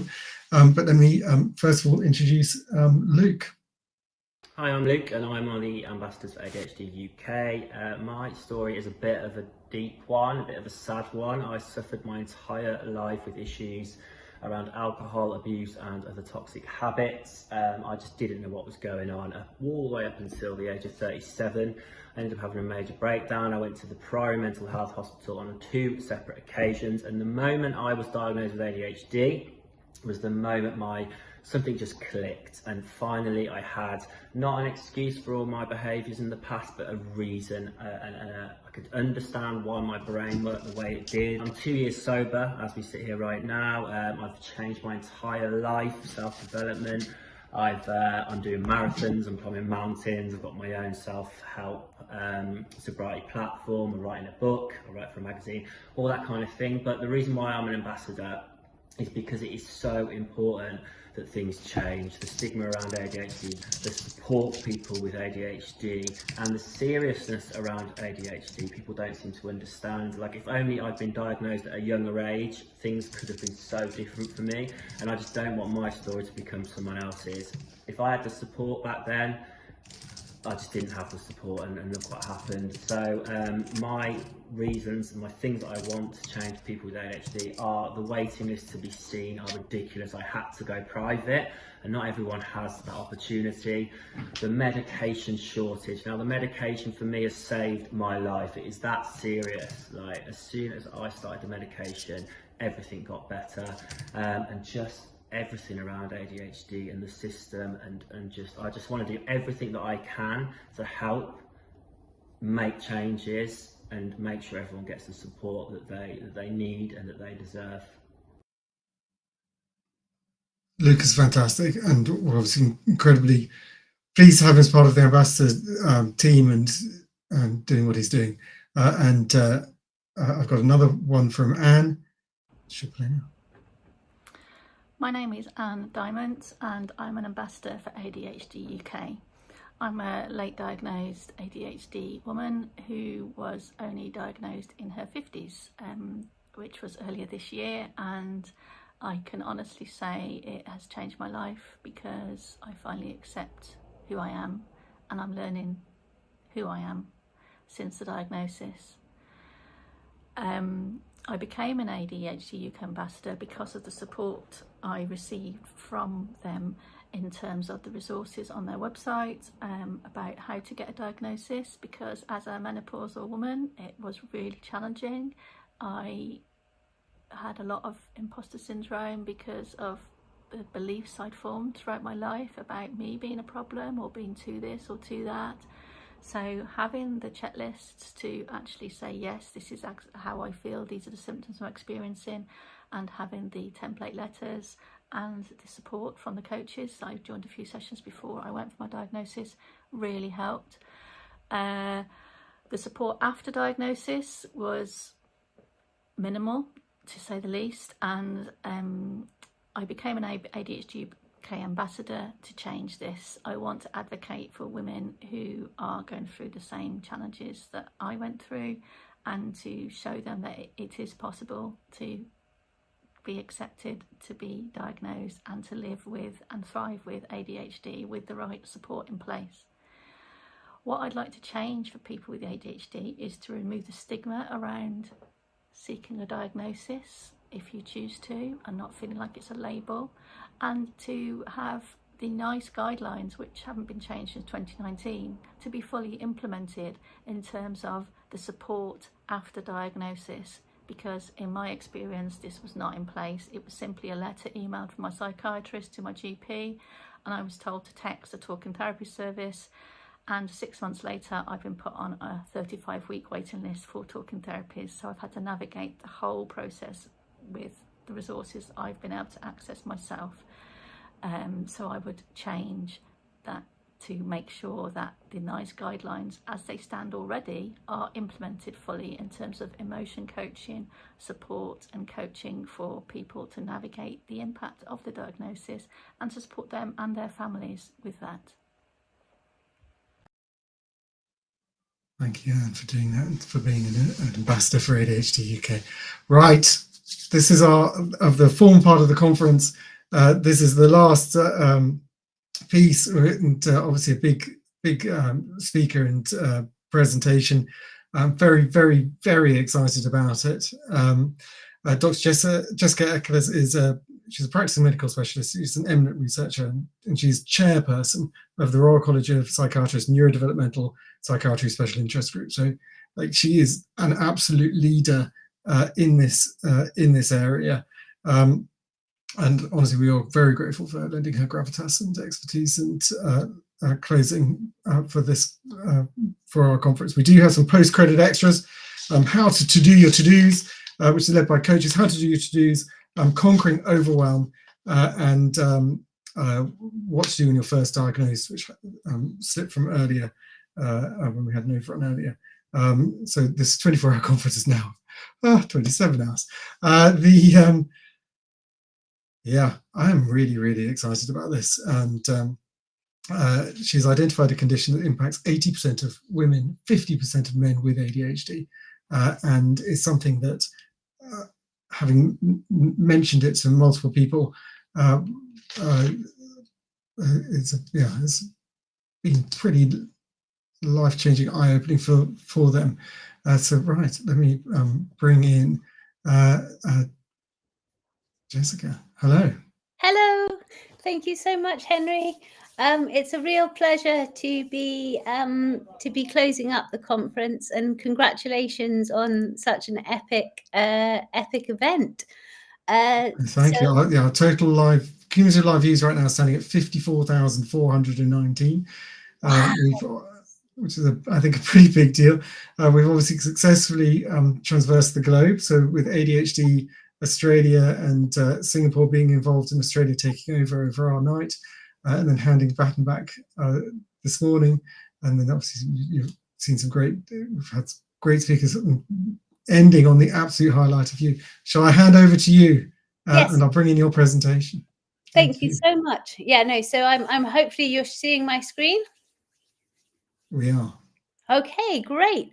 So I'm Dr. Jessica Eckles. I think I have a really lovely job in that I spend 2 days a week in the NHS in a really exciting neurodevelopmental service where we look at ADHD, autism and Tourette syndrome often together.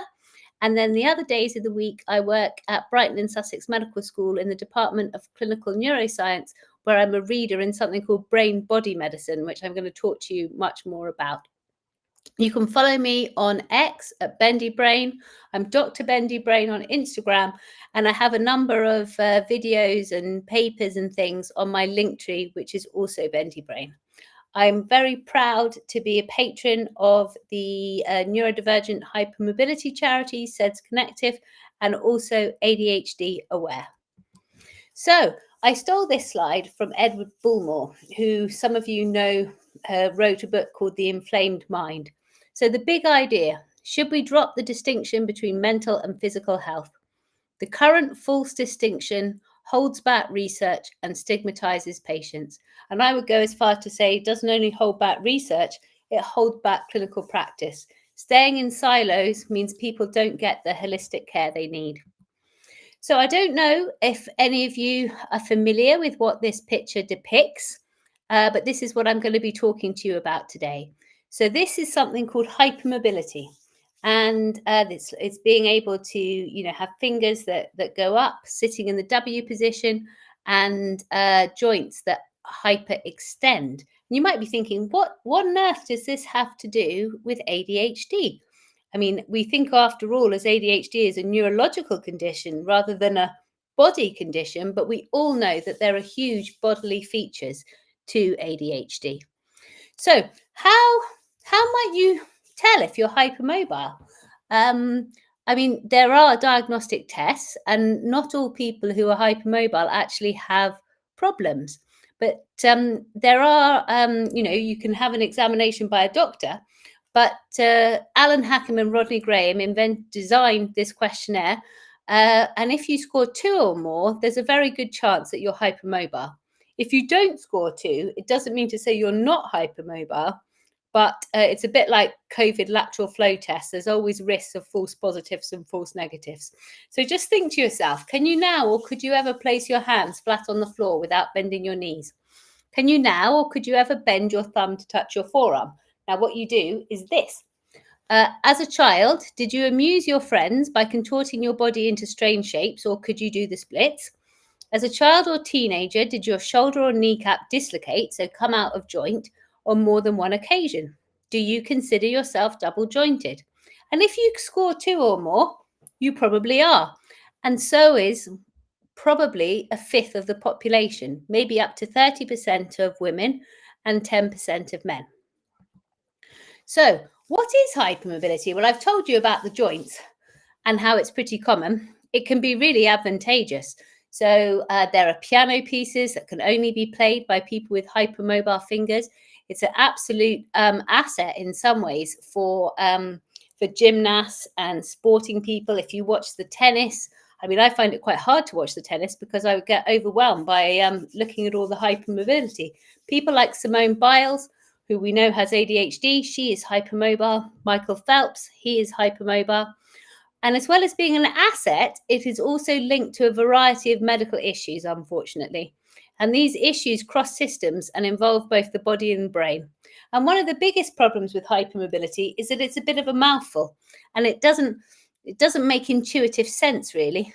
And the problem is there are so many different abbreviations that people use to describe it. So people talk about GJH, GJL, they talk about HEDS, they talk about JHS, they talk about EDS3, they talk about EDSHT, and you can see that the messaging about it is really quite confusing.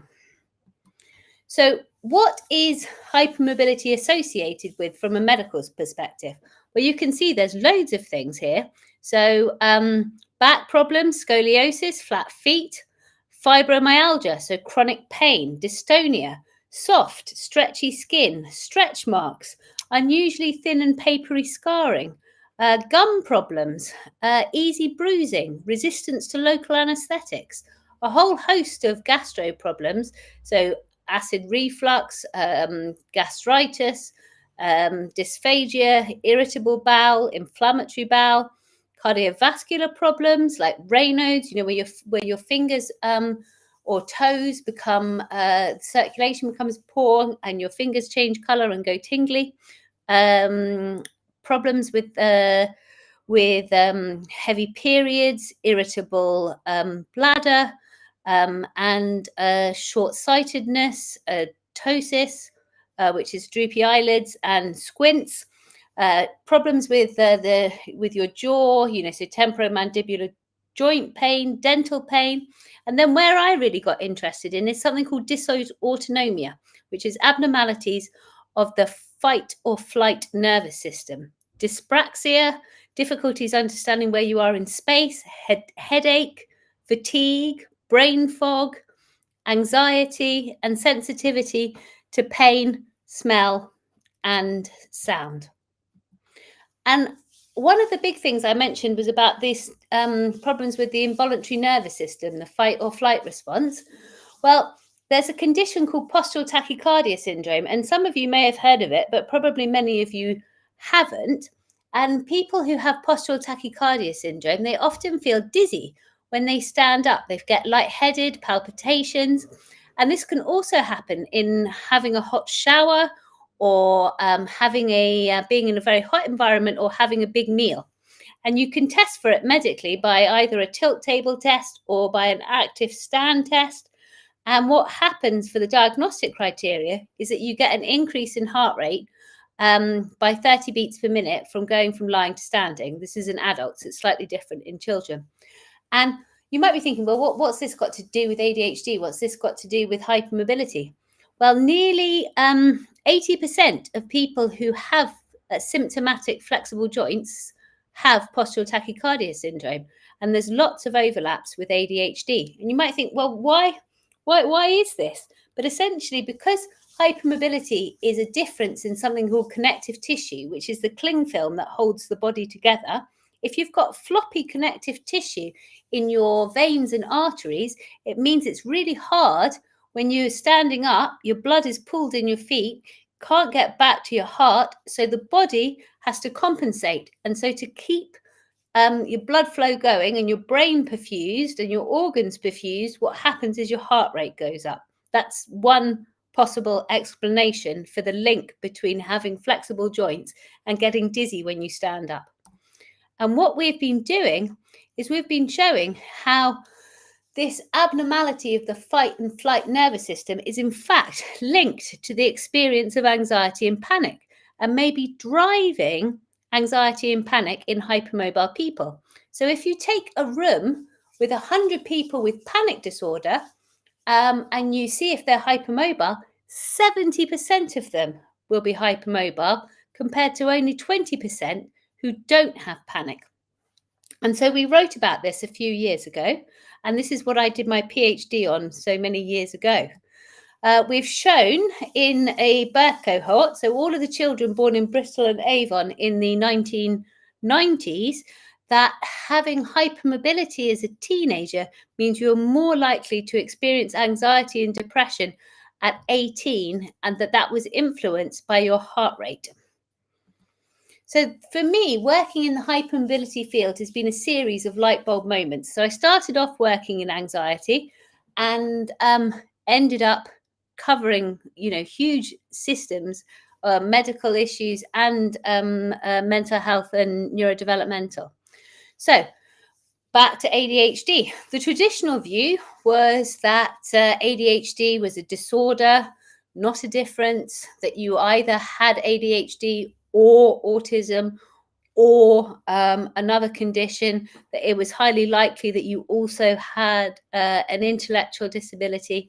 But we know that view is definitely and thankfully being superseded. So an alternative view that we know about ADHD is that really gender stereotypes are complex and a challenge, that it isn't really just about fidgety boys. I know that's a bit of a stereotype. And as the previous speaker was saying, many key elements of ADHD are really not captured well by the diagnostic criteria.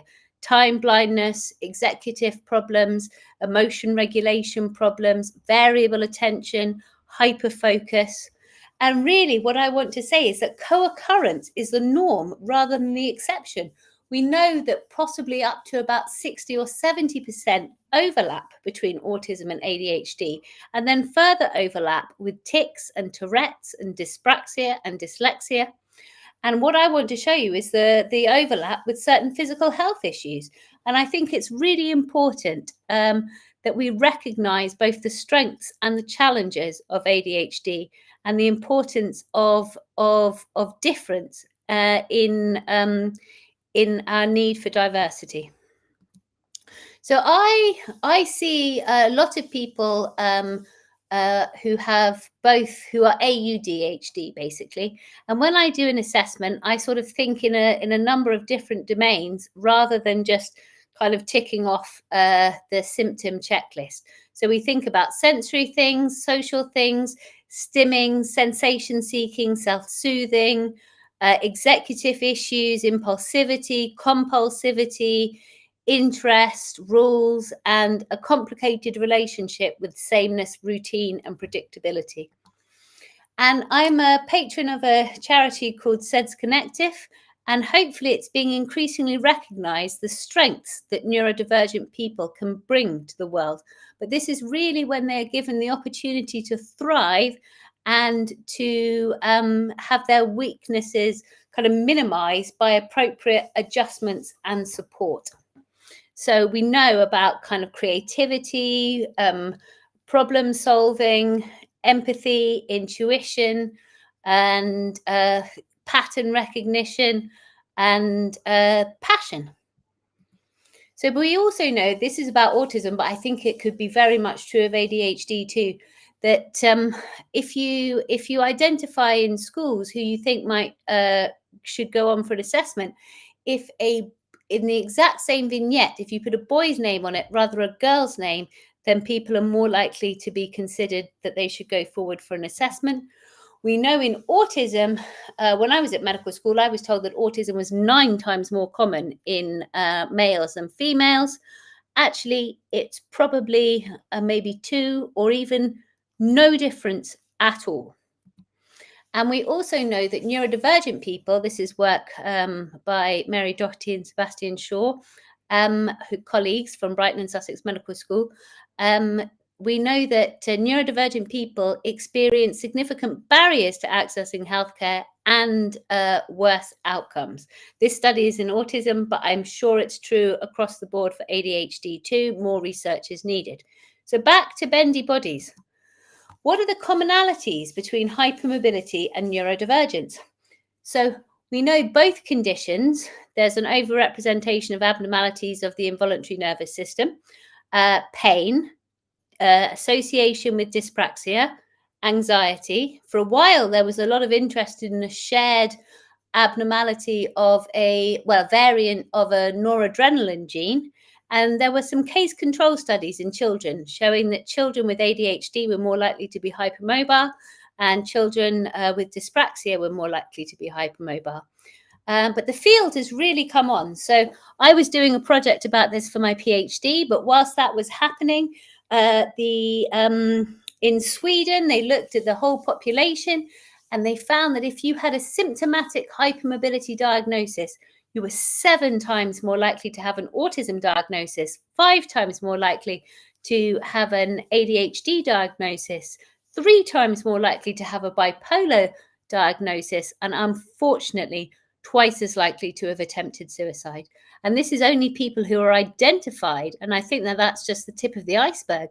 So other researchers have been working on the link between ADHD and pain, autism and hypermobility and pain, and we basically tied this all together in a paper that was published in 2022, where we showed that people who are neurodivergent from our clinic in Sussex, we compared them to the general population into a comparison group. We showed that they were more likely to experience symptoms of problems with the involuntary nervous system, more likely to experience pain, and this was because of hypermobility. So what we found is you were 4 times more likely to be hypermobile if you were neurodivergent, and that you had greater symptoms of abnormalities of the fight and fright nervous system and greater pain. And this shows, so the red and the green, this shows that nearly 80% of our ADHD and autistic females are hypermobile, and 50% of our males. And this is just using one way of assessing hypermobility. Who knows if we used a different method? And we show that the symptoms, the orthostatic intolerance, so the difficulties with going from lying to standing, they track with the number of hypermobile joints, as does the musculoskeletal problems.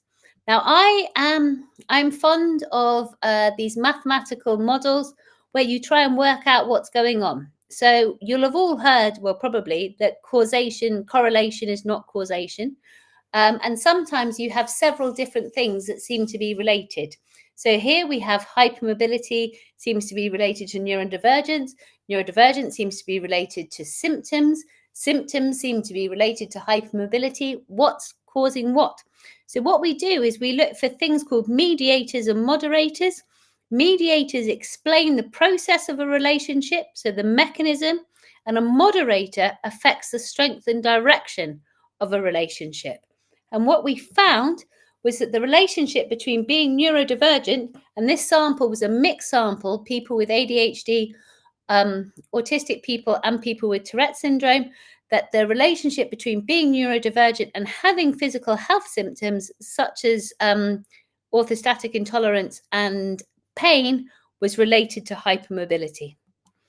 So I want to talk to you a bit more about pain and fatigue. Pain and fatigue is some of the most common troubling symptoms that people go to general practitioners with. And we set up a study some years ago now to look at 2 patient groups, fibromyalgia, where there's chronic pain, and ME/CFS, where there is chronic fatigue. And we thought, well, is the pain and the fatigue, is it related to abnormalities in the fight or flight nervous system? Is it related to inflammatory problems? So we brought people into our lab at the hospital in Brighton, and we put them on the tilt table, and we took some bloods from them, And we also brought them into our brain imaging centre, the Clinical Imaging Sciences Centre in Brighton, where they had brain scans. They came in twice, and they had an inflammatory challenge. That's a typhoid vaccination, which induces a mild level of inflammation. And we wanted to see what happened to pain and fatigue. We also did some fancy blood tests. And what we found was, although a third of the patients came to us with a fibromyalgia diagnosis and a third with an ME/CFS, so a chronic fatigue syndrome diagnosis, and a third had, these are clinical diagnoses, had both, when we went through all of the diagnostic criteria, pretty much all of them met the criteria for fibromyalgia and ME/CFS, even if they hadn't got the diagnosis. But really strikingly, 4/5 of them had symptomatic hypermobility, and only 1/5 of them had any idea at all. And the hypermobility features correlated with pain, fatigue, and brain fog. So it's often been thought that fibromyalgia and ME/CFS are possibly medically unexplained, or that they are non-inflammatory. I do not think that they're medically unexplained. I think there's so much that we need to find out about, but there are some clear clues that there are lots of biological things going on. So what we found is that the patients, so the fibromyalgia and the ME/CFS patients, have mildly elevated levels of ESR and CRP, which are markers of inflammation in the blood, and that those markers predicted fatigue severity, brain fog, and pain level. We put people on the tilt table, and we found that the patients in red, they experienced more pain because of tilt and more fatigue, but they didn't experience a change in pain thresholds, so pain sensitivities. So that meant that the autonomic challenge, the involuntary nervous system challenge, provoked the pain rather than changing the pain threshold. So we put all of this together in those mathematical models, and what do we find? We find that being a patient is related to tilt-induced pain because of the connective tissue features of hypermobility. Being a patient is related to tilt-induced fatigue because of the levels of inflammation. And then, as I told you, we brought people in for brain scans, and we measured what happened to their bodies as a consequence of the inflammation, the inflammatory challenge, and the inflammatory challenge induced pain in the patients more than controls, induced fatigue in the patients more than the controls. And we looked at a particular hypermobility marker, something called arachnodactyly, which literally means long spidery fingers. It also means long spidery toes. It's about being able to put your thumb overlapping your little finger, or your thumbnail protruding past your wrist. It's a marker of differences in connective tissue. And we found that being a patient was related to having symptoms induced by inflammation because of how reactive your inflammatory system was because of this hypermobility feature. So, and as I said, we had brain scans. And what we did is we did something called functional connectivity analysis, and we looked to see how different parts of the brain talk to one another and were connected with one another. And we found that the change in how connected the parts of the brain were as a consequence of inflammation was related to your hypermobility features, and that change in how the brain talks to itself was related to the change in symptoms because of hypermobility. And the work I've just showed you, there's a huge number of fantastic people who were involved with that. So I just want to say thank you to all of them, but particularly Prof. Kevin Davis and Prof. Hugo Critchley. Now, there's been a lot of interest and a lot of chatter about long COVID. Is ADHD related to long COVID? What's going on? Well, I gave a talk at a conference a couple of years ago now, and about hypermobility and pain and fatigue. And there was a team there from King's College, Professor Claire Steeves, and she had set up or been involved during COVID with something called the Zoe app. It's now a diet app, but during COVID, it was collecting people's COVID symptoms. And we decided to form a collaboration and see if we could look at that data to see if hypermobility was associated with long COVID. And indeed it was.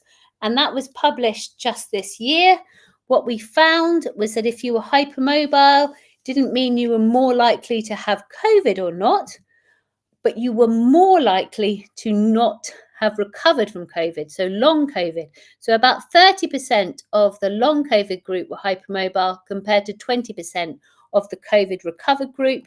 When we put this all into a model and we correct for ethnicity, sex, socioeconomic status, people with hypermobility were 30% less likely to have recovered from COVID. And that was likely mediated by high levels of fatigue. And we know it's really interesting, the relationship in ADHD between energy issues, fatigue, brain fog. So this is actually really important because maybe there's a subgroup of people with conditions like long COVID who are hypermobile, who may have ADHD, who may be autistic, who may have postural tachycardia syndrome, who may have mast cell activation syndrome. And this provides us with possibilities for intervention targets. And we really need greater awareness of hypermobility for patient stratification and implementation of personalized medicine.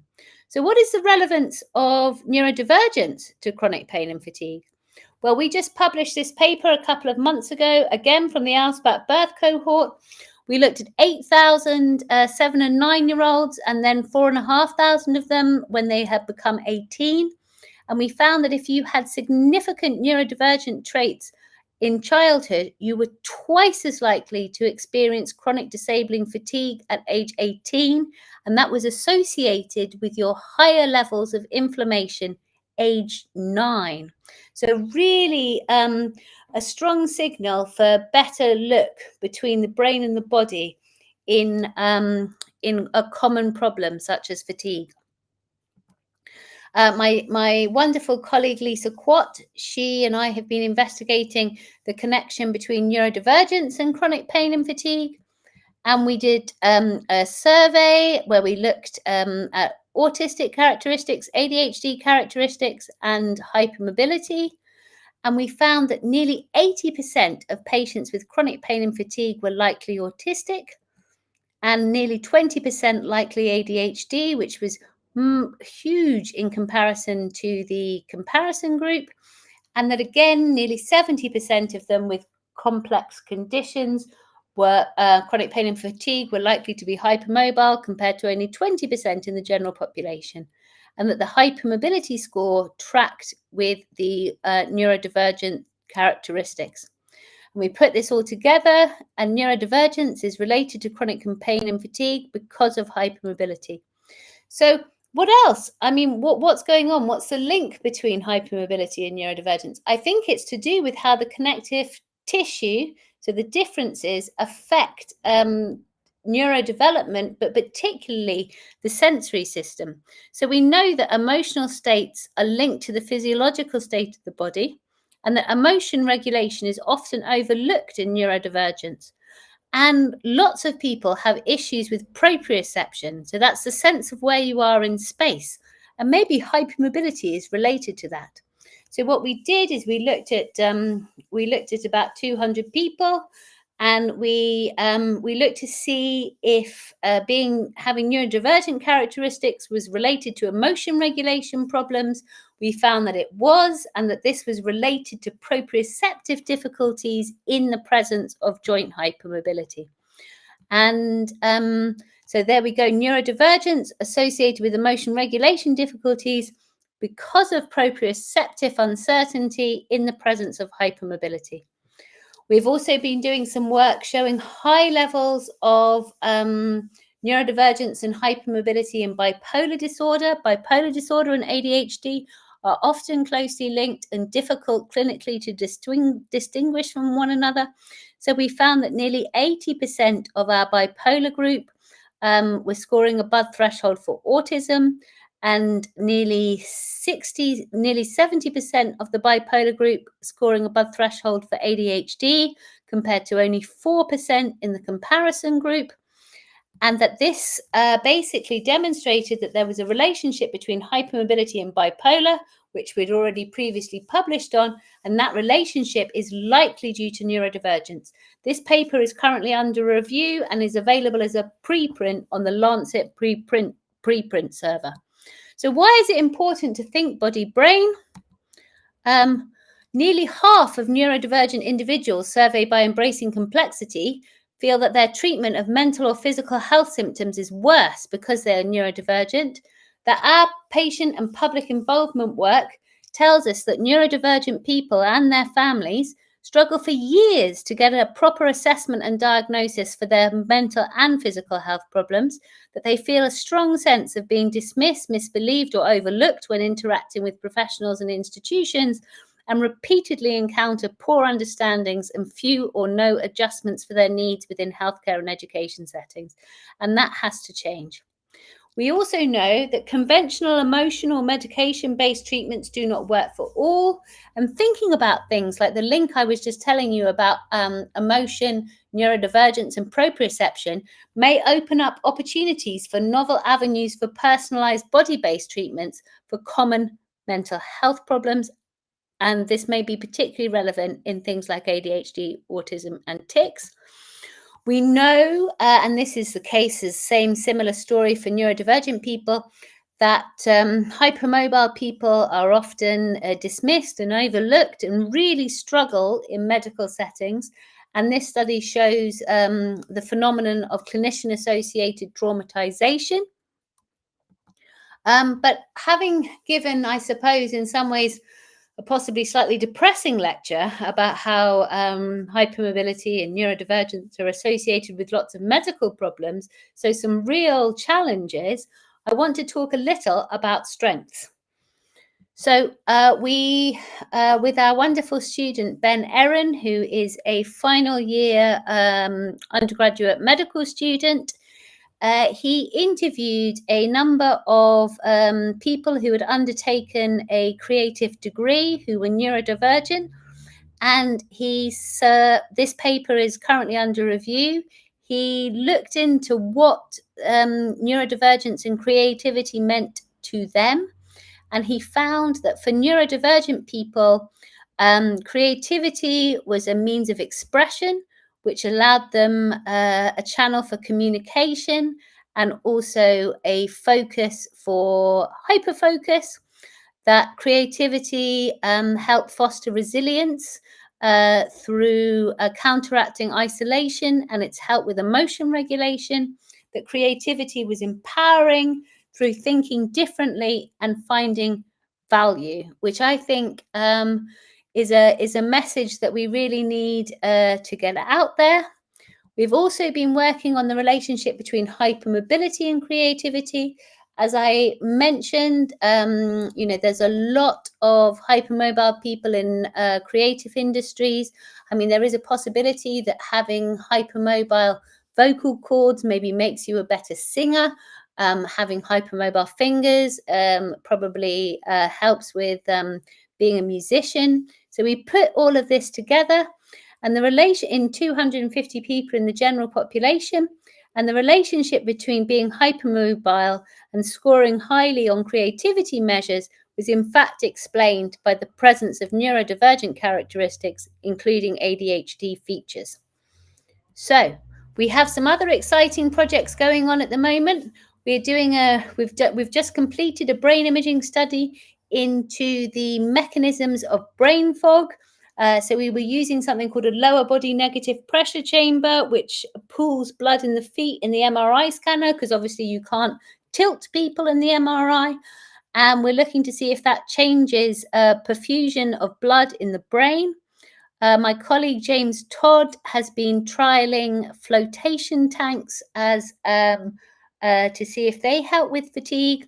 And our PhD student Beverly Darkin is looking, doing some experiments about brain fog in pregnancy and the menopause.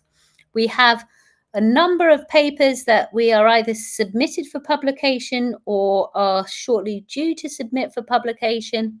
And I just want to say before I pass back to Henry, a huge thank you. Now, I need to say a huge thank you to all of the people who have funded the research.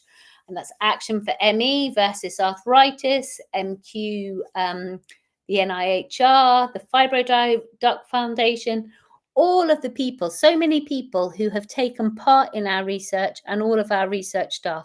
But I must say a huge thank you to Professor Hugo Critchley, without whom I would have never been started on this path, and is a fabulous mentor. Our patient organisations, such as the Sussex ME/CFS Society and Remember, the team at CIS, the team at CIRU, the team at King's, my dear colleague Dr. Lisa Quat, Professor Kevin Davis, and Neil Harrison and Christopher Muller-Pollard, and for the Creativity Project, Ben Erin, Seb Shaw, and the film director Nigel Cole. And a huge thank you to my wonderful clinical service, and particularly our very inspiring nurse consultant, Rebecca Dew. So find out more, follow me on @BendyBrain, or look out for articles on Linktree BendyBrain. And if this has made you think about, oh, might I be hypermobile? How do I get help for this? There is, if you Google the EDS UK GP Toolkit, that is resources and information to give your GP. EDS UK, which is the Ehlers-Danlos Society, also have a school toolkit for children, for helping support children in schools. Please do check out SEDS Connective, which is a charity of which I'm a patron, which is specifically interested in supporting neurodivergent hypermobile people. So I'm just going to pause there, and thank you so much for listening. Thank you. That was absolutely wonderful. I honestly, honestly, brain blown. Like your pioneering research around the correlations and neurodiversity to the body, and just extraordinary. And we obviously spoke a little while ago, and I then had the opportunity to speak to a number of people, and I've raised it, and whenever I do, people go, "This is me." Like, that's me. And it helps explain an enormous amount. And I've been happily trying to see if I'm qualify on hypermobility. I don't think I do, but certainly on other aspects like acid reflux, I think, and she mentioned, I'm definitely in there. Well, I think actually that, I mean, a bit like for a long time, we thought that ADHD is, more common in men than women. And we're gradually realizing that actually our diagnostic criteria are not picking up women, but that women are definitely affected. I have a feeling we need to do more research, but that our hypermobility criteria are not picking up men, and that and that men may be more likely, may have hypermobility. Obviously, for various hormonal reasons, they're probably slightly less lax, but their hypermobility may manifest in different ways. So there are other soft signs of hypermobility, like frequent ankle sprains, for example, or soft skin or easy bruising, and certain kind of thin face, long arms, and all of this sort of thing. So if you are there are lots of if you don't score 2 or more on that questionnaire, it doesn't mean to say you're not hypermobile, but it's worth thinking about. I think the overarching part that I think is absolutely groundbreaking is looking beyond that neurodiversity condition and into the linkages. And when you were talking, I actually hadn't realized that it used to be a divided choice. You're either autistic or you're ADHD. You couldn't be the both. And it's, with the knowledge I have now, that just seems wild, but obviously no, it was a function of the old Diagnostic and Statistical Manual, the DSM-4, used to basically mean you could only have one neurodevelopmental condition diagnosis, so either autism or ADHD, and that only changed in about, I mean, it took a while for it to infiltrate, but probably about 2013, 2014. And so you can see that this is the reason. It was only in DSM-5, which I think came out in 2013, that you could have multiple neurodevelopmental diagnoses. And this is the historical reason why adult services are so fragmented in terms of either an ADHD pathway or an autism pathway. And it's done, and it's actually quite rare to find a diagnostic service that looks at both. And this is the legacy of the change in diagnostic criteria. And it's not uncommon, but psychiatrists and specialists, they often specialize in one or the other, and it's actually quite rare to find someone who specializes in both. And I think that in the future we need to, and this wasn't the subject of this talk, but we could give talks about how important understanding ticking and tic and Tourette's is to this whole constellation.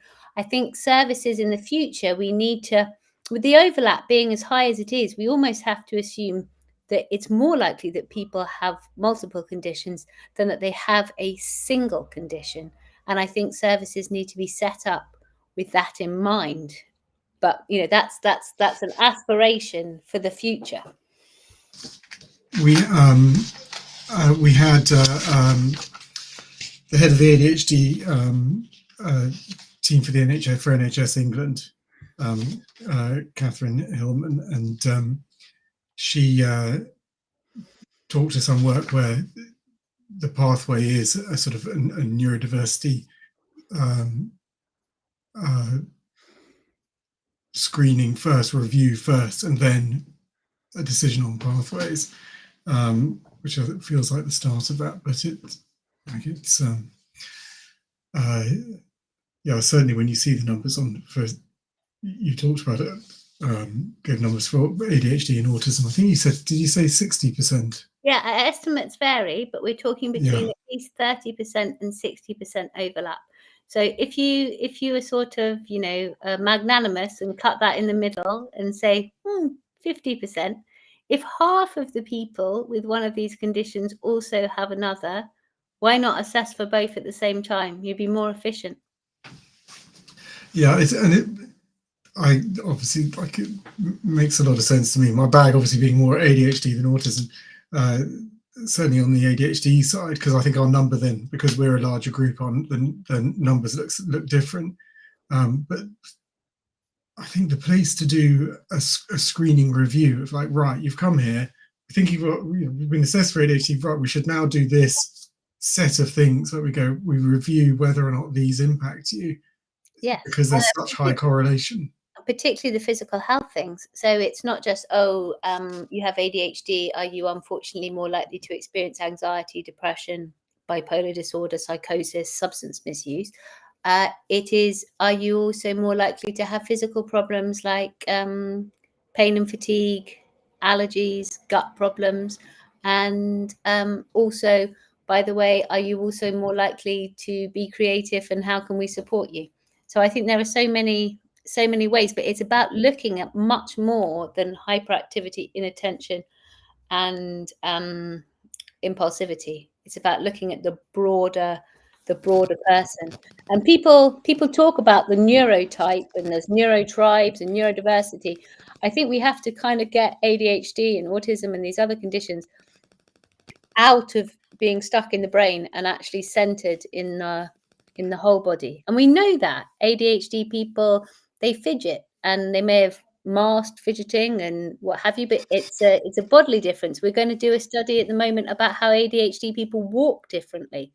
Oh, that's interesting. Okay. No, exactly. So we're going to do some gait analysis. So ADHD is a physical thing. And I know that, it's quite common for people on, social media to say, oh, you don't look autistic or you don't look ADHD. But there are things that do go together. And I met someone a little while ago now who's a trained actor in RADA, and they went to have an ADHD assessment, and that person was like, "Well, you're not really acting like someone with ADHD. I just don't think you can have it." It turned out it was a screener rather than a formal assessment. She's like, "Got 3 years of training in not looking like, of course I present absolutely excellently." Like, just that huge frustration. What do you think? Like, so I've got some comments, some questions in. It's not all about me asking questions. I want to. We've got a lovely thing from Seema. She's written, "Hi Jessica, wow, just wow.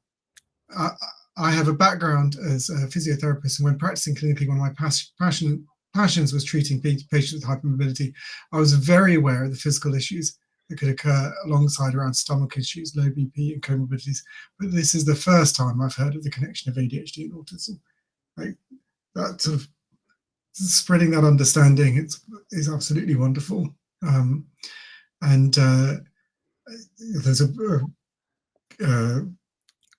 Christine McGuinness did a wonderful TV show on autism where she highlighted some research that happened that showed that 50% of people in the admitted for eating disorders in that particular hospital had autism. And it's been a groundbreaking piece of research because it's allowed people to understand that for a lot of those people, the issues weren't the classic view of an eating disorder, but were in fact people with issues around what food they ate. And ARFID and things like that. Yeah, I did actually have a slide that I ditched in the interest of time, but we're doing research in, again, all of those children born in Bristol in the early 1990s, and we show that your autistic traits are linked to having at 7 or 8, are linked to having an eating disorder at 18 because of your ADHD conditions, ADHD symptoms, traits at 9. So they're all interlinked, and then there's a further influence of hypermobility on the whole thing. But that data we've only just started looking at, so I didn't include it. But there is. Go on, sorry. Yeah, but I think the role of neurodivergence in so many conditions in what we think of as psychiatry is just massively unappreciated. And neurodivergence needs understanding ADHD, autism, and associated conditions must be every mental health clinician's business, but it also has to be, every healthcare professional's business because of how it affects so many systems. It's not just psychiatry, it's physical health too, it's schooling, it's everything. You said just then, sorry, the identification, did you say ADHD, or do you mean ADHD at 9 or autism at 9 or either? Both intersected together to lead to eating disorders at 18 because of hypermobility. And so that ability essentially to, I think what you're talking about is the ability to use a diagnosis at age 9 to predict a high risk of something at age, I think you said 18. Well, the thing is, but how many 8 or 9-year-olds are even getting diagnosed when they need to? It's about recognizing it's about recognizing the features and then working out how to support people so that they don't go on to develop things like eating disorders. And that's about raising awareness of things like ARFID. And also when you think about ADHD in particular, about kind of, impulsivity, difficulties with meal planning, preparation, supermarket shopping. There are so many reasons why people may end up, and interoceptive difficulties, not realizing that you are hungry and then suddenly being crashingly hungry and then eating takeaways and things like that. You can see how ADHD affects kind of impulsive eating as well. And obviously, disordered eating is very complicated, but I think a lot of it, I think neurodivergence plays a big part, and we're in fact trying to write a paper explaining this from a clinical perspective called Food for Thought. I actually think that you can do quite a lot of an ADHD or autism diagnostic assessment just by talking about food, the supermarket, and various things. But that's something that we're working on at the moment. I think that, you know, we talk so much about the power of an early diagnosis, and what you're talking about is that direct link of saying early diagnosis allows you to know about the value of particular interventions that can make a difference. And I mean, I think we're actually thinking, I can predict the answer. If we ask all the adults who are late diagnosed, like, what difference would it make? You know, would you prefer to be diagnosed as a kid, and what impact would that have had on your life? Like I certainly would have. Like it. Right, I've got a few more questions, and then we're about to run out of time. To think very carefully. When someone's assessed for ADHD, what else do you think? What else would you like to see them be screened for? I'd like them to be screened for autism. I'd like them to be screened for tic problems, for anxiety, for OCD, for hypermobility, and for common problems like irritable bowel, dizziness, pain. We in our service, we're working towards that. And I didn't mention, I forgot to put a slide in about it. We have the world's first neurodivergent brain body clinic, where we look into and help support neurodivergent people with advocating and interventions for their physical health issues. And also, I think the thing is I'm saying, you know, oh, you've got so many different things. But what I find about this brain body research is actually that sometimes this makes it simpler. So it's kind of, instead of, oh, I've got irritable bowel, I've got dizziness, I've got ADHD, I'm autistic, I'm in pain. It's actually like, I'm hypermobile, and I have all the hypermobile things because I've got different connective tissue, and the way my connective tissue affected my as influenced my brain development means I'm neurodivergent. Ooh, okay. Yeah, no, that's a big release from feeling like you're a collection of lots and lots of things wrong, when in fact it's one thing wrong with implications. I can actually absolutely see. And not necessarily wrong, because although hypermobility, I've told you loads of problems, there are lots of advantages to hypermobility, and there are things that, you know, evolutionary, we needed people who could get the strange fruit, just like we needed ADHD people who would eat the strange fruit. Oh no! You know what I mean? Terrible place to be. There are strengths and challenges to all of this, but you know, there are so many. There are things that being hypermobile and being neurodivergent can really add to a person if they're supported to thrive in the right way. I absolutely agree. It's something we've tried to emphasise at this in the conference. It is, whilst it's listed as a disorder, there are real strengths, and people can do extraordinary things. We're out of time. I honestly, brain completely blown by all your work, your presentation, like what you're doing, where you're thinking, where you're taking things. It's absolutely brilliant. Absolutely brilliant. Thank you. Well, thank you. I've got to say goodbye to you very sadly. So thank you so much for doing this. Thank you for being our big speaker at the end. It's a huge deal. Yeah, have a great rest of your day, and thank you very much again. Thank you so much. It's been a real pleasure. Bye-bye. Right, thank you. Right. Now we've got a good quirk. So we've got some post-conference parts, which we've always said that, to be honest, it's only because we're kind of anchored on it being a 24-hour conference. Really, it's really part of it, and we certainly they are part of it.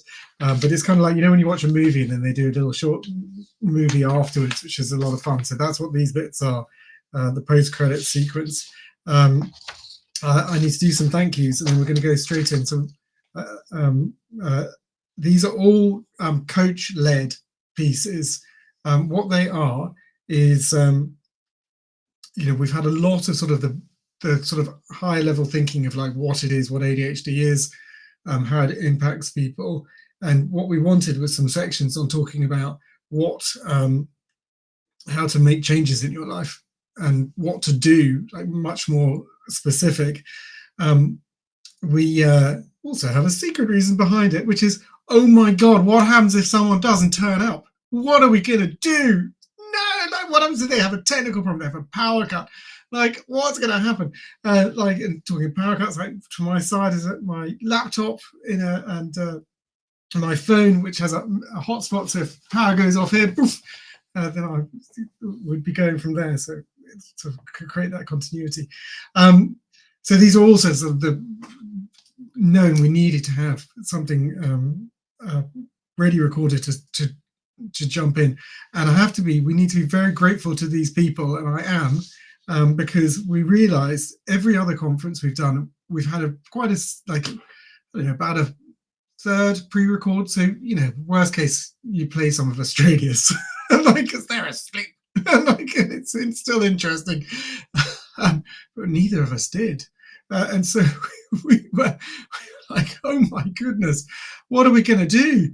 And so we put out a call to a number of the coaches we know. We have a coaching marketplace where we help people find coaches. We work with a lot of coaches who very, very kindly donate their time for free to run support groups on through the ADHD UK platform. And that's one that we have a big, honestly, it's an attitudinal problem from a financial perspective. We try to make everything we do free, but donate if you can. This conference is a testament to that. We stream it widely because we don't want to put a barrier between what people, information and people in need. It seems wrong to us. So, we have a lot of people running support groups, from pediatricians to coaches to other specialists. They range from just straight up, like, first diagnosed with ADHD to ADHD in women, ADHD in men. The ADHD women are our biggest groups by a country mile.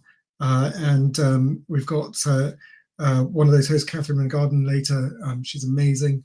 ADHD in playing a musical instrument, ADHD for Polish-speaking people.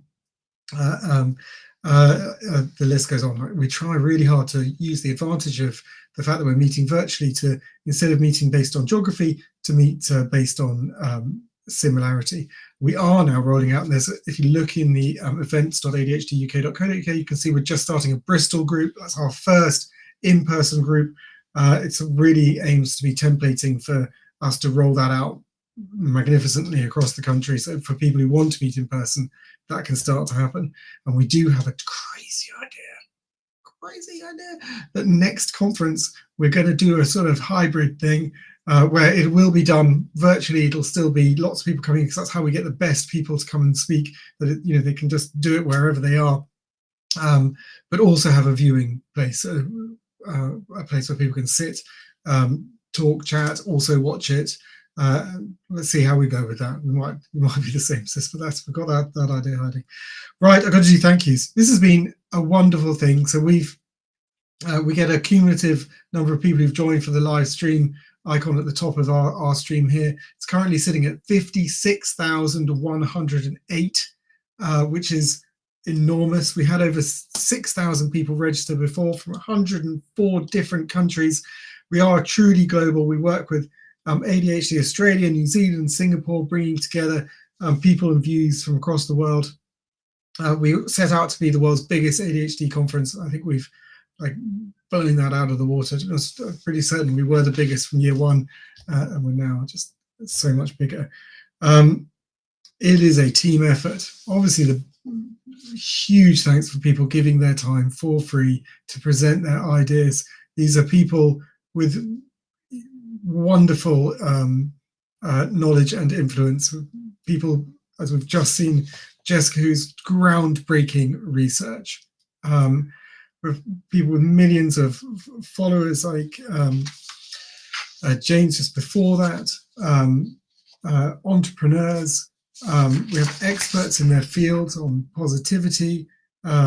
We had parents talking about the awfulness of when the worst happens. It has been a wonderful thing. In the back, we have, a big shout out to Anna and Chris.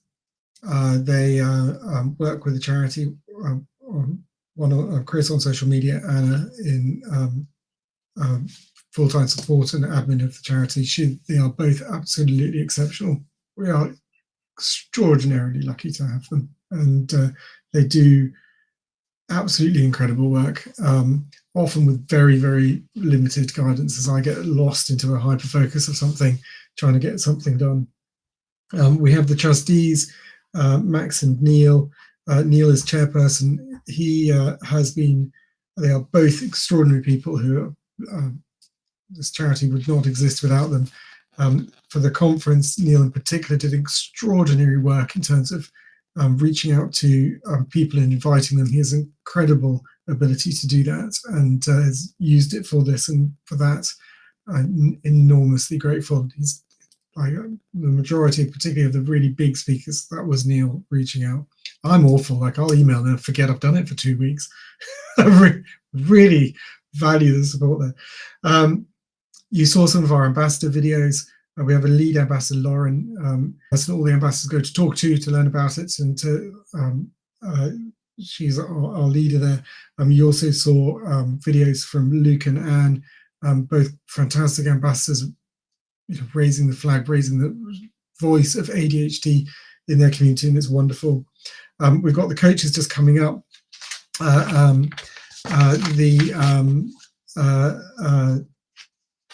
Who donate their time anyway, are part of the marketplace, have a day-to-day job of helping and supporting people with ADHD.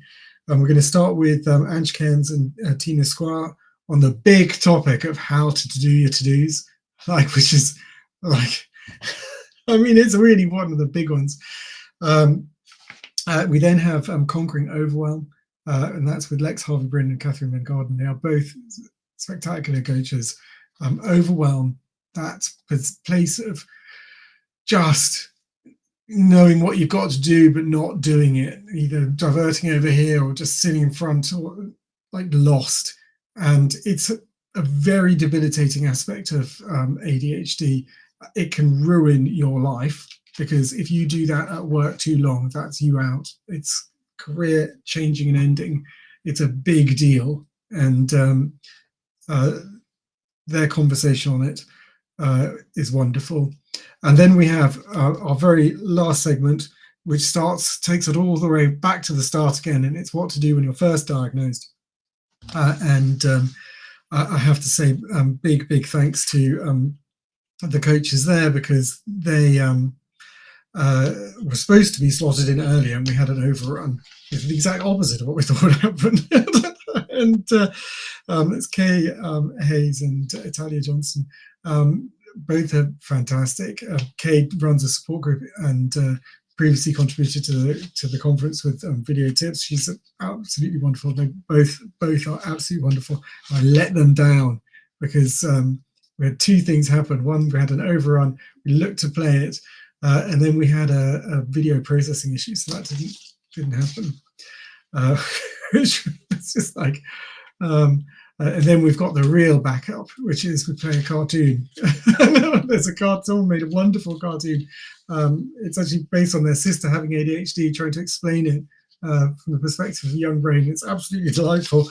But if things hit the fan, we play the cartoon video. 6 minutes of being able to breathe for a second and knowing what to do. So that's what we did. But we did let down Kay and Italianism, for which we're apologetic.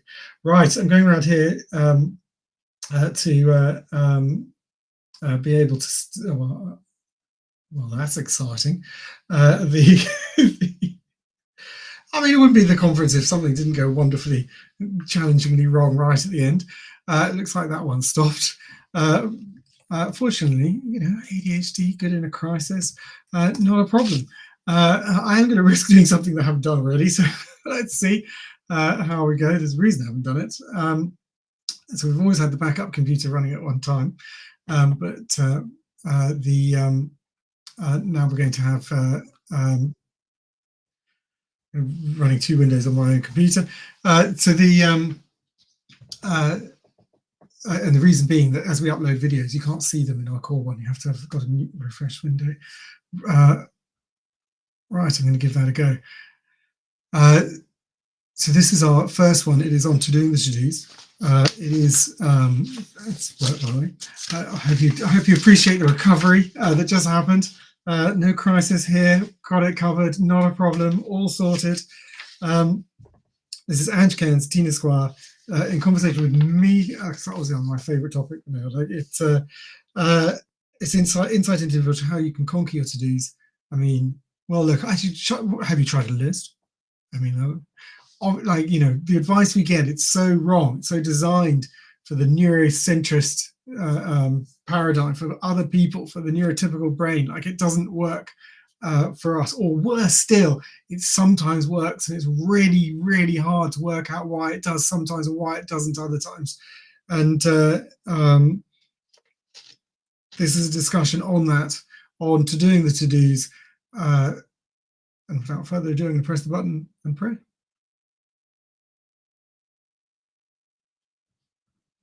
Hello, welcome to this segment. This is to doing the to-dos and how to do the to-dos.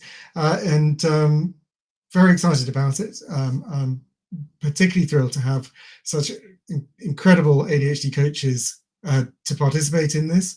So immediately, let's bring on Ange and Tina. Ange comes from ADHDing with Ange, and Tina Squire, ADHD coach and consultant. So you're both fantastic. Thank you so much for doing this, and welcome. Great to be here. Thank you for having us. It's really good. So thank you. Well, looking forward to all you're going to share. Now, look, we talked sort of backstage previously on like what we're going to start with. We just thought, you know what? That's the question. Where do you start? Where do you start with to-dos? And I mean, it's pretty commonplace that people with ADHD seriously struggle with them. And where do you start with to-dos? And I mean, it's pretty commonplace that people with ADHD seriously struggle with them. And it's genuinely a joke. Like, if someone with ADHD is struggling and their friend, colleague, boss, teacher will go, "Have you tried a list?" And I'm like, so look, where do we start, Ange? Absolutely. The whole "have you tried a list" thing is so common. And I've had it said to me, it doesn't land well. What I really find useful, it particularly depends on the context. So we're always going to have lots of things to do. We have the things that we have to do, the things that we want to do, and then these random ideas that pop into our head all the time as well, which may distract us from the stuff that we've got on our regular list. But I think with lists particularly, it's about, if you're looking at it on a day-to-day context, picking out a thing, picking out the things and splitting them up a little bit. So looking at what you have to do. So today I've got a number of meetings, so I'm expected to be there. They're not really going to move in my diary, they're there. And then I'll look at all the other things. And I tend to look over a week, because if I'm doing things on a day, I might not have the energy, or I might not have the motivation to do those things on that day. And if they don't need to be done on that day, they can move around. So it's a bit like creating a menu. So really just working out, what are the things, first of all. Create yourself a menu of things that you would like to do, and then see where you can slot them in, because the reality is that our energy is going to change from day to day as well.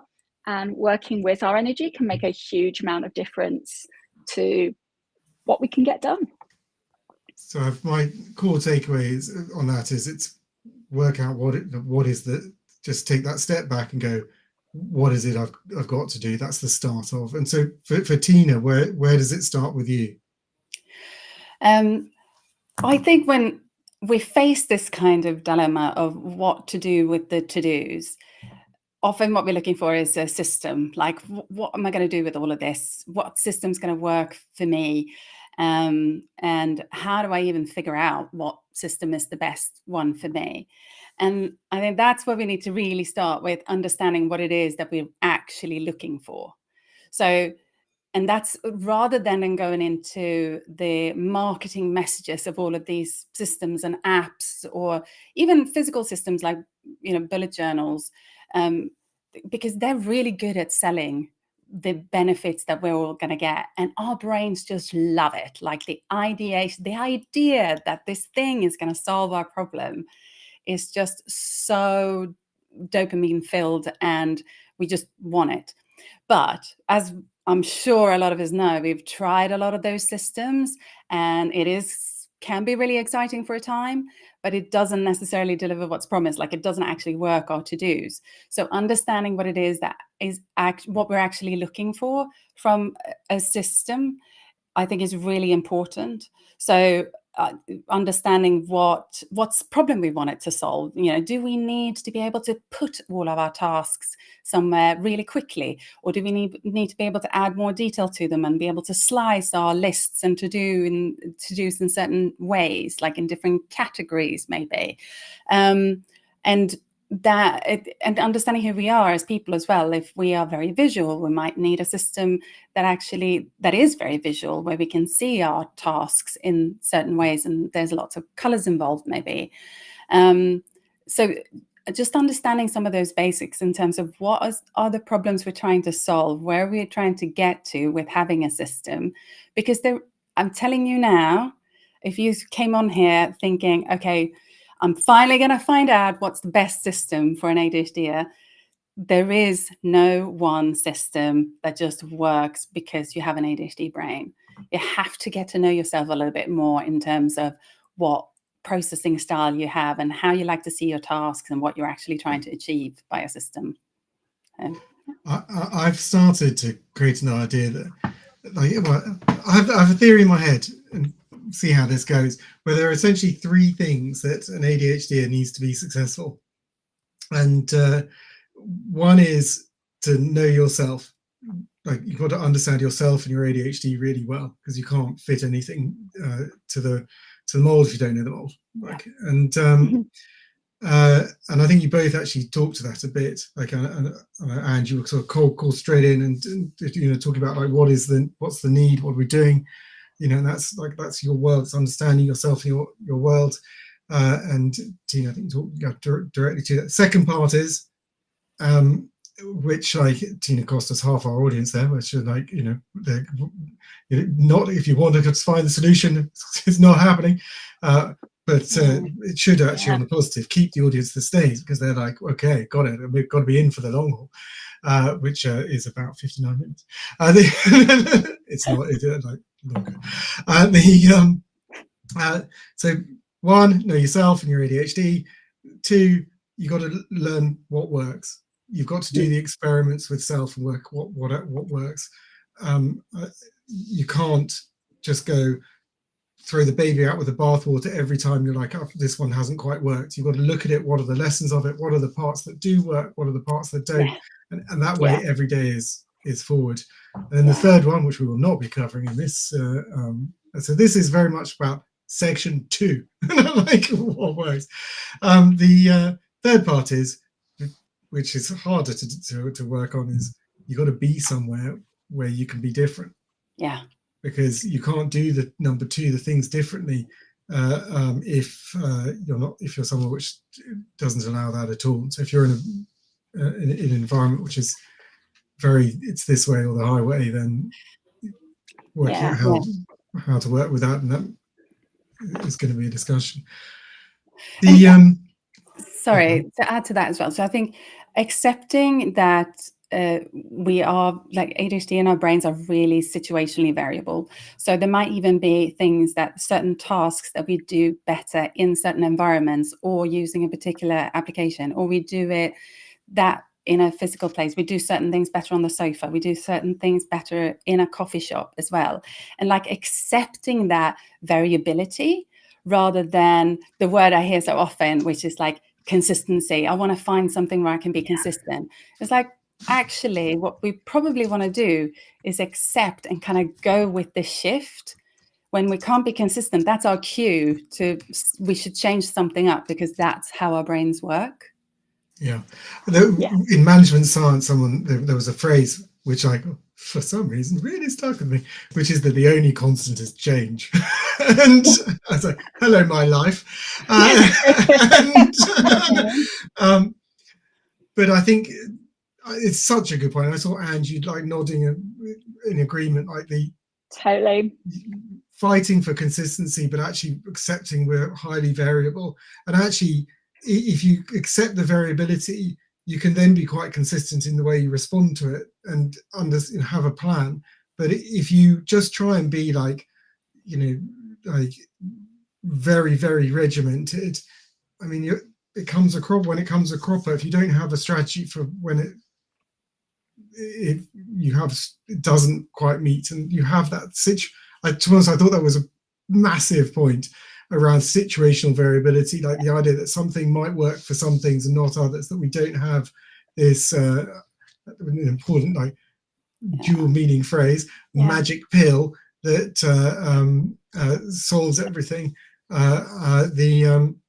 It's not, that's just not the case in terms of reference to magic pill. Obviously, medication for those options, it's a helping hand. It does not suddenly make you an incredibly perfect runner of a bullet journal.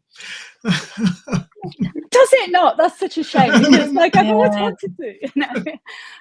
Yeah, totally agree. And I think sort of as well as the situational aspect is really strong, but then there's also this kind of thing that there's tendency to go, well, that worked really well for a while, now it doesn't, so I'm never going to do that ever again. But actually, you've got something that works really well, so you can revisit in the future. You can go, maybe I'll give that a go now because it worked for a reason. So it's something that you can add to your bag of tricks that you've got. I think that was such a big point, Tina, like on the taking lessons, is like not throwing it out. And I think you mean, but I'm gonna. I wanted you to respond. Sorry. Oh right, no. My misphrasing. Sorry, and that I completely agree with that, and that's what I often call like taking the data from your learning, right? So when you've tried something, and you might think that, it doesn't work anymore, but something about it worked. It worked at the beginning, it worked for a while. So what is that data, the bits that you can sort of pick out from that? Equally, you can look at it and go, what had me stop? Like what made it boring, or what didn't work so well about it? And then use all of that data to build like your next solution or a better solution, or use parts of it and what have you, which I'm sure you agree with, because that's kind of what you said. Absolutely. And I love the idea about data. And I think earlier you mentioned something, I think you mentioned experiment. And I often think about, or talk about things being an experiment, because we're not looking for perfection, because it doesn't exist, as you said earlier. So what do we need to do? We need to experiment. We need to see what works for us some or most of the time. And then we've got those things. We know we've used that data, and that data comes from us, and it comes from the doing. And we've often got these very inquisitive minds. And so we can tap into that a little bit and we can be in the experiment ourselves and benefit from those results.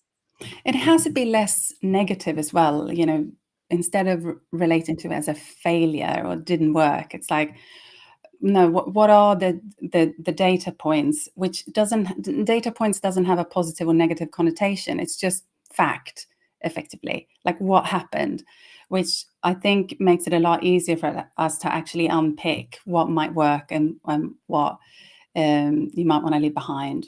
So, which is also good for our brains when we're not having that automatic negative connotations of things. Yeah, that works really well for me, because I've got this horrible thing about the words success and failure. I think they're very loaded. We've all got so much in our brains around that. So if we use an that kind of idea of an experiment and data and being able to try things out, then we take that pain away, we take those negative connotations out. Yeah. So I think people would like something to chew on in terms of direct ideas. What interventions have you seen that you were often like a first port of call for you, like that you've seen work multiple times? Who wants to take that first? So, well, I would always, my answer to that question is always, there isn't a particular system that will work, but principles that we should look for that I think works are things that are customizable, because we want to be able to adjust it to our brain. Now, you can go overboard where you spend so much time in the customizable black hole, but a little bit of customization, I think, is a good thing. It needs to be flexible and forgiving. And by that, I mean, any systems whereby you don't do it for a few days, you come back and it's just got like 5 red crosses that just immediately makes you feel bad, is not a forgiving system. Like, you want the systems that are customizable, flexible, and forgiving. A way of managing our tasks would be sort of my guiding principles for things that work.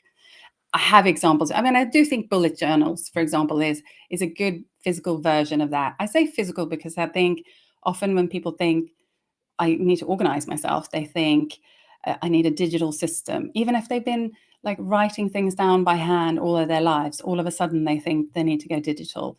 But I think, again, you need to take the data from that and actually accept that you probably like physical. So, a bullet journal is an example of a forgiving system, and there are obviously digital versions of that too.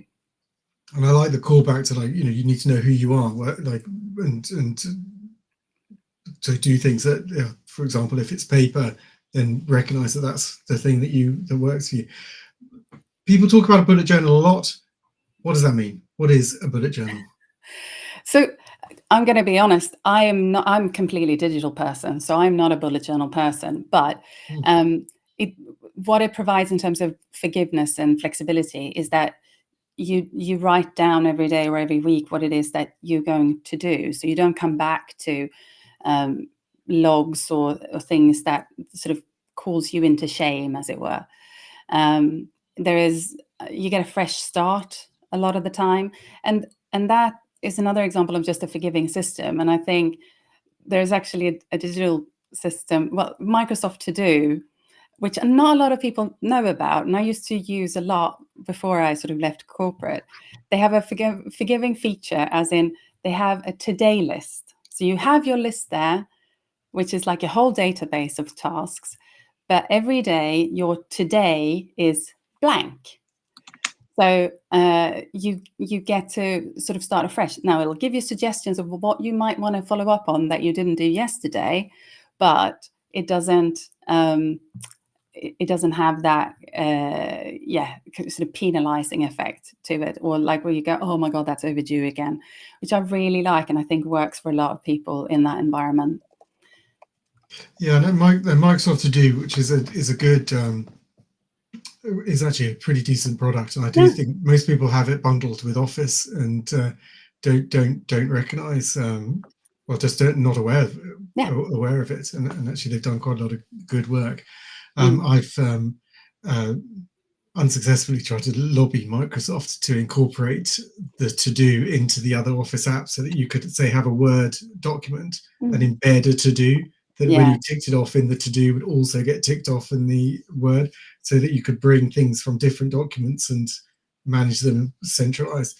Anyway, wish me luck. So we'll keep cracking. Oh, Henry, your brain works like mine. That's the kind of thing Well, they're now in a place too, because they've created with the AI.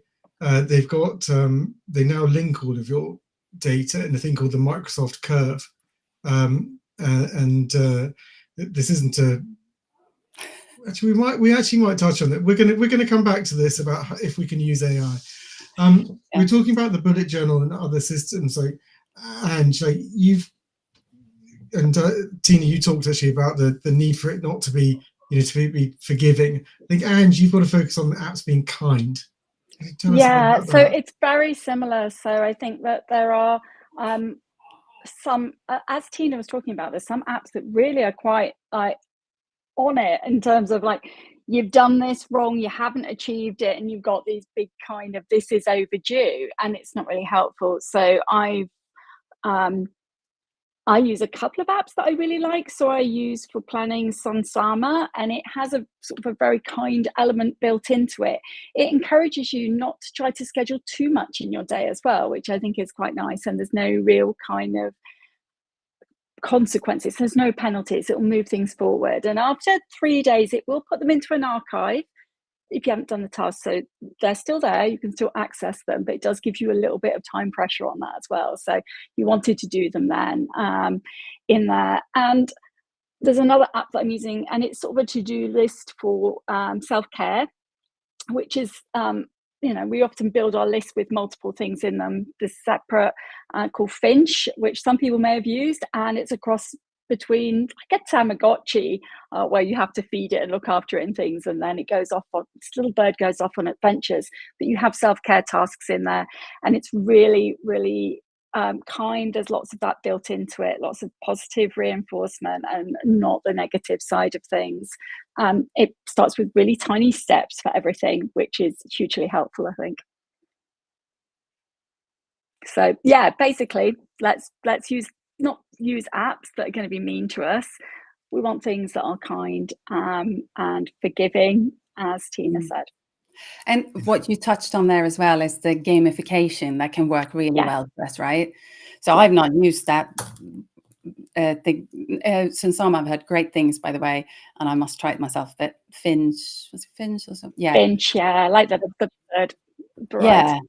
And that gamification can be really important for us, especially if we're sort of feeling that our system's getting a bit dull. Gamify it with ourselves, gamify it within whatever you're using, like super important. Should we talk about Eat That Frog? Because I'm pretty sure me and Anne. Yeah. Don't eat the frog. I have a frog somewhere, and I don't know if you have seen my frog Don't Eat the Frog video, Tina, but there's me with this frog going, don't eat the frog, because we're given this, especially in the corporate world, really much kind of fed this. If you do the hard thing first, then you get to the fun things, which doesn't work for our brains, but it's very ingrained. And I did this for years. I was a charity CEO. And I remember hearing this and going, oh, that sounds really good. I'm going to try this. I'm going to try this. And the pain of doing it, just as the pain of eating all your vegetables when you're a kid, and like eating all the bits of your dinner you didn't really want before you could have your pudding, same thing. And it just creates more and more barriers, and we don't get the dopamine out of it. No, completely. And that's why I wanted to mention it, because I think people, it is a very neurotypical way of kind of approaching task management. It's like, I'll do the biggest things, but we should probably explain that's what we mean by eating that frog. It's like, do the biggest, hardest thing, the thing that you're losing sleep over, like do that first so that you can get on with the rest of the day. And if you're neurotypical, that kind of makes sense. There's logic in it. Our brains aren't always so logical. And actually, what might happen is that we'll just sit and do nothing all day, get nothing done, because that frog, that task is just in the way. And then what we want to do is like eat the treat first, have a little, have something that spikes our dopamine, gives us a bit of feel good, and kind of go, I might want to do something else now, because you build it up. Yeah. There has to be some dopamine in the things that we do. So yeah, I'm glad we got that said. We didn't want to absolutely. That It reduces that, that sort of thing. We don't want to build up shame. So the first thing we do in the morning is the thing that we find really incredibly hard, and we don't get it done, and it sits there and it's in our brain because we haven't done it. And that's a bad thing, because this is a technique that everyone says works and we can't do it. So what's wrong with us? And then you go into this big spiral. Whereas if, as you say, if you do something that like actually you want to do, and it's nice, and doesn't have to be a big thing, chances are you're going to be able to tick that box off. And that reinforces the fact that you can do things and that you can have success. And so when you go to whatever your next task is, whether it's the frog or something else, you've already got a sense that you can achieve. So you expect to achieve. And that's just, it's a spirally thing. So rather than starting the way that's harder, just start the way that's easier. And I'm really, next time I go to my mum, I'm going to say, no, Mum, I want my pudding first, and see what she says. I'm not sure she's going to go for it, but you know. I thought that what's really nice about the transition in the conversation is we've gone from talking about, look, this is your to-do system, but if we're going to talk about doing the to-dos, we need to talk about actually how you get them done. And like for some, eating the frog works really well. Like, and we talked also about the experimenting, working out, knowing yourself. I certainly think in terms of my ADHD that I have to think quite hard about when I'm best able to focus in on something and when I have the best control. And for me, actually, the first time I sit down, I drop my kids off. My wife starts pretty early, and I come up to my desk, and I have great control on starting that thing now. And so in terms of eating the frog, that's great for me. My massive danger is that's my day, right? I am getting sucked into that. I am going to kill it. And that's also the danger of picking the treat, the easier thing, in that actually my day might be lost into something relatively minor, particularly if I like it. And that can be quite dangerous. But there are also those moments where I'm struggling to get going, and actually, you know, that sweeter treat thing, which then acts as my runway into doing other stuff, can be very important. And Tina, you talked to that sort of variability, that difference. Yeah. So how do you work with people who go like, I'm not doing the right thing? I'm not doing here's my to-do list. I did a great job. It's 1, 2, 3, 4, 5, or I've used some Sama, and then for at this time I put in that, and now it's this time, and I am doing something completely different. Yeah. Well, so you kind of mentioned two different things there, and I think most people assume that there's always an issue with starting tasks, whereas actually some people find it really easy to get into hyperfocus, and like Henry said, like you just get lost in that, whether it's a small task or a big task, you're just lost in that. It's all about kind of applying different strategies to that. So if it's hyperfocus, we need to look at where can we get conscious breaks, or how can we break that? How can something kind of almost encourage that disruption with an intentional thought of connecting to the bigger picture or something. In terms of getting started into tasks, again, we need to accept our brains are a bit different. There are some things that will just work better because of your type of brain, but most people need, and I think you mentioned this, Angie, like a menu of options that they can apply, because like Henry said, different energies, different time of day, different, we had enough sleep, we didn't have sleep, so different things will work. And so we're talking about things like, you can create an accountability that might be really motivating. It's really motivating for some people. Making it interesting is what we talked about, like that, creating that dopamine hit, however small, but just connect to the interest of something, and then build on that. Don't expect it to just be like, oh, right now you're in on it, but trust that we connect to it a little bit and then build on it. Breaking things down can be great. For some people, however, it can be, right now, instead of one task, I had 10, and now it just feels overwhelming. So we might need to just consider what we're trying to get to, rather than just having all of those individual tasks staring back at us. And actually then break them down again, collate them again a little bit based on our objectives of where we're trying to get to.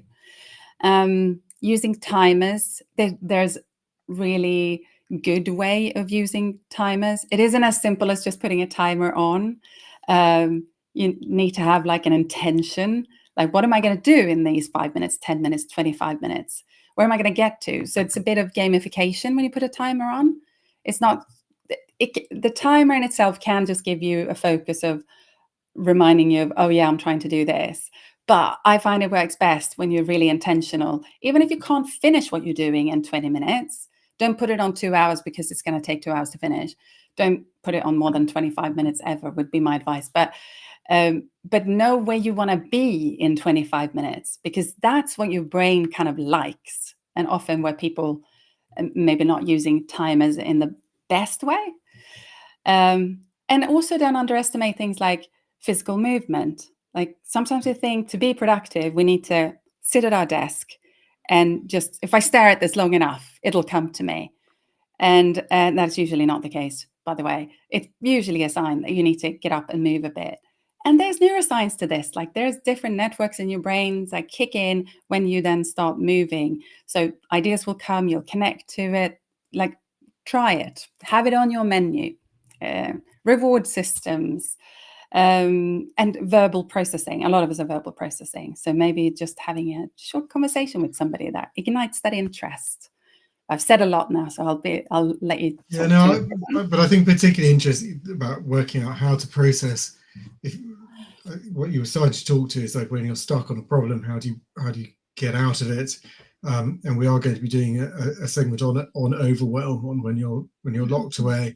And but I think that awareness of, you know, your verbal processes, you prefer movement, like certainly like walking and talking is my absolute preference. I know that in my heart, and I like talking through a problem. You talked about using timers. I have views on the Pomodoro method, and I'm not going to tell you what they are.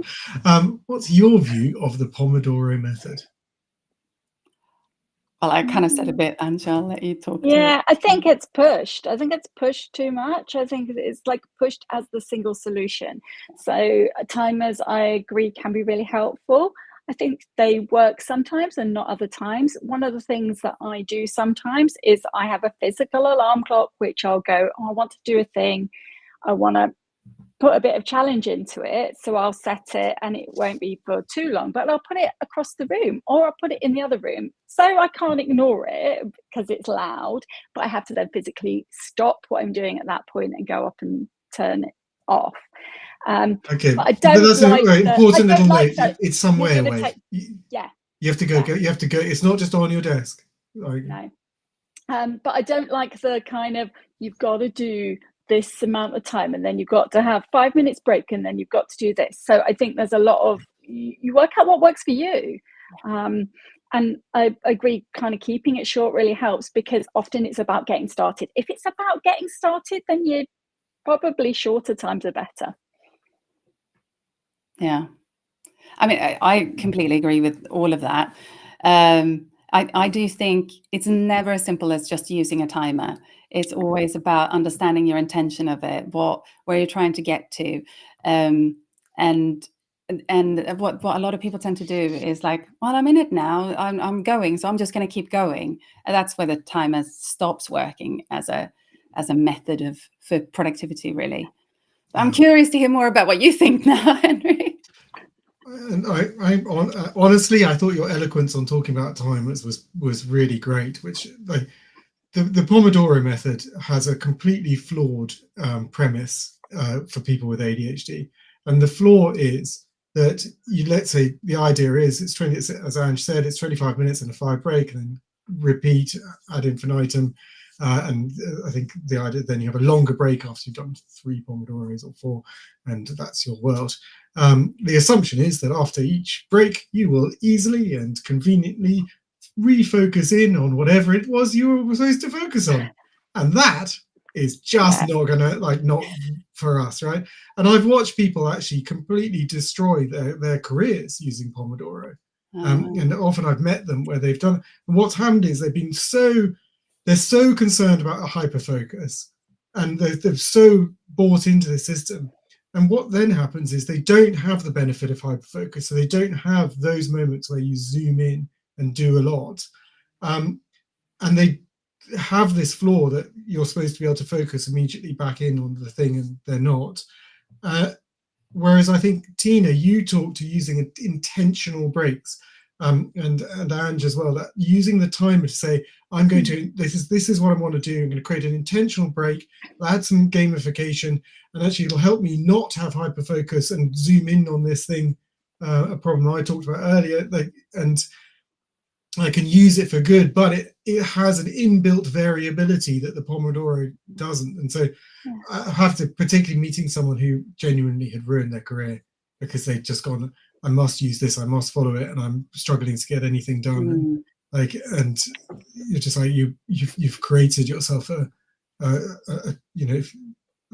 series of hurdles in your day that you, someone with ADHD, are particularly not well tuned for. Yeah, I was thinking as well, so we've touched on a little bit about breaks, and taking breaks, but also having breaks that are meaningful to you. And on the if you want to, some people might want to have a break and go for a walk, and other people might want to have a break and read a book. It's whatever is going to be good for you in that break, and however long you need it. Now, obviously that depends what kind of job you do, and when you can have those breaks and what your environment's in. But again, this sort of comes back to this sort of menu of things that you might want to do in your break, and that helps to contain some of the sort of distracting ideas as well. So for a while, I've got big floor-to-ceiling windows in my flat, so for a while I had chalk pens, and I wrote up some of the fun things for breaks so I could see them and they would be there, and I'd just be able to sort of pick and choose out of them. Again, that only worked for a while, but it's something that I might go back to in the future.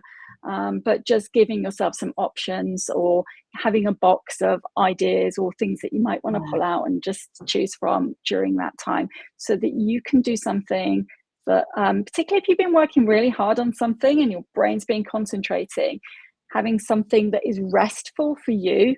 Doesn't mean sitting down and having a nap. It could be just doing something different.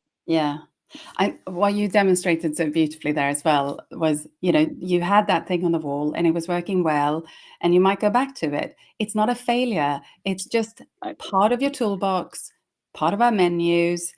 There was something that worked about it at the time, and you can use it again. That's like a good demonstration of taking the data and take from it what's useful.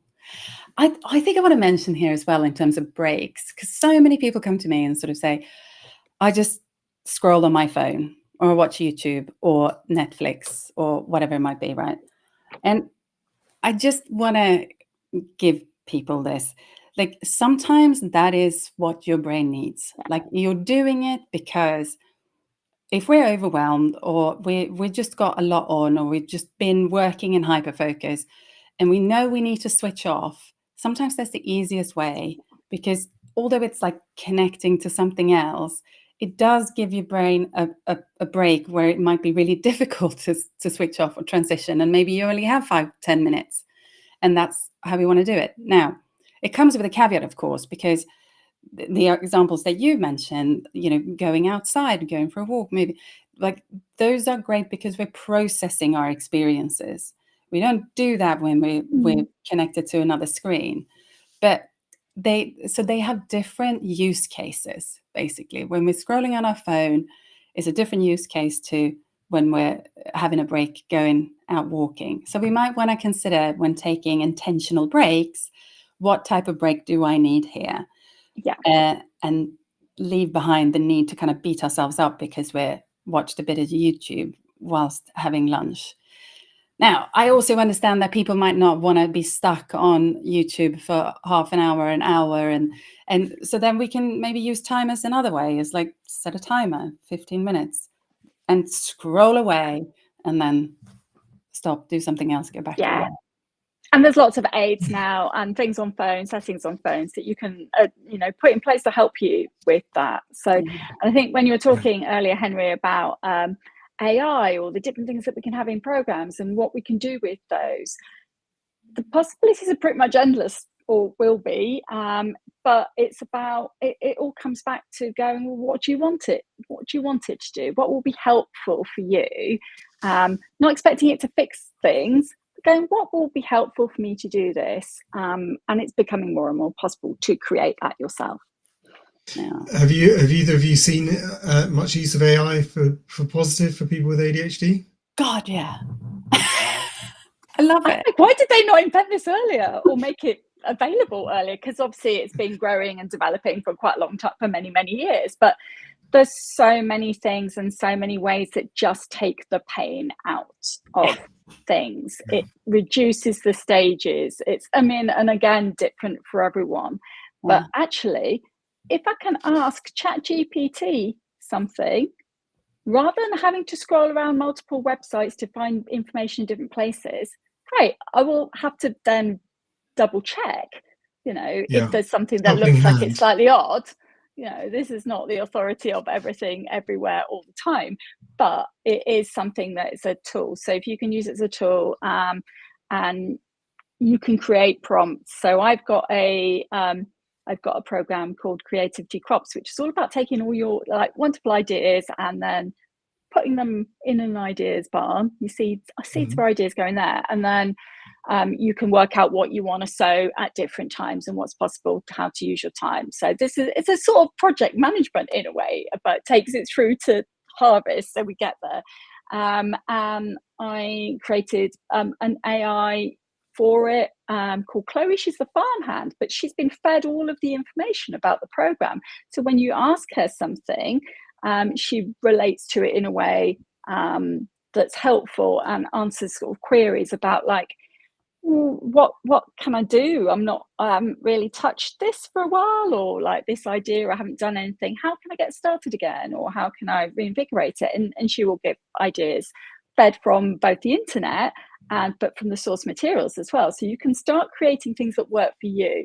And I know sort of a lot of people playing around with having different assistants and things like that for different tasks. How did you create Chloe? What was the mechanism? Do you know what? It was really straightforward. I'm sure it probably is. Haven't been in and checked for a little while, but with ChatGPT, you can do it. I can't remember the exact stages, but essentially you go in, you name your bot, AI, whatever, and you give it a bit of information about context and how it's supposed to be used, and then you can feed it source material. So I'm just feeding it PDFs and documents and different worksheets and different things from there. And it was incredible. So I showed my partner. So ChatGPT, you are now Jeeves from PG Worcester. Please consume all the books. All of them. Yeah. So I mean, as I say, there's a big caveat with all of this stuff, that you do have to know that it doesn't know everything. It's not sentient, and that you do need to fact check things, but it is getting better. And as use as a tool, and there are lots of pre-built ones, obviously. No, sure. Tina, have you seen much use of you? Yeah, I mean, I personally love it. I think I've discovered a new use case for it today, which I think is very specific for ADHDers. Because if you think about it, when we do research on Google, there are so many distractions, so many rabbit holes to go down. It's oh, maybe I should read that article. Maybe I should. Oh, that's really interesting. Completely different, but whereas actually, when we do research through OpenAI, we can be more specific in terms of what we're asking, and what it gives us is actually what we've asked for, without all the other shiny things. And then you can continue inquiring down that, or have it change it. But it actually helps us be more focused, I think, when we are researching something, for example. And other than that, I am developing a bit of a bot for using in workplaces for people to figure out what works best for them. So the things we talked about, understanding ourselves, because obviously that's the challenge. That's the top of the funnel is, okay, what do I need? That's the first question you get if you tell people that you have ADHD. It's oh, what can I do to help? Hopefully that's the first question you get. It's one of the biggest challenges. You go to your boss and say I have ADHD. And they usually meant kindly. They go, "How can I help?" And you look back at them, going, "I don't know." I don't really hope you. That's what I'm trying to develop. Basically, is filling that gap. That sounds fantastic. On the point of to-dos, doing the to-dos, I was doing some work with Microsoft HQ in the UK, and I do think actually AI has potential to be very significant for people with ADHD, significant for everyone, but particularly for us. And Microsoft particularly like me, because I said I think that AI can be to ADHD what spell check was to dyslexia. Like, I think it can be very game changing, and I mean it. I wasn't just I broke it. I broke their AI. And I'm quite pleased with excellent. myself. And because what I asked it was the use case they were showing. So with their product, it looks through all your documents, all your emails, and that's built into a thing called the Microsoft Curve. So you can ask it, and it's one of the major use cases. You can say to it, "What are my priorities for today?" And it will give a good hack. And as you said, Ange, it's not perfect, but it's a great start. I asked it, "What does my boss think are my priorities for today?" That's what broke it. I think a head of EMEA quickly chime in saying, "It can't see your boss's curve. It can only see what you see. It's not going like everyone's curve is separate." Yeah, no, I got the whirling thing of doom, and as it was a big show and tell from them, I was quite pleased with myself and that I had broken it. It did then slightly altered questions, started to produce some answers, but that ability to, you talked about it, feeding it data, that ability for it to take on board your set of information and from that generate priorities was a big deal. I see a lot of people struggle with the white piece of paper and not knowing how to like get going. And again, AI, you can use it to generate your first draft, and then most people find editing mode much easier than first creation mode. And I particularly, again, using their product, Copilot, you can give it a document and say, "Make a presentation based on this," and it does, and it gives you, so it's much more than you can also use it for emails. You can give it the bullet points and say, "Make an informal email based on these bullet points to this person and based on my earlier conversations," and it really can jump some hurdles. So I think potential to be completely game changing, as I think everyone does. But I think particularly for people with ADHD, anyone to succeed has to play to their strengths and bolster their weaknesses. I'd argue for us, we've got stronger strengths, weaker weaknesses, and AI can really do some managing of those weaknesses. Yeah. I think it's a shame. There seems to be a growing shame about using it though, and sort of hearing about employers not wanting it used for various tasks. And as you say, it's about being able to do that. It's not about depersonalizing it. It's about not having to reinvent the wheel every time. So every time you have to do an everyday type email, there's absolutely no reason why you should have to like start from scratch every time. When you can just add your pizzazz to it and shape it into your thing. So I think there's a little bit of that's a beautiful way of talking about it. That you add the pizzazz, you add the you to it. It gives you the the basics, and that's a lovely way to because we don't make paper from scratch and pencils from scratch, so we can write. So it's a sort of a similar thing. Our tools already exist. It's a tool. Okay, now there's another aspect of to-dos and to doing your to-dos, which is that for many, myself included, as a part of my ADHD, I have massive memory problems.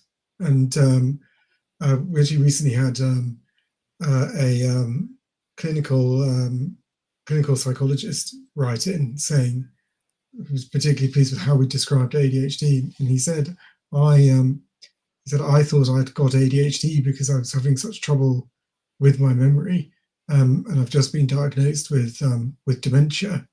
But I now really understand how difficult it is for people with ADHD. I found it pretty hard, frankly, hearing my world being matched to someone with dementia. But certainly the lived experience of massive memory problems, it's not actually that uncommon for people to go thinking they've got dementia and find out they've got ADHD. And so I write it all down on the list, and my list gets wildly overwhelmed. And I think it's one of the reasons why the "have you tried a list" doesn't work. Now, so how do you stop the list becoming too long, becoming overwhelmed? Who wants to take that first? Oh, I'd love to, if I may. Okay. Sorry. Yeah, go. No, go. Like ADHD, so I think this is about content management, for lack of a better word. It's knowing what to do with a piece of information when we get it, and where does it fit in our system. Because sometimes we write things down because the actual, the task of writing it down is what has us remember it. So we're never going to go back to that. We're never going to look at it. It's the fact that we're writing it down that's going to have us log it, if you will. And sometimes we actually want to keep it. We want to keep it for reference. And like I have that with articles and things that I think make a good point. I want to keep them. I might want to share them with a client. I might want to use them to share on social media or something. So I have then a place for that. And this is where I think, we're talking about there isn't a one singing and dancing system that does everything. But what I encourage people to do is create a map of the systems that you use with their use cases. How you create this map, it's up to you. I use a digital mind map. You can just, do it on a piece of paper.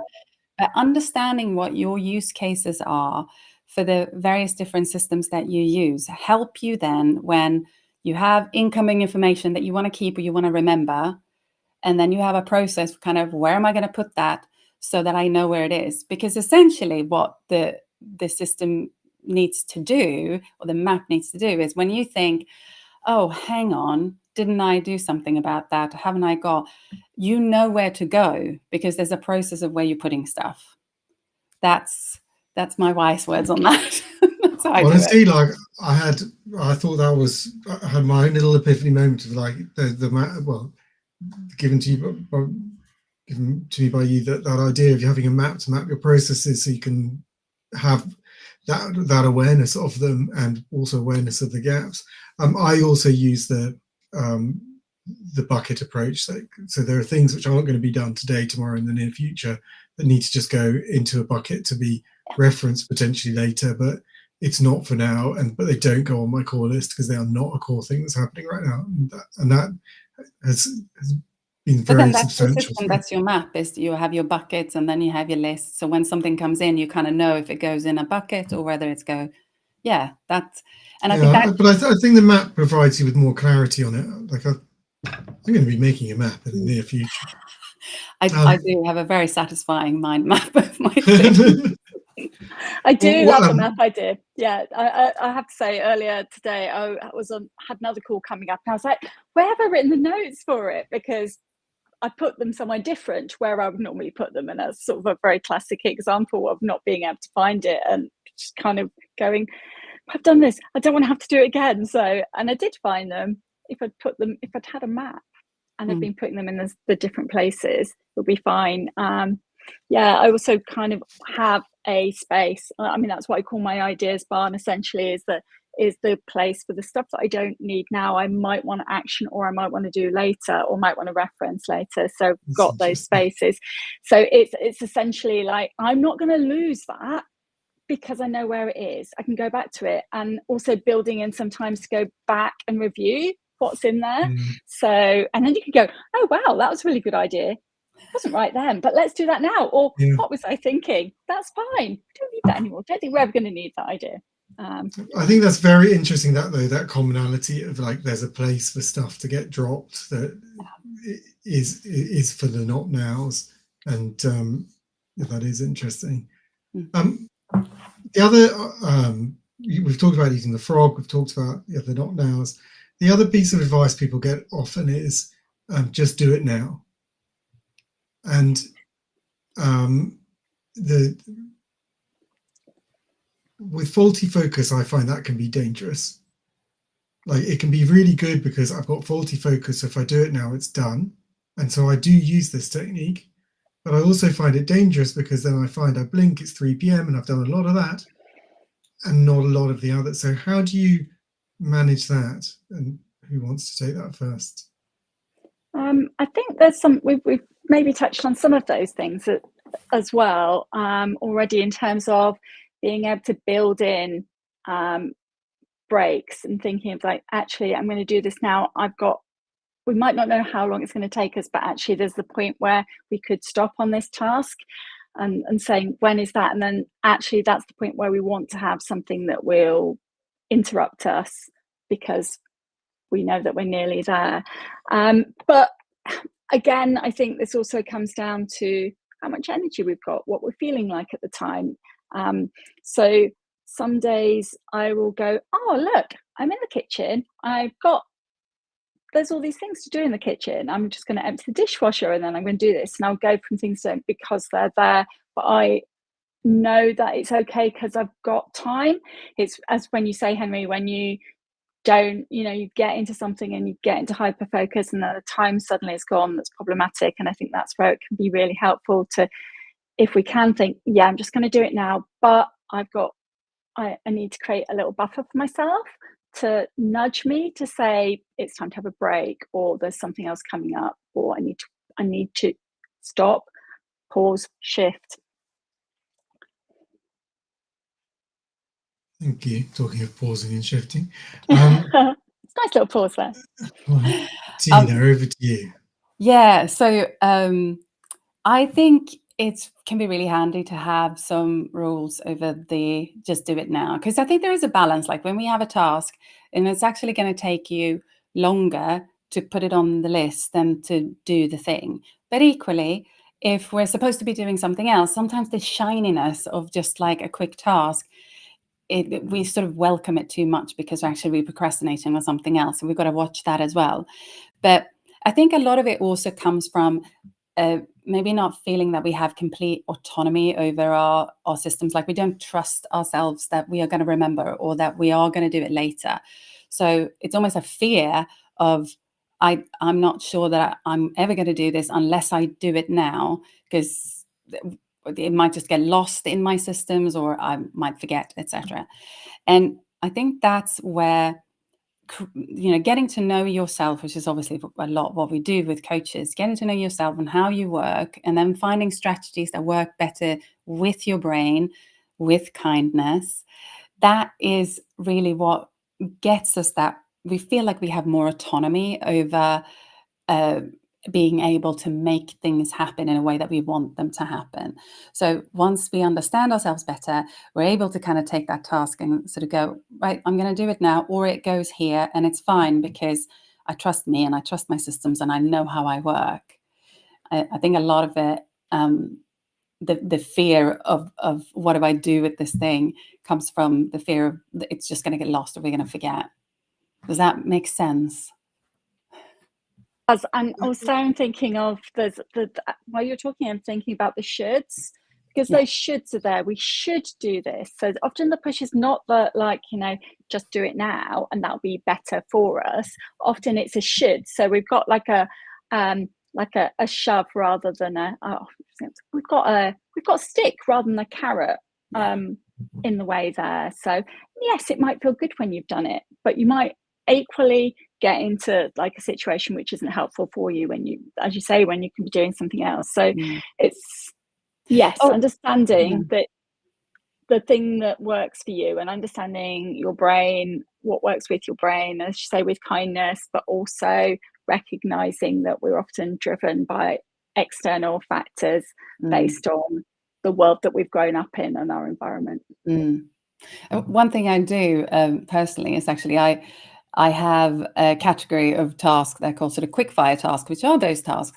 But then, so when I have a moment and I can't sort of do deep work because it's not that kind of time slot, I then look at my quickfire tasks, and what it gives me then is a menu of lots of different quickfire tasks, and I can sort of pick and choose which ones I want to do, which gives me a little bit of dopamine, and that's often how I work those little tasks as well.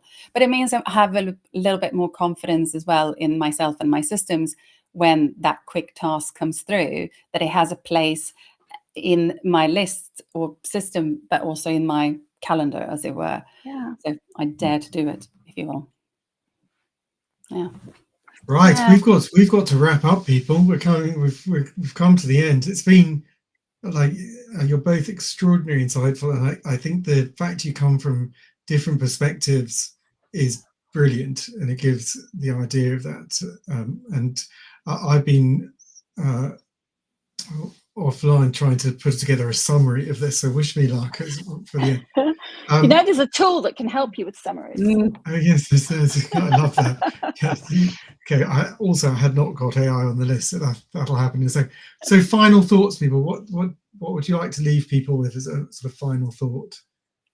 Who wants to go first? I'll go. Tina. I think getting to know yourself before going out there and shopping for systems and solutions, because the marketing messages will always tell you what you want to hear. So spend a bit of time getting to know yourself and accept that what you like will likely change, and like allow flexibility in the systems rather than consistency. Go with the shift, go with the flow. That's mine. Yeah, I'm always Tina there, but also just to add that element of kindness and kindness to yourself. So when you're having a day where things don't necessarily go to plan, and your systems don't feel like they're for you today, it's a day, and there's often lots of other circumstances about that. So if you can just show some kindness to yourself, it makes it easier then to get up the next day and do the things you want to do then. You're amazing. Thank you. Ange of ADHD with Ange, Tina Squire of adeptina.com. Like, you're both amazing, and genuinely, like, I've really loved this segment. And doing the to-dos is, one of the major issues for people with ADHD, and we've only got an hour, so we've only been limited in that, but like, just brilliant. So thank you so much, both of you. I'm going to attempt to wrap this up. Okay, so we'll see a few reactions. So I think what we said was know yourself, know your goals, map it out so you know your processes, you've got a schematic of what to do, you've got a better clarity of that. Recognize the variability, and so don't throw something out just because it doesn't work that one time. Being aware of time and the judicious use of timers, that sort of looking at time and using it either to create interruptions for yourself, or using it to help you incentivize to get going on something, and to give yourself those sort of bumpers for that. Have a plan for the not now, so the things that you can't do now. And I think we all seem to have the same system of having a somewhere where we can save it for later, but it doesn't incur into our main list. The last two, recognizing this is a constant experiment. Like, we're trying to be better every day, every week, every month. And the last one, which is from both of you, but was particularly just spoken to you for Andrew, which is being kind. Kind processes and being kind to yourself, because this is tough and it's difficult. Guys, you've both been wonderful. I've really enjoyed this, and I've learned a lot. We have to say goodbye, so thank you. Thank you so much. It's been great. Thank you. It's been great. Brilliant. And that's me signing out to the next segment. Thank you for joining, and I thought that was a wonderful segment. It was really opened that discussion, that conversation, that big talks on starting that framework, what it means to be successful into doing the to-dos. I thought that was one. I really did think that was great. So, Ange and Tina, you're fantastic. Thank you for doing that, and to doing the to-dos. obviously you can't cover the entirety of it, but that sort of core framework and some of the big ideas I think we covered really well. Yeah, honestly, I thought it was great. I thought I learned something, as you do every day. Try and learn something new every day. Right, next, overwhelm. This is our 26th hour of the 24-hour ADHD conference. Reminds me of the Hitchhiker's Guide to the Galaxy, the trilogy, which is what ends up being 5 books, the increasingly inaccurately named trilogies, I think how he described it.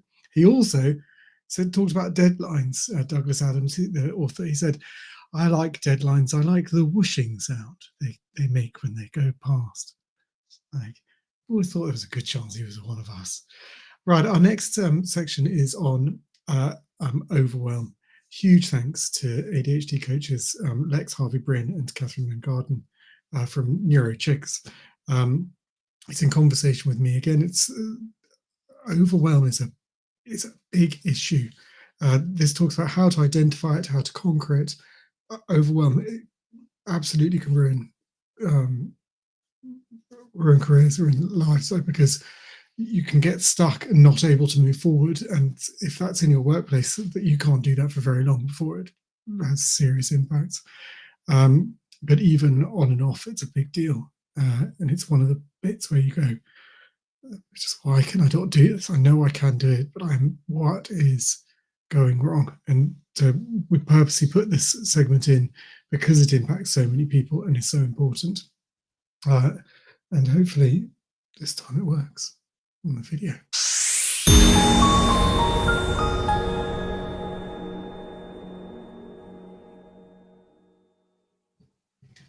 Hi, so this section is on overwhelm. It's an incredibly important aspect of ADHD, and in terms of the impact being so significant, and talking about what it is, what to do about it, is the core of what we're here to do today. So I am thrilled to have 2 extraordinary experienced ADHD coaches. They both have ADHD. They have that insight. They are brilliant. So Catherine Mangarden and Lex Harvey-Bryn, welcome. Thank you. It's wonderful to have you here, and thank you for doing this. First question, what is overwhelm? The simple answer would be, what is not overwhelm when it comes to ADHD?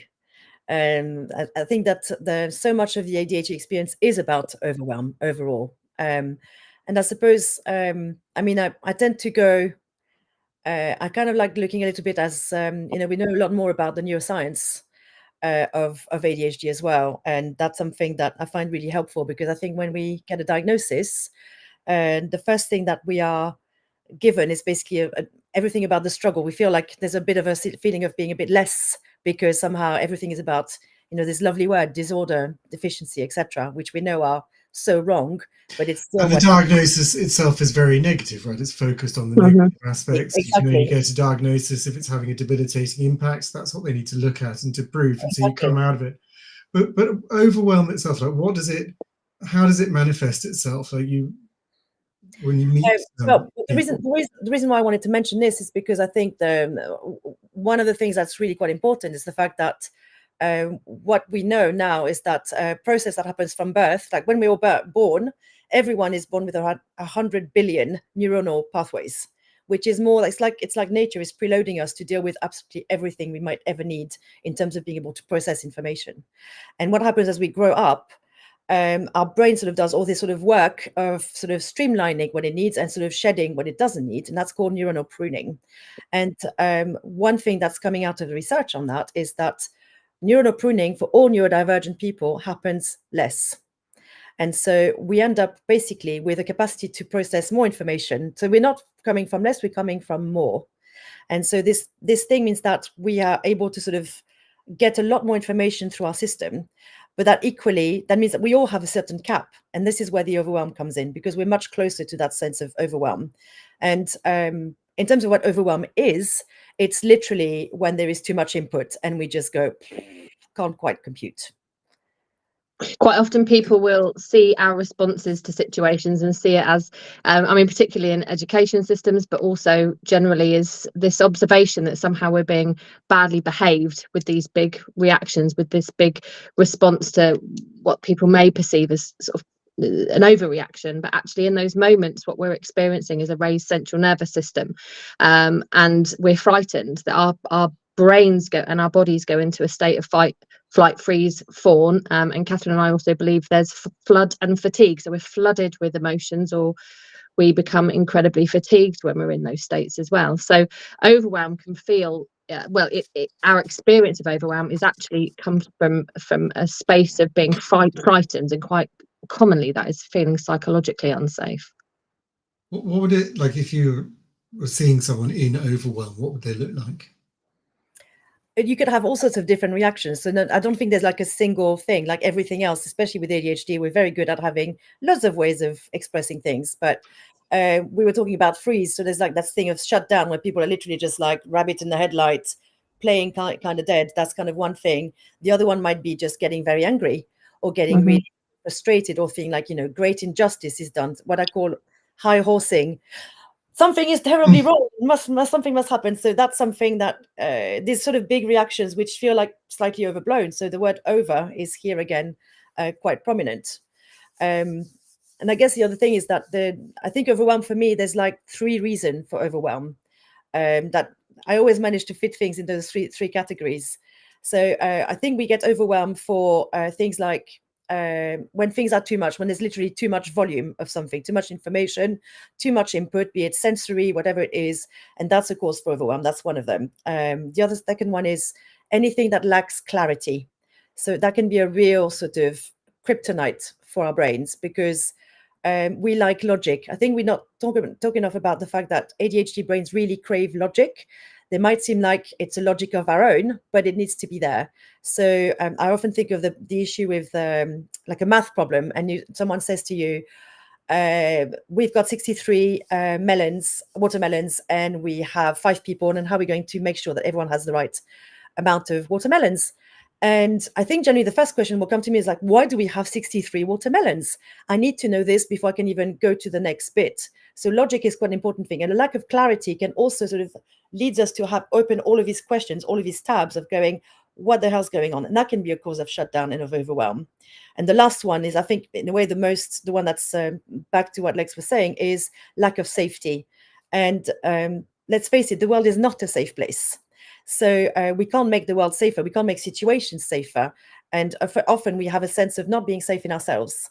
So that sort of sense of safety, if something feels like it's not quite, there's any kind of hint of danger, we might also shut down. And sometimes it's a combination of all these 3 things, with one that's leading or the other make it better. So you kind of have to sort of look at how you can untie that knot of different things that could feel like overwhelm. Some of the other things to think about as well. Sorry, Henry. But no, go on, I was going to use it. It can feel like no more inputs can go in. You just need to just escape all of those inputs going in. It feels like scattered thoughts, where you just feel like your mind's in a motor and it's whirling, and it's quite a frightening place to be when we're in that sort of scattered thoughts. Mind's like a motor, even more so than normal. But also burnout, I think, is the space where we find overwhelm, where it's been going on for too long. And again, I don't think burnout is. I experienced quite a chronic burnout in my mid-30s, which was misunderstood as a nervous breakdown. Unaware that I was ADHD and autistic, I now recognise that I had an experience of chronic burnout, but it was very much misunderstood by the professionals and the people around me.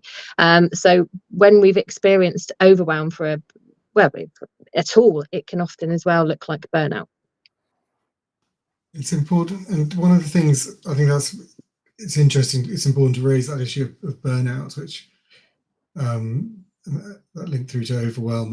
And when I think of overwhelm, in the word, so you are overwhelmed. So like there are some things in your life which have essentially then get you into shutdown, and that may be for different, and that can then result in you're sitting at your desk not doing anything, you're unable to clean your house, you're unable to do those things that you know you need to do, and you're not really doing anything else. You're not even distracted into other stuff. Like you are shut down. And does that sound to you about right? Like, well, an example. Avoidance, shut down. They're real spaces. Quite often people talk about procrastination, but it's so much more than that when you're in an overwhelmed situation. Sorry, Catherine. I agree. I think I guess it's back to what is shut down, what happens when we're shut down. And it's that sense of panic. It's that sense of, oh, something's not right. And so it's almost like if you think of our system sort of being able to sort of function properly, it's almost like we've just gone off the grid. And so like it's literally your brain goes, your lovely sort of thinking brain, your prefrontal cortex just basically shuts down.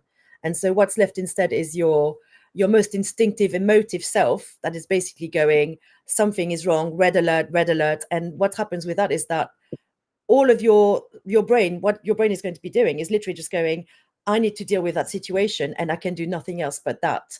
And sort of, if it doesn't recognize what that flag is, because overwhelm is also like this, not the capacity to necessarily analyze things because we've shut off that part. When we can get stuck in that feeling of, oh my God, like something feels not right, but I don't know what it is. And then we literally can't move. So I think it's also quite interesting to think about the physiology of shutdown. We tend to think that it's all like a brain-based thing, that we can reason through it. And I don't think that's true. I think when you get to that, you have like a real sort of nervous system response that needs to be addressed from that perspective as well. Yeah, that's an important. So look, when a client comes to you and they're clearly talking about overwhelm and being overwhelmed, like what's your first thing to say? What do you say to them? Lex, do you want to take that first? Yeah, it's again when people are newly diagnosed, a lot of the things that they've been told, the information that they've been given over the years about what they're experiencing can be entirely wrong.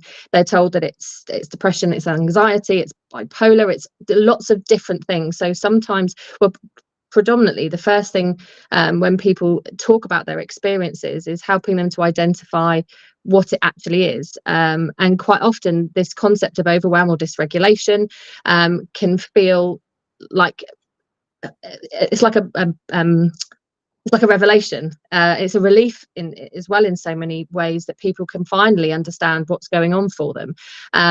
So, and again, with that relief, that it's the same when you find out that it's ADHD as an adult that you had that big sort of wash of, oh, thank goodness, that's what it is, and then you go, that's what it is. Now I need to work out how to manage it. So helping people to understand the whole picture and talking through Minds Like Ours can connect on shared experiences. So supporting with people with understanding how it might feel, what it might look like, how they might be experiencing it, and then helping them to unpick and understand their experience of life is quite often the first road that happens when people understand that they are experiencing overwhelm or dysregulation as a result of being neurodivergent.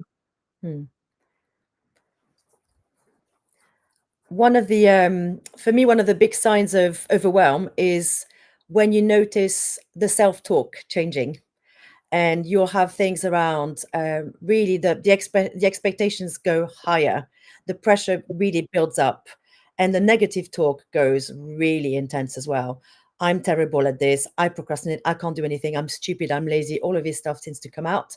And then equally, they're like, but I need to do everything, I do need to do even more than you need to do. So it's almost like when we feel this sort of sense of vulnerability, we just pile it on even more. And I think that's a very ADHD thing to do, to just go, I do the hardest thing possible and I will prove that I'm not what I think I am, this terrible self-talk.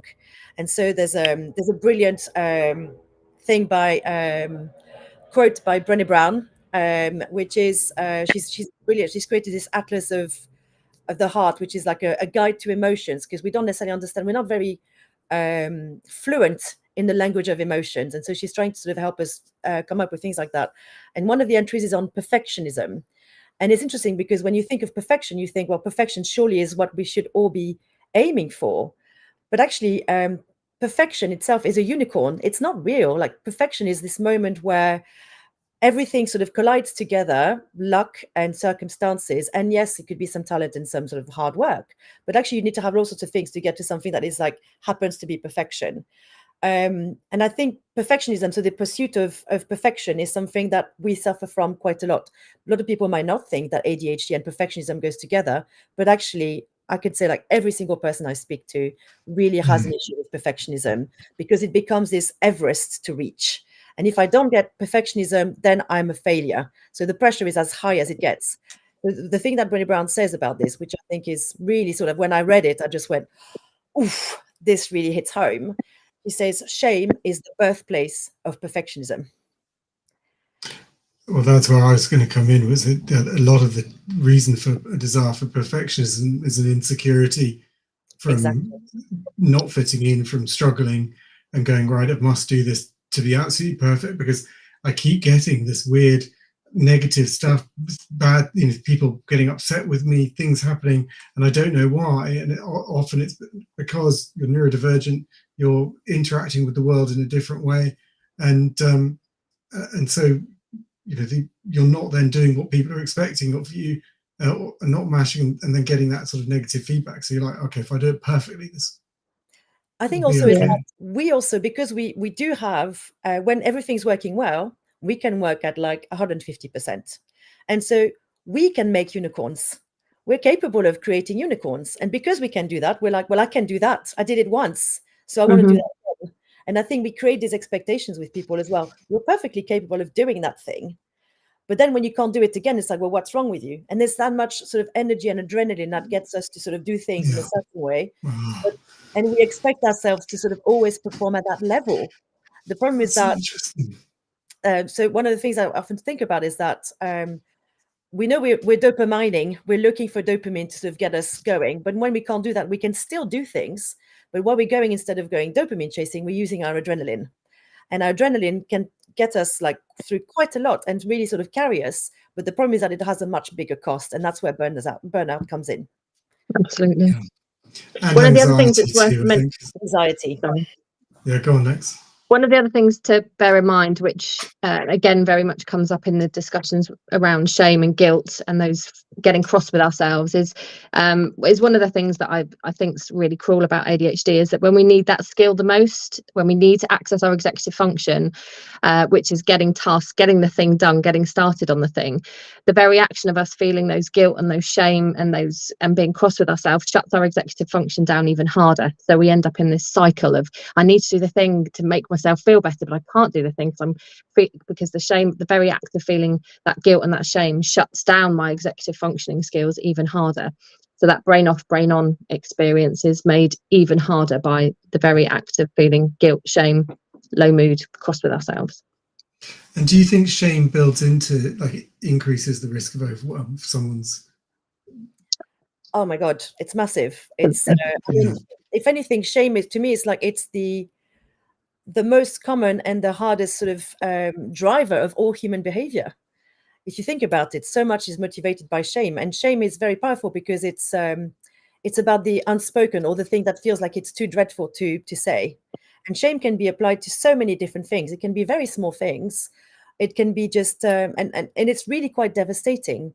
But what's interesting with shame is that you can rob it of its strength the second you start talking it and just going, okay, actually, is not collapsing. So as much as it's great to know that that's what it is, once you can identify what is going on, if it's shame, and it often is shame, then there's real power in working with someone to sort of enable you to explore this thing that feels so dreadful, so terrible. So like absolutely, like, you can't actually tell someone that you are so incapable, because the stories that we build out of shame will be very strong core stories. It'll be, I'm basically a fraud.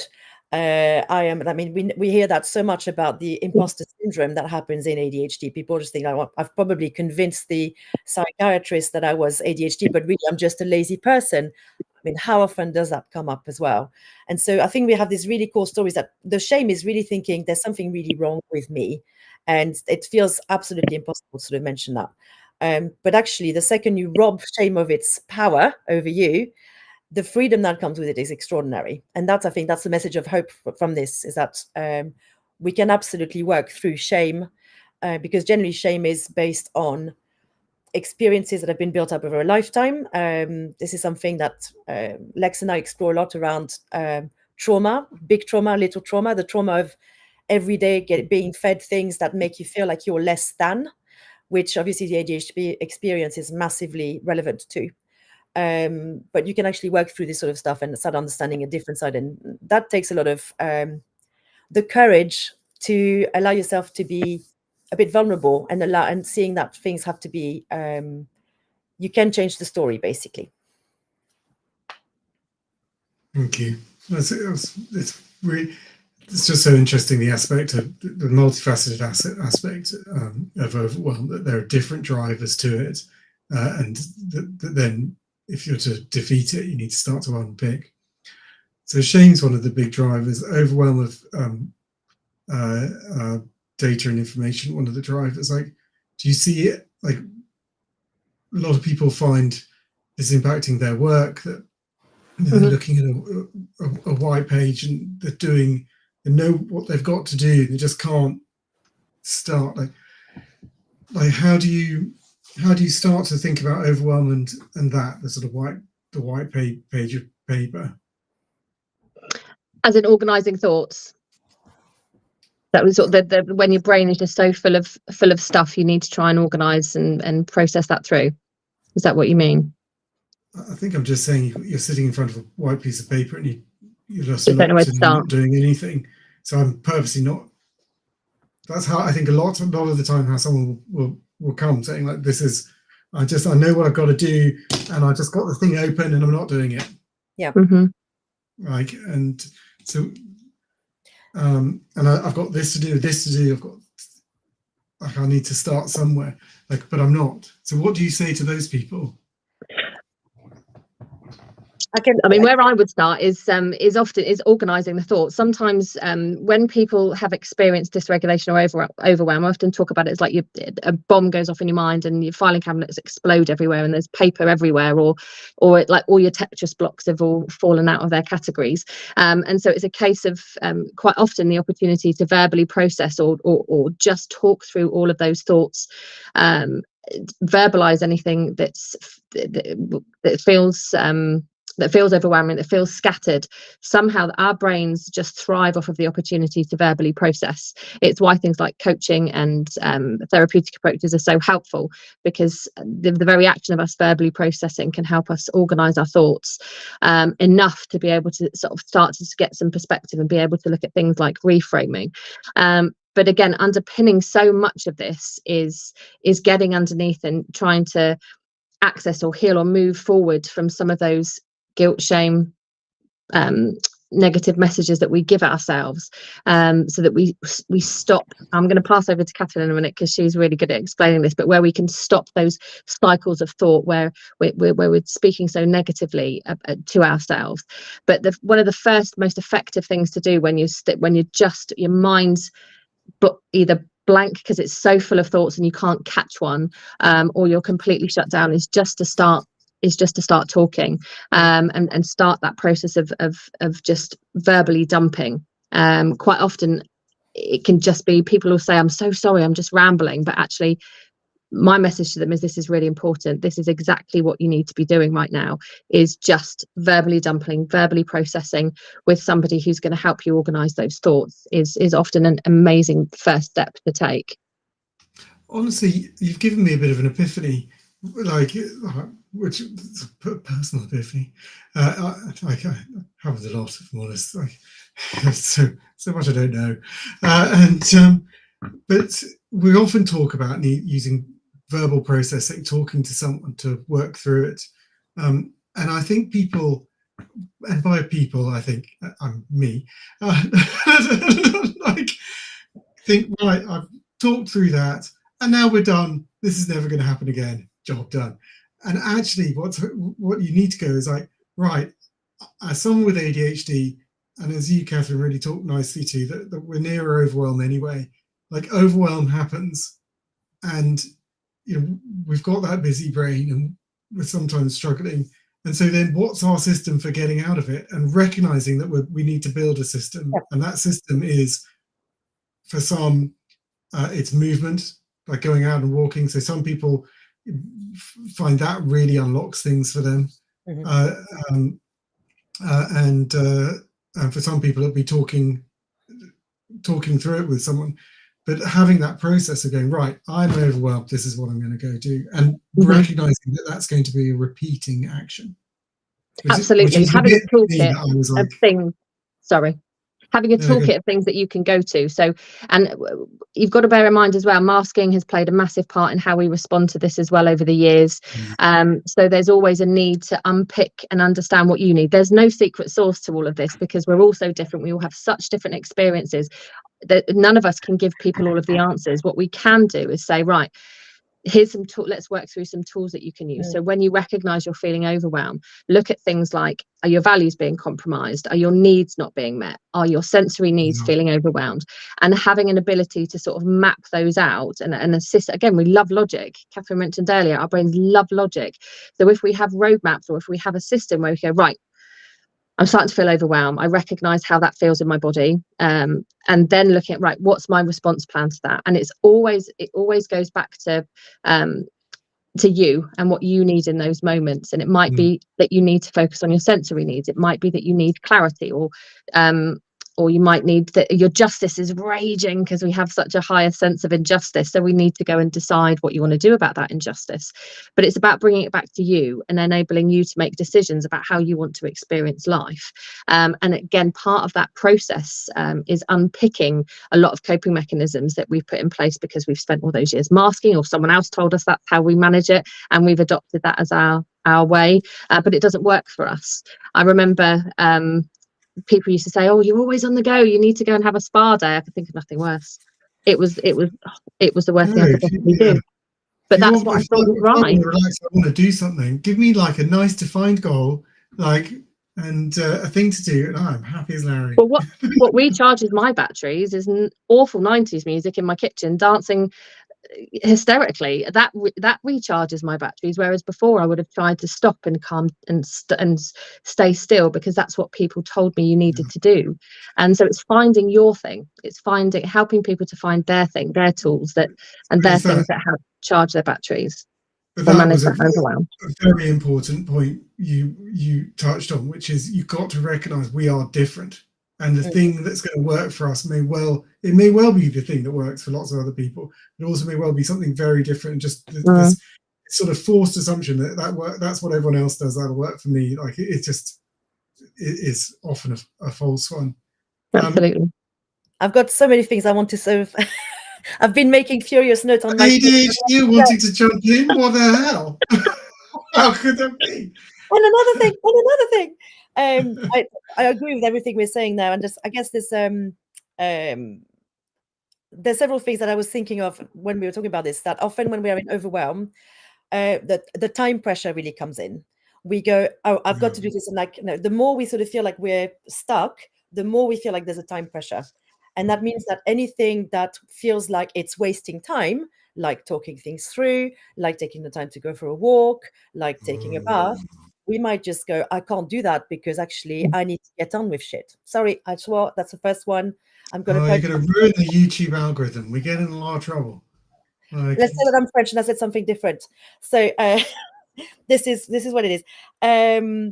But yeah, so I think time is a big thing, and I think when we absolutely key is recognize this feeling of overwhelm, and the feeling of overwhelm is often something that's going to come from breathing in a very shallow way. You'll start noticing that you're breathing from here. Some people might feel like, well, I don't breathe any differently. Like some people are stuck in overwhelm the majority of their life, of their waking life, because that's just the normal modus operandi for them. So it's a really interesting thing to just go, what's happening here?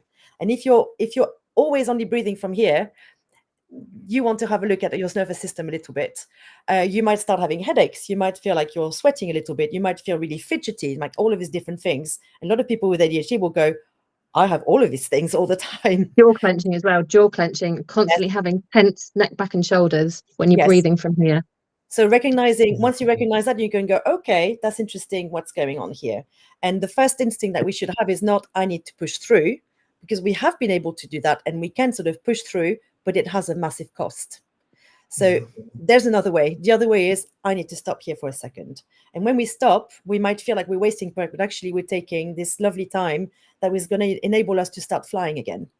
And I think for me, there's another thing that we tend to do a lot of, which is that because we think so much, because we have this fabulous capacity, like we tend to always think of overthinking as a bad thing. But actually, we're able to sort of do so many things at the same time. And I think when we are in a rush or under pressure, and this famous sort of crisis situation that we're so good at handling, we start taking on all the roles. So when we have to do something, we want to download the brain, we want to judge the information that we're doing, and we want to make decisions. And I think actually one of the first things to do when you're in overwhelm because there's just too much of stuff is to start breaking down those roles and going, the first thing is download. That's what I call download. It's literally what is going through your mind. It's that thing around it. Either you speak to someone or you write it down or you make a list, whatever it is. Just basically, I often think of Harry Potter and that scene where they have the pensieve, this lovely sort of bowl where you can, from a wand, you can sort of lift a thought from your mind and just put it in a pensieve and it's going to be kept there. I think it's really important for us to download whatever it is and not judge it. Literally, don't think about judging what it is. Whatever's coming out, just put it down, because that means you're literally freeing your brain to be able to process. Otherwise, it's going to keep on doing the soup. So once you've downloaded everything, you can give yourself a little bit of time to go more critically and look at it and go, okay, what is this information telling me? And then you can start organizing it a little bit and seeing what it's trying to tell you. Because generally, a lot of the questions that have been going in your head, just by being able to do this, you'll be able to start answering some of them as well. And then once you've done that, so this third step would be the action. So it's like, okay, what are the actions I need to take? But because we are very efficient or want to be very efficient, we tend to do all these 3 roles in one, and that's part of the overwhelm. So taking that time to break things down a bit more, to just go, okay, what do I need to download? What do I need to sort of then assess from this? And what are the actions I need to take? Can be a really effective way of sort of dealing with that sense of overwhelm from when it's about volume, basically. My last note of the thing that we were discussing was thinking about, yes, we are all different and we're all going to be sort of doing things in a different way. Equally, the tools that we might need to deal with things will be different. And for the same person, for me, it might be that one day it's the list that really works for me. But actually the next day, if I go to the list and it's not working, I need to find a different tool.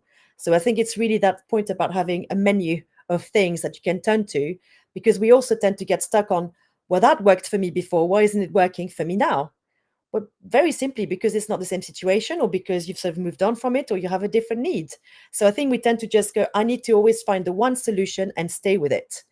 And I think that's really unrealistic and unhelpful for neurodivergent brains, because we like novelty and variety. And when we're doing that, we're denying that as that dopamine that comes from that. So it's really about finding different ways of coming to information and dealing with things. And there's nothing wrong with trying different things. Something else to bear in mind as well with that is those days where we've got high energy days and low energy days, and we want ourselves to always operate at, well, I don't know about anyone else, but I love my high energy days and I want to always operate at high energy days. But we also have a mode which is low energy days, and we can find those quite frustrating, but they both have value in how we manage our so having Catherine and I work a lot on high energy days and low energy days, and recognizing what you can achieve in both of those, because they're both important. And the more you fight one, the more you get stuck in the other. It can be quite frustrating, but we do experience high energies and low energies, and we need to honor them and support them the same. Yeah, I think, well, that knowledge of self and understanding how you are is critical. And you talked about the differences between people, and I think one of the things we try and talk to is that everyone is a unique person plus ADHD. And we have good understanding of ADHD, and it's a defined disorder. Gosh, I hate that word.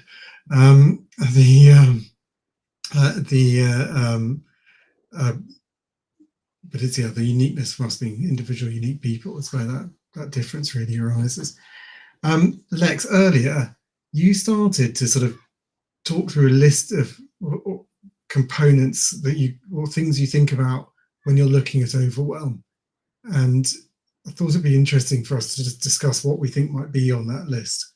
So when someone finds themselves, they've hit that point that they're shut down, and I think having that ability to step away, to do something to start to process it, which I think was a key part of the earlier conversation. So how are you going to process it? Have a plan to process it. And Catherine, your point on like the time pressure will mean lots of people will go, I can't do this right now, can't do it because I don't have the time. You're like, well, basically, buddy, you don't have a choice in this. You are overwhelmed. You can either spend the next however long in the same state, or you can do some things to break it, but the time's gone, whatever. And when you talked about it, reminded me of, you know, when people are suffering from insomnia, and as the clock of how much sleep you get ticks down, the anxiety ticks up, making it even harder to sleep and to help remedy your problem. And in the same way, with overwhelm, like if you don't step back, then you're stepping in. The anxiety is going to keep going up because your time pressure is going down. Your time's going down. So like so you started to say, you talked about, you went straight into time was included, but shame, like what? So, you also talked about, and I didn't write it down and then tried to remember and couldn't completely remember. So I've written conflict, but that's not what you said. But and it was starting to sort of break apart the components. So I'll just start and see where we go. One of the other things when you're looking at this is that everything, bear with me. Catherine, what is it? You're going to have to forgive me. That's some of my coping mechanisms. Alexa's just reminded me it's time for my son to go to bed. So I needed to tell him it's time to switch off. One of the things, again, when we're looking at, when we're overwhelmed, is all the things that we need to do to fix it feel of equal importance. I'm so sorry. Alexa, stop. I'm so sorry. We're on speaker, aren't we? Like, yeah, you know, Alexa, play. Ooh, yeah, you could really mess with this presentation. So everything in those moments. That's mine. Alexa, stop. I can't believe I got shot myself in the foot. I think this is so perfect. It's just like, we couldn't have scripted this, and it's so good. Yeah, for those who know me and have worked with me, the A word is real. It's why I'm Lex, actually. It's because I was used to mess with people's houses because I used to be Alexa. Sorry, right, let's change the subject. So equal importance. When we're in those states, these sort of heightened states, well, and actually just quite often a trait of being ADHD is everything feels of equal importance. So when you think, like, where do I start? Everything feels as urgent. Everything feels equally as important. So some tools to kind of break all of that down and go, right, emptying the dishwasher right now is not going to change anything, or it's about having that ability to process and think, right, what's going to help me right now? What do I need right now? What do I want right now? Because we often have that, I don't know about anyone else, but when I go on holiday, I suddenly get this utter urge to organise my entire house when I've only got 15 minutes to pack for a holiday because I've left it to the last minute. So it's about taking it back down to almost like grounding yourself and going, right, what do I need to achieve in order to get this next step? Because we want to fix the whole thing. We are often not happy with just taking the next step. So breaking things down into steps about understanding what you want to achieve initially is really, really helpful. The other thing that very often keeps us in that space of overwhelm is ambiguity. We've talked about it throughout this session, but ambiguity is an absolute shutdown for our minds. It shuts down. Where there is ambiguity, our minds shut down. It's an absolute. What do you think that is? What do you think the core for that is? We like clarity. Say that again. I have an idea. For me, it's safety. Right. Because if something feels unclear, it could be danger. There's something there that we won't understand, so we might make a mistake. If we don't understand why there's 63 watermelons, maybe there's a reason there, and there's something that we don't know. I think we are very acutely tuned into anything. It's that hypervigilance, like anything that feels like it might trip us up. And I think the lack of clarity really is about that sort of like, oh, I'm going to get tripped up here. Hypervigilance being very, very linked to having had a tough childhood, like where there's been bullying or difficulties, which for neurodivergent people is extremely common. The other thing also I would say is we have an inbuilt need for things to be as efficient, as proficient, wasting the least amount of time as we possibly can. And if the next step doesn't feel the perfect, going back to this perfectionism, or the most efficient way, we'll stop until we think that we can take that, find the perfect system, find the perfect way. So very much I try to change that narrative and reframe it to say we aim for it works most of the time, or it's good enough, so it has to be perfect. The system has to be perfect. If I break it, that's it, it's broken now, I can't do it anymore. But actually what we do is try and work out spaces where the approach, or it's good enough to get going, or it works most of the time, and then work on accepting that there's going to be times where we'll break whatever it is and we'll have to go back and restart.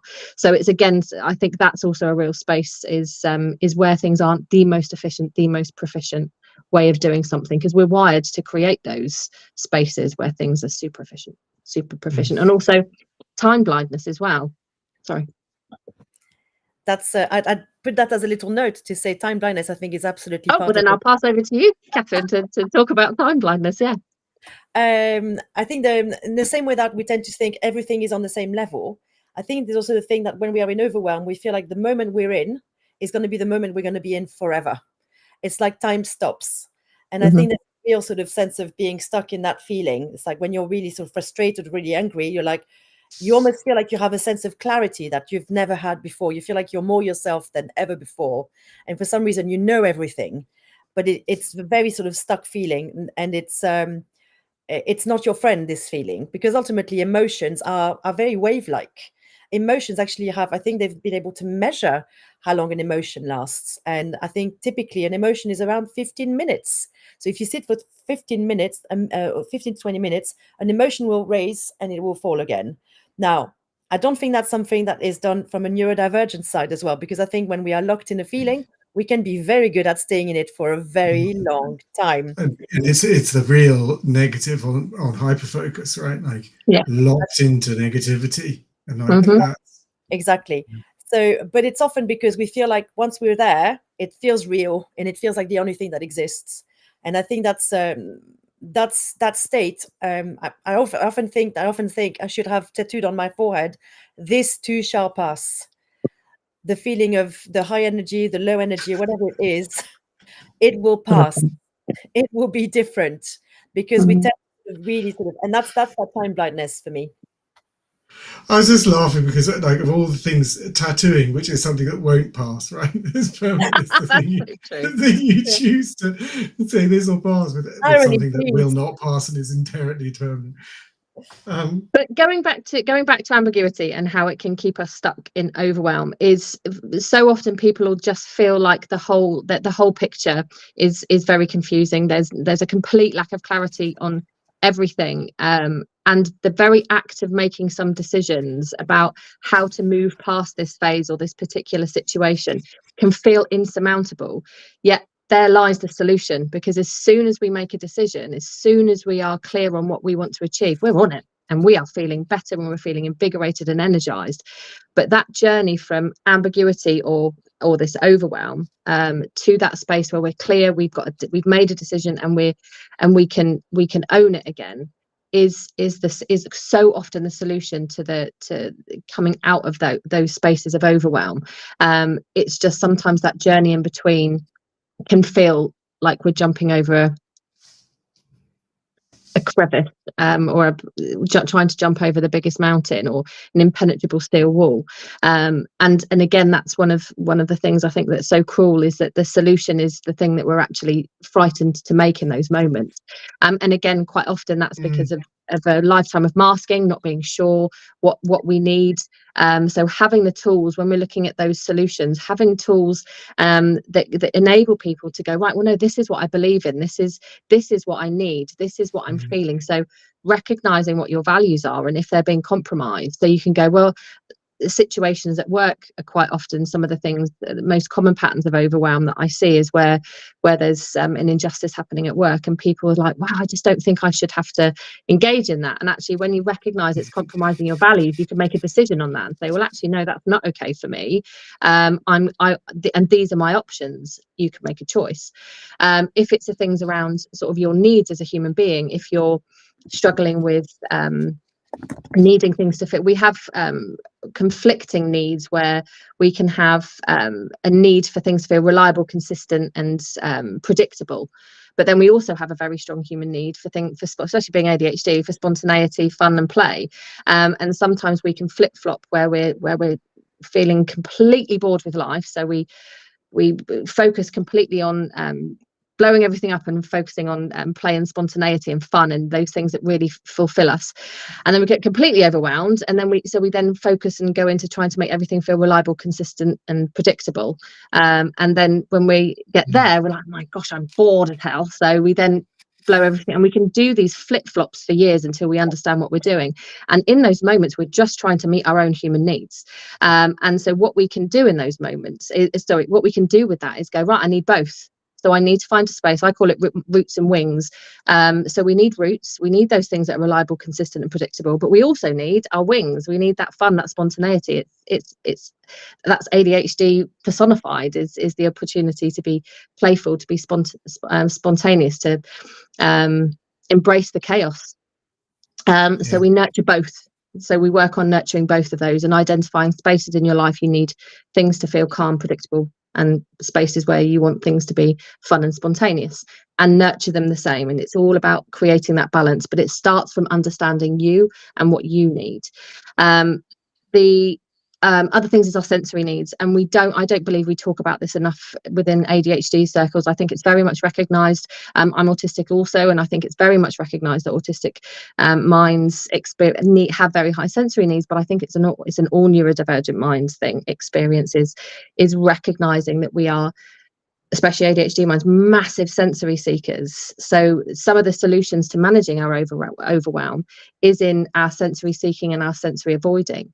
So being able to understand when we're completely overwhelmed and dysregulated, if you need to sensory seek, what do you need to do? And having a things that you can pick from to be able to say, right, so mine is going dancing in the kitchen to music that I love, or it might be going and just resting physically because my physical batteries are drained.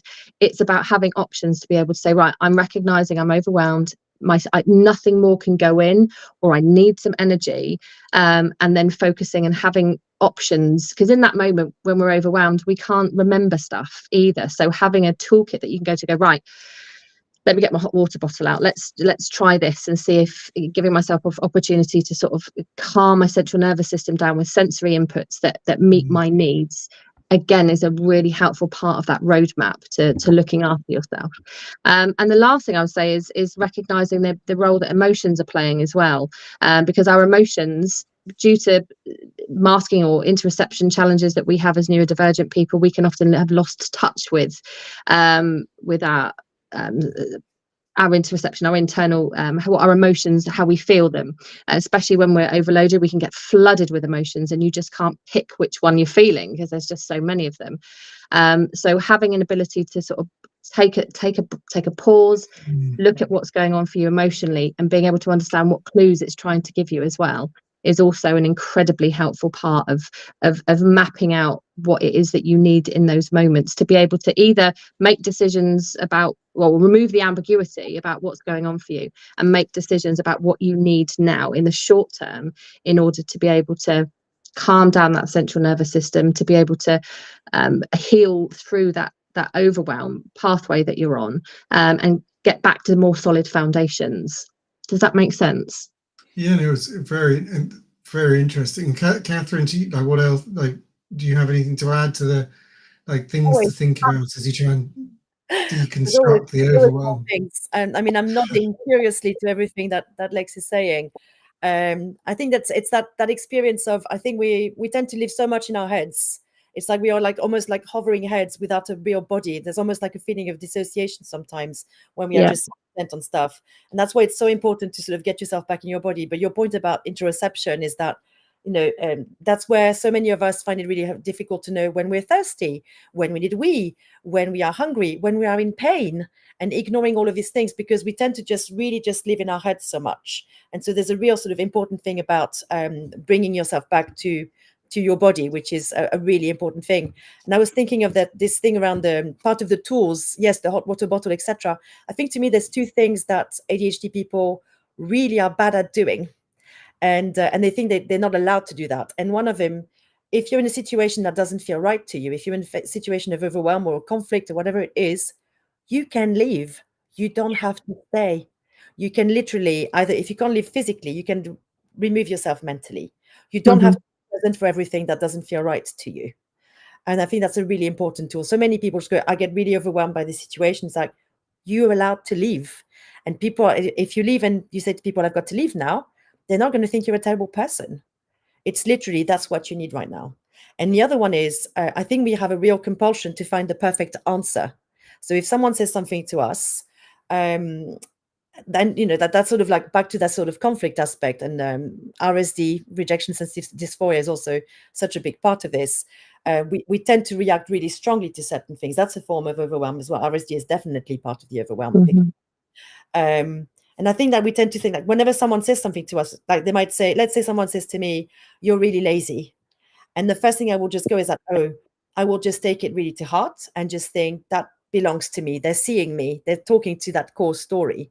But actually, when someone says something like that, it says more about them being quite judgmental and not really understanding anything. And I think it says more about them than it does about the person that you are. But the other thing is that we always often feel like we have to respond and find the perfect comeback. And I think that can be a real, a difficult thing for us because it's like, in French, we've got this brilliant expression it's called esprit d'escalier, so the staircase spirit, which is once you've had an argument with someone, let's say you're on your way home, you're climbing up the stairs with your baguette under your arm, and you just go, that was the perfect comeback, but it's like it's 2 hours late. And so that's really, really frustrating. And I think there's two solutions to this one. One of them is, first of all, when someone says something to you, you do not have to necessarily respond. You don't have to sort of have the perfect answer. You can just say, I'm going to have to let this one sit. It's like, this is what you're saying. I'm just going to think about it. You don't have to have the perfect comeback. I think it's an important one.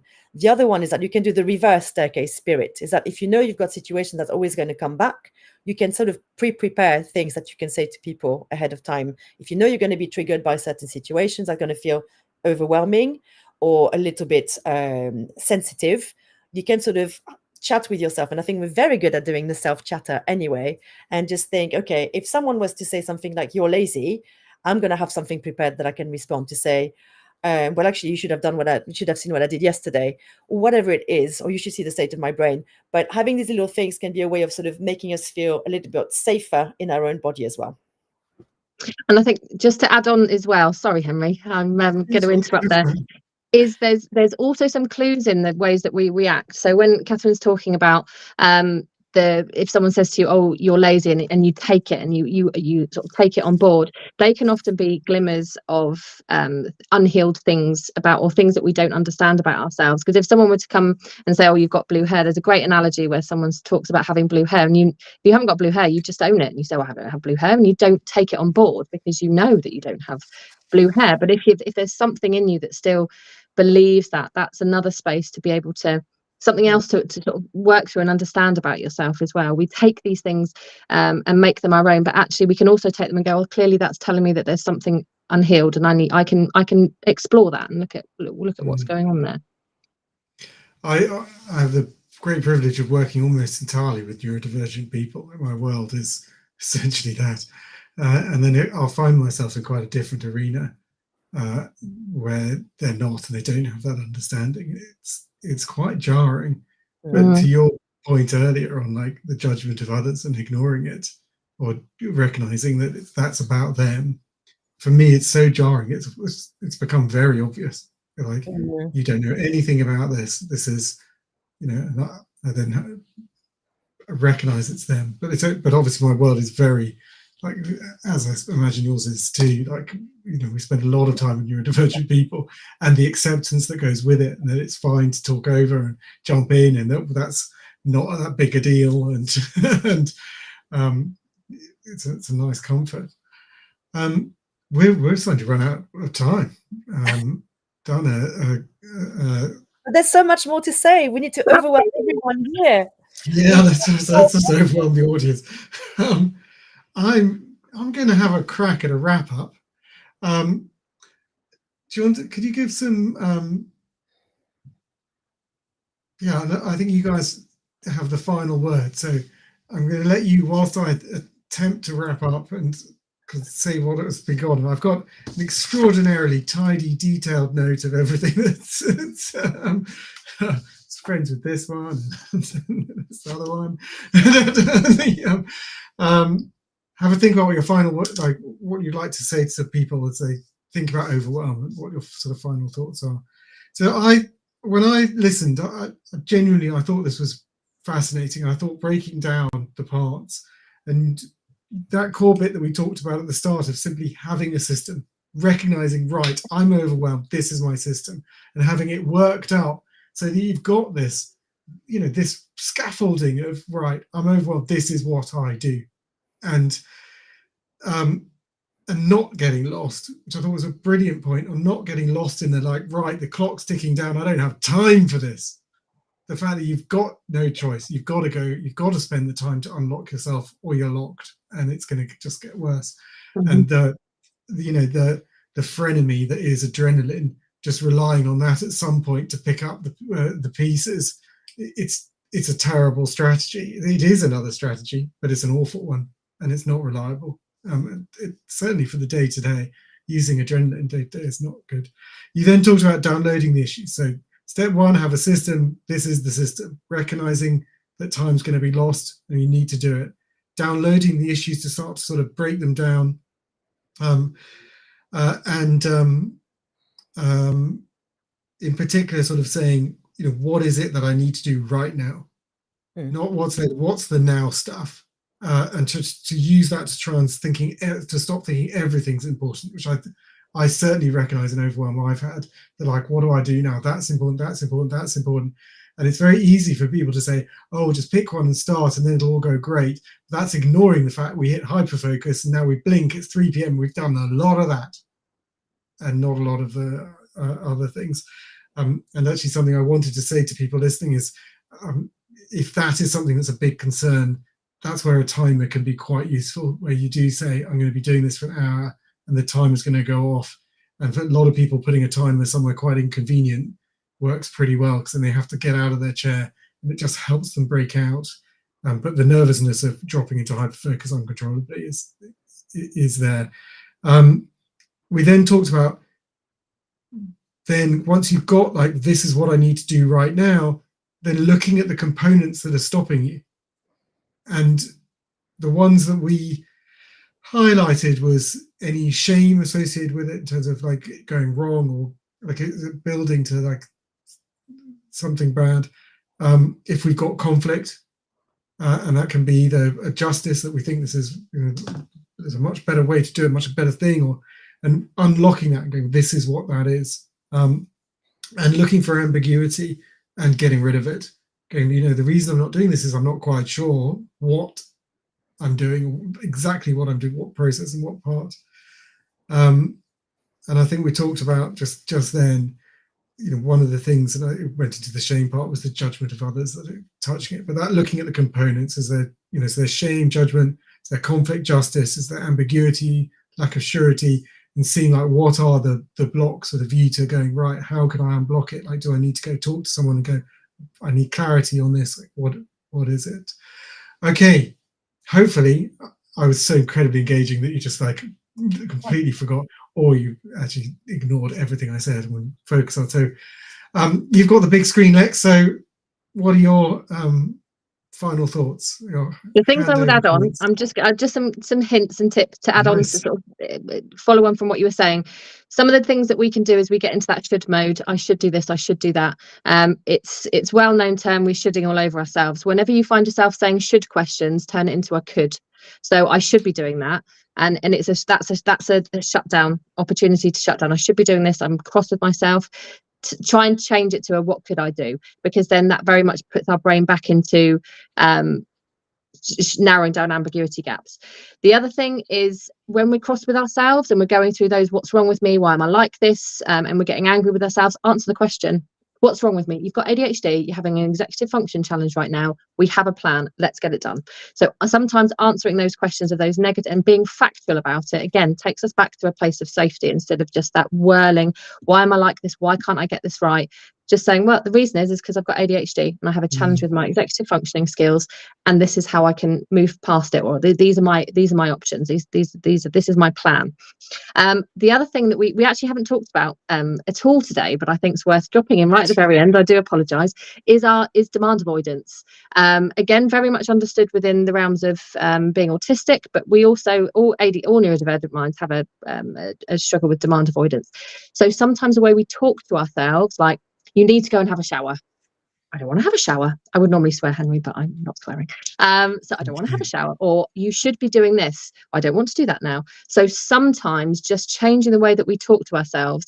One of my favourite sayings is, what would my future self thank me for? And so I then I would like to have a shower. I will know that I will feel really invigorated after I've had a shower. And it just takes away that internal, I don't want to do that. And it then becomes about a decision that you're making, as opposed to you feeling that you're giving yourself a demand. Demand avoidance is not just other people telling us what to do, it's also how we talk to ourselves as well. So just to follow on from your brilliant actually of what we talked about, those would be the things that I would also add on. They were your points. So like so the brilliance is your I love that point about what will future self thank me for. It's a much better version of the one I have, which is future self is an unreliable so-and-so. Do not ask future self to do stuff. Very, very much can't be trusted. You should do. But that is also when I said about it's a much nicer question, way of saying, like, be nice to future self. It's a much nicer. But that's also self-awareness. And again, if you know that about yourself, you can rely on the fact that your future self isn't reliable. Then again, it motivates you and it gives you that parameter to go, right, I just need to do it now because I know I'm not going to do it in the future. I have a similar thought, Henry. My brain does the same. I do have Catherine, I'll be super quick, but I think there's something really important to say, is that overwhelm is the twin sister of a very agile brain. And I think for every trait that we have that feels like a struggle, there's also a strength associated with it. And I think this is what's going on here, is that we are really capable, and sometimes we are going to get overwhelmed, and that's okay. So when we are overwhelmed, it's not that we are failing, it's that literally we are on overdrive. And so the main thing there is to recognize that, be kind to yourself, and knowing that your reasoning brain is not always going to be the one that's going to be available, but amazingly, your body, you can do things to ground yourself back in your body that will really help with that too. That's a whole different chapter that I wish we had another hour to explore. This has been absolutely exceptional. It really has. It's been so interesting, and I think your insights, genuinely, like I've had my own little epiphany moment where it's really moved my thinking. I've absolutely adored it. You are both very wise, clever, insightful people, and the people you coach are lucky to have you. And yeah, you're fantastic. We're out of time and got to go. Thank you so much. Thank you, Henry. Thank you, Catherine. You're just awesome. I have to say goodbye to you now. Thank you so much. It was such a joy. Thank you. Absolutely. Bye. And that's the sign of this session. So I need to hand over to the next. Thank you for joining.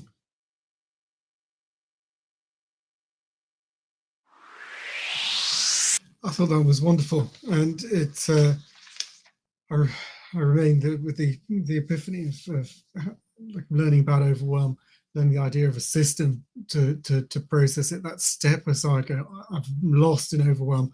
I'm lost. I just need to action now, and I need to recognize that time's lost. Now I need to work on it.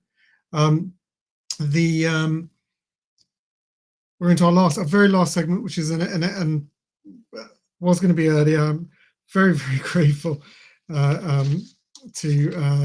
Kay and Talia, one for being so kind, jumping in, recording this earlier so that we had it as our sort of as a part of the conference, and then very sorry that our problems with playing a video and it's come much later. It has meant that this is our 26th hour of the conference, so it's going to be 27 hours of me doing this. Well, this is where we go back all the way back to the start, which is first diagnosis. What does it mean when you're first diagnosed? What should you do? Like, and how do you process it? All those questions. Like, it is a big one. What do you do when you're first diagnosed? And it's something obviously a lot of people, we've all been there, and it's getting some ideas on it. And that'll be it, and then I'll sign us out. I'll put that on now. It's pre-recorded now 2 days ago, just the day before the conference. Yeah, Kay and Italia are wonderful, really, really adept coaches, very, very sophisticated people. They're giving their advice on ADHD, the first diagnosis, talking about the emotions, the processing, and what to do next to thrive with ADHD. Hello, so we're absolutely thrilled and excited. This is a segment on that first moment, like what to do when you're first diagnosed with ADHD. And I've got two extraordinary and wonderful ADHD coaches, Italia Johnson and Kay Hayes. And without further ado, I'm going to bring them in. Hello. Hi Henry. Hi Italia. Great to have you here. Thank you for doing this and for sharing your knowledge and expertise. This is an important segment because this is, everyone's been here. You got first diagnosed. What the hell do you do now?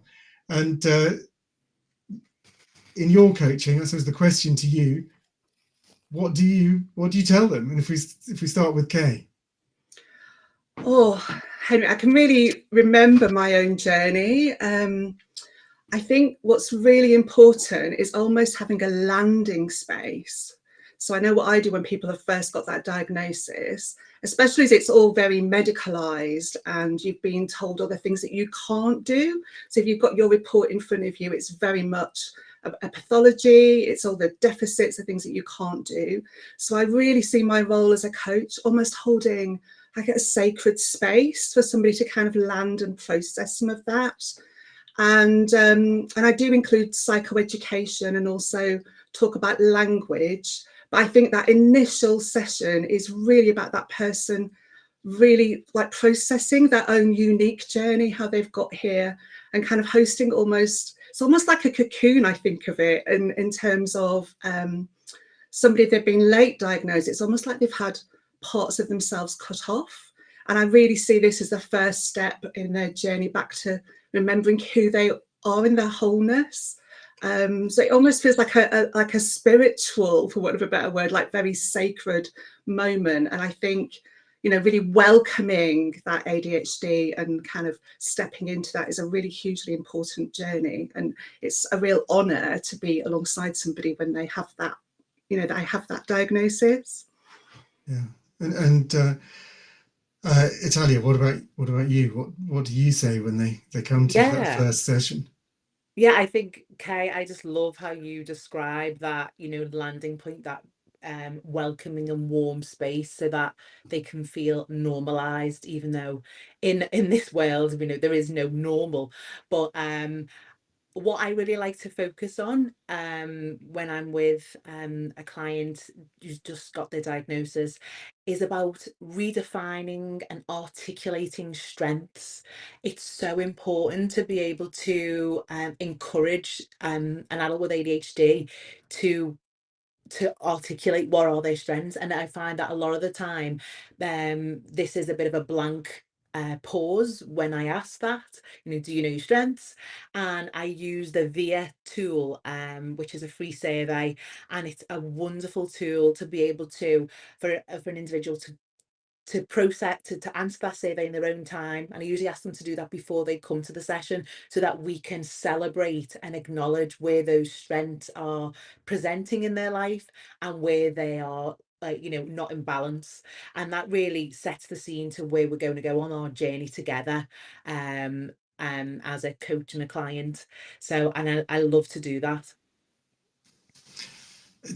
And for people wanting to get the VIA tool, how do I spell VIA? Like, am I able to Google it and bring it up? Yeah, it's a free tool, VIA, VIA, and if you just put VIA survey, you can access that for free, and you can download your PDF, print it out, put it on your wall if you're if you like to see those things. And I really like to have that near to me, so that I can remind myself, am I working within my strengths? Where are they out of balance?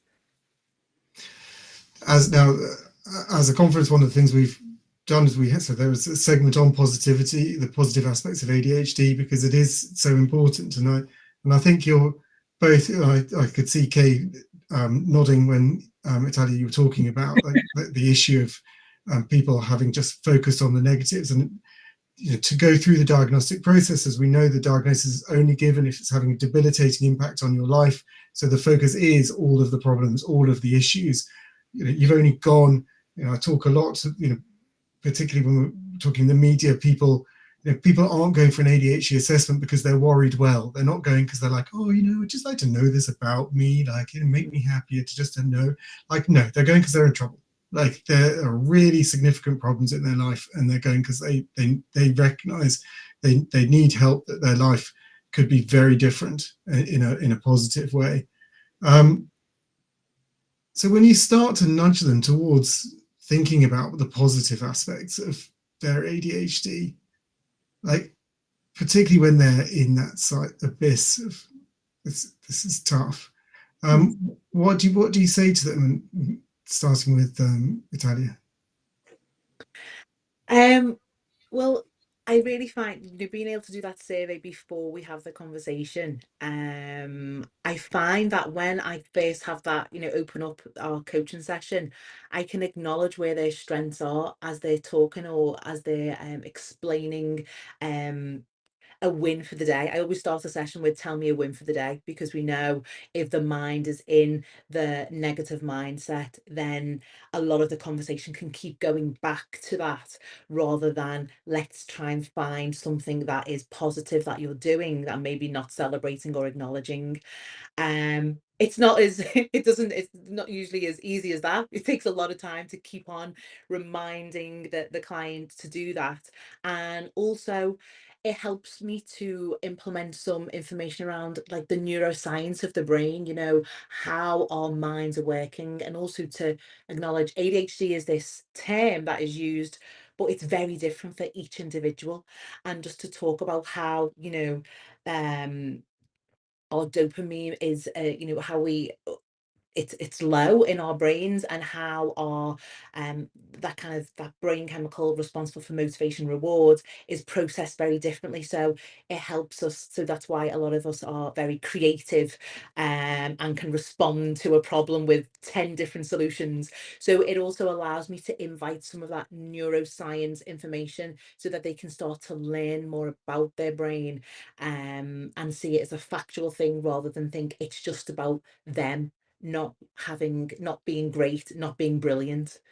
Yeah, so that's what is the key science that you think they should know? Just about how like dopamine is processed. So I think I find that when clients are initially diagnosed, they've been through a whole journey of feeling like the light bulb moment, of feeling overwhelmed, of feeling down, of feeling like they're not themselves, of feeling a bit like a fraud. There's a whole array of emotions that that client has experienced. And I feel like just bringing in this information around how our brains are lacking of dopamine, and so we're always looking for something to feed that. And I know, I surround myself with the things that keep me happy, my favorite drink, whatever it may be, candles and all those things. And also just to acknowledge that that's okay to have those things. We don't have to be like neurotypical individuals that we may work with, live with. No. And it's allowing us to know, how does that lack of dopamine affect our brains? So even though someone may be diagnosed, some of them may not be medicated, and some may be. So it's all very different to how their brains are working at that time, or are you know, responding to their life. Yeah, thank you. It's Kate, do you talk to the neuroscience at all? Like, do you talk about like to what's going on in the brain?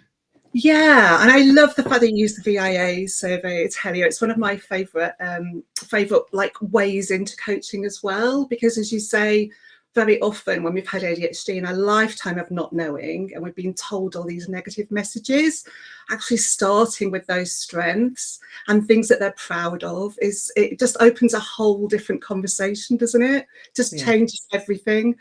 And you can really see those light bulb moments of like, oh yeah, I have got a good sense of humour, or yeah, I am really creative, and it's really amazing.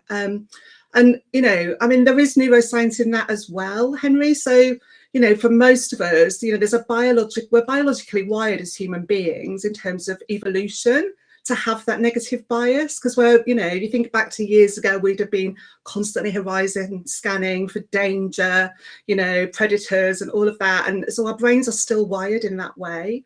So when I talk with clients about it, I talk about it's almost like we have this 5-lane American superhighway that's like, you know, is straight to the negative. And our more positive way of thinking might actually be more like a bit of an undergrowth through like some woods that are overgrown with brambles. And it's kind of like, but the more you go down that path and you clear the brambles, the more it becomes easier, it becomes much more natural. I mean, I think the default will probably always be negative because that's the way that we're hardwired. But you can make that positive pathway much more. And, you know, I do talk about neuroplasticity. I mean, I'm not a neuroscientist and I don't know a lot of the jargon, but I know enough to talk about how we can actually develop new neurons and the neurons, you know, what we wire to, what is it? What fires together, wires together. That's how it goes, isn't it? So that when we're doing these pathways, we're actually making new pathways that then get the myelin sheath on them and they almost insulate them then. So we can create these new pathways, which is really exciting to hear about.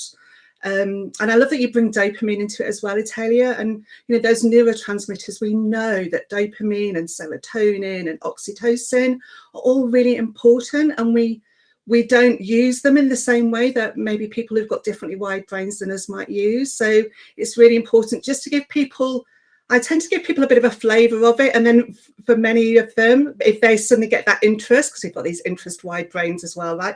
They'll go off researching. And I think that's really important to give them that initial almost like pathway and bit of a taste of it. And then they can go off and find their own stuff out. And in a way, that's really empowering for them as well, for them to find out about their brains and what works. So I quite often share podcasts and TED Talks, things like that for people who then can go and find out and follow their curiosity, which is another VIA strength that's very often high with us ADHDers, to go off and find their own thing there. I think something that you've both spoken to, which is really wonderful, is that it's different approaches for different people. And I think, Kay, you talk to that some people will go grab on the neuroscience and use that, and that'll be the lever that they enjoy to help themselves. And Italia, you talked about how ADHD is different for each individual, and one of the things we try and talk to is because there used to be a real line of like everyone's ADHD is different, and I've really tried to move away from that as a conversation, just because then what are we all doing together? Like what links us? And particularly when we've got people who consider ADHD to be a belief system or one that they don't believe in, not even recognizing our condition. If we say it's all different, well, they're like, well, is it a thing then? And so the way I've tried to change it is just to say we're all unique individuals plus ADHD. And that then gives us the conversation of that we're different, but lands the point of difference in our personal uniqueness rather than the condition, which is, you know, clearly categorized in various psychiatric tomes and has a clear description, a clear diagnosis path. You know, we all have commonality. It's what brings us all here today and why we learn.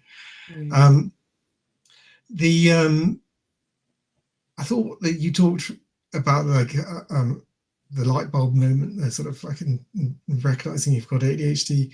And I think you both talked about the emotions of that first diagnosis. Like, what are the core emotions you see, like when that people are processing? Okay, do you want to go first? Oh, I can almost relate this in real time, because actually for me, when I first realised, I needed to sit with that and process that for a couple of years. I really felt like it was, I mean, I was 51 when I realised. I And was 42, and honestly, it did. It sounds silly, but it definitely took years to properly. And I told no one. I mean, I told no one, but the very, absolutely. And the only when I actually finally told people, including my parents, was when I founded the charity. And I was like, well, everyone's going to know shortly, and I should probably go talk to people. And I got so used to telling no one. Yeah, that's a great way to share it, isn't it? Wow.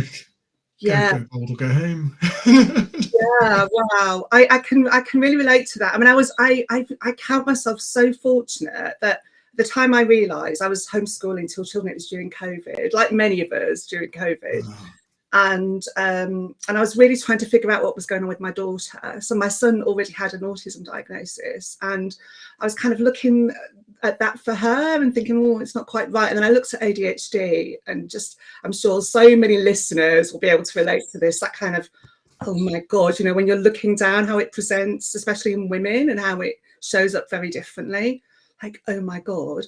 But at the time I was studying, I was doing a master's in positive psychology and coaching. And I was really embedded in that whole positive language. And we were just doing about VIA strengths actually at the time.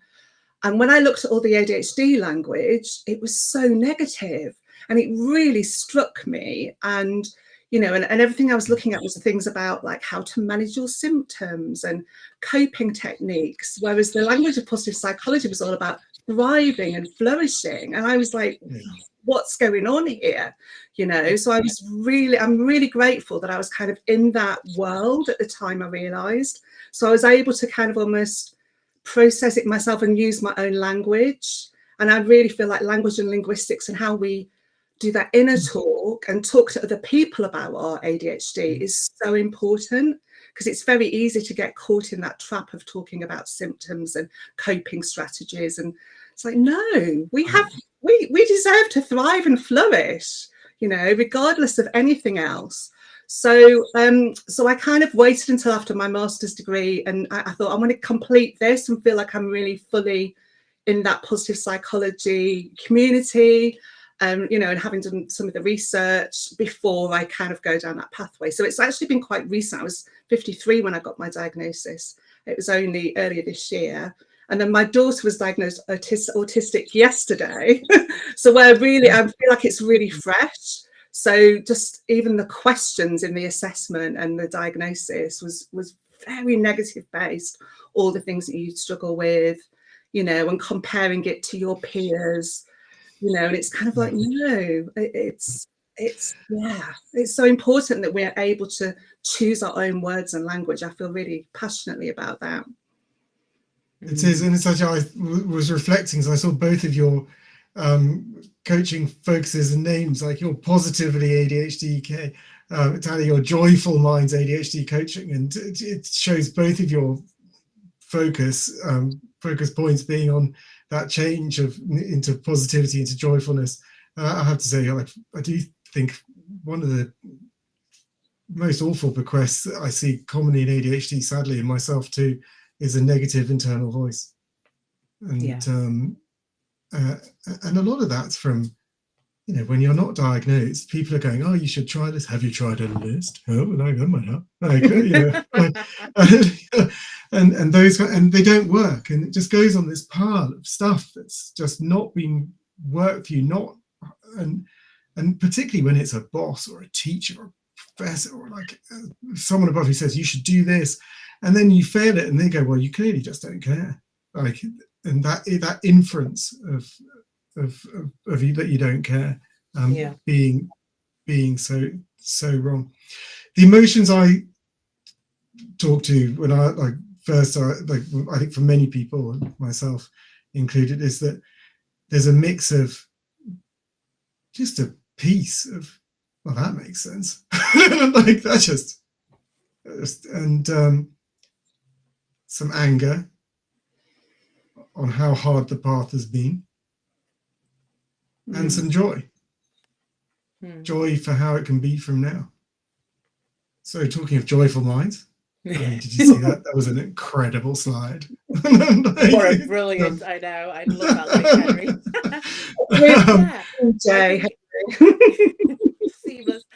I think what it really makes me think about when I'm with a client is, you know, everything can feel so big. We talked about, you know, the other perspectives people have on people with ADHD. There's the bigger structures that we live within. You know, unfortunately, we live in a world that is not equitable. So, you know, there's having ADHD, and then that a lot of my clients go into this kind of you know, building on from their personal ADHD issue, then it's going into wanting to fight the system and going on, and then how it affects macro systems and so on. And I like to bring it back to the joy. So like you just said, how can we do things in a simple step by step process so it doesn't feel too big? So a lot of the things that you just talked about then, Kay, around, you know, self-limiting beliefs that people have, that when they talk about, especially I was late diagnosed myself in my early 40s, and what did that mean? You know, it made me feel like I wasn't good enough. What was I doing? What, can I even do anything? Am I capable of things? And it kind of, because of the systems that we and the world we live in, unfortunately, that is sometimes mirrored from people that we work with and people that we're, you know, that make decisions in our world. So I like to bring it back to, how can we find some joy in who we are? And you know, like you mentioned before, ADHD is different for all of us, but it does affect us. There are some commonalities in that, but the impact of how ADHD affects each individual is different. So again, it's looking at how do I find joy? And people, you know, or you can tell that my practice is centered around joy, but some people that might have another word like love or justice, whatever it is for them, and it's finding that language that they can utilize for themselves to create a schedule and a plan forward for making the changes that they want to make. And I think that one of the things that I do talk to my clients about is, it won't be easy. Change is challenging, you know, because an ADHD is not easy. This whole thing, you know, there's lots of things, ADHD is your superpower, la la la. And I think I hooked onto that at first, and I was like, no, this is tough. This is tough. I feel lousy. I feel like I'm on a motor. So it's acknowledging some of those challenges as well, but knowing that we can find the joy in each day. And when we're talking about ADHD and a superpower, we just say yes, but let's talk about the kryptonite. And I think by then talking about the kryptonite, we're starting to have a positive conversation on what's stopping me being super, and that's really, really positive. Right, people watching this at home, they've obviously, I think we've talked through, like, particularly like moving away from the negative into that positive. I just talked on that motion of joy of how the world can now be. So you've also talked about starting to get some base knowledge that talk about understanding what the ADHD is doing in your brain, like how are you fundamentally different, chemically different from others. So what should they do now? So like if they're sitting at home, what's next? Who wants to take it first? I suppose it kind of depends where they are now, right? You know, it's so individual and unique. I mean, I think one of the most important things is to kind of find your community, which is one of the reasons I work with you, Henry, because what ADHD UK offers in terms of those support groups, that is which you do, and thank you for that. And Talia will be getting novels shortly. They are wonderful, and actually one of the things I recommend certainly is to go to support groups, even if you're just going to lurk and listen, like camera off, because all of us, one of the key things we're trying to work out is, where's the line between me and my ADHD? What's something I'm doing that's driven by unique me? What's something I'm doing that's driven by the fact I have ADHD? And, you know, for me, that is a mountain. It's a molehill for others. And certainly, like, well, the entire charity is essentially just a therapy group for Henry. That validation you get, right, from hearing somebody else. So you could turn up to one of those support groups. I always say to people, you don't need your camera on, just come. No. You don't even need to say. And they're free, but donate if you can. Everything we do is a charity. But to hear other people describe their experience, and you suddenly go, oh my goodness, I thought it was just me. That is hugely, hugely powerful, beyond words. You know, yeah, and it changes your way of thinking. It absolutely does. So I've been an in-person support group. We've got our 5th meeting this evening. So I've only been running it for 5 months. I know. The 3rd session, I had an email from somebody really desperate beforehand saying, I've not actually left my house in 2 years, but I really want to come to your meetup. So we arranged to meet up just before the session. I said, look, if you want to stay, you can. And she came. She absolutely, at the end of it, she was hugging me. The first person who walked through the door after her fitted her blinds in her house. So they knew each other. And it was like, oh my goodness, I didn't know you had ADHD. I didn't know you had. And that, you know, that real humanness of it all. And then she came the following week, and now she's my greatest supporter. She's out telling all her friends about it. And it's been honestly just that one thing, just that her being brave enough and vulnerable enough to email me and then step out the front door. And it's been life-changing, you know. And I think just the power of community is huge. I love that, Kay. I think, yeah. Sorry, Henry, can I jump in? Yeah, of course. Yeah. ADHD, right? I set up out. I set up a group called ADHD Queens, and it was specifically for women who from the African diaspora who also live with ADHD or look after someone with ADHD, because my other love is movement, dance and yoga.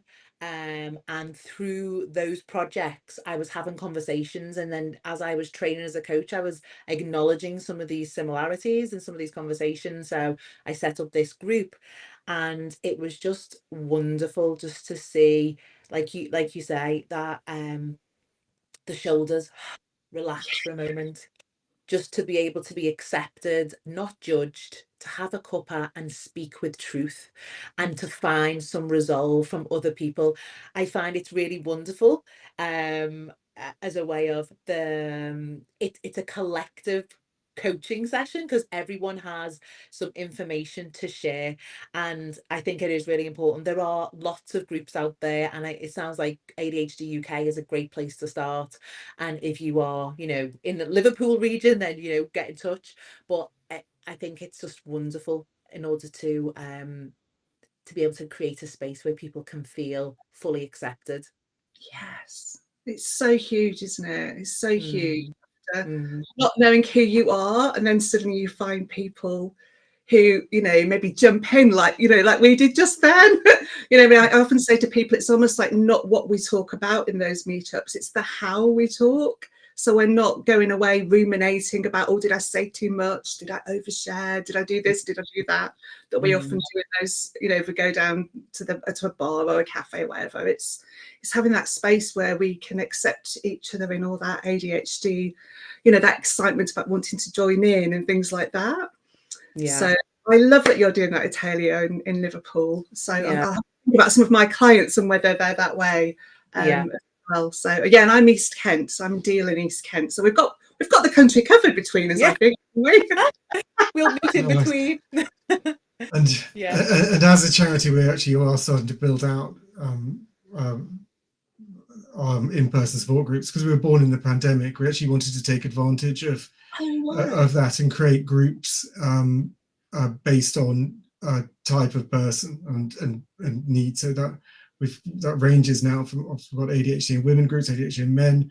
We've got ADHD in speaking Polish. We've got a Polish language group. We've got ADHD in parents, or ADHD in learning a musical instrument. Like, that's been a real focus for us. And helping people exactly what you were both talking about, you know, find your tribe, be in a safe space, and have people who you can be open with and talk about your own challenges and not feel that you're going to get attacked or yeah.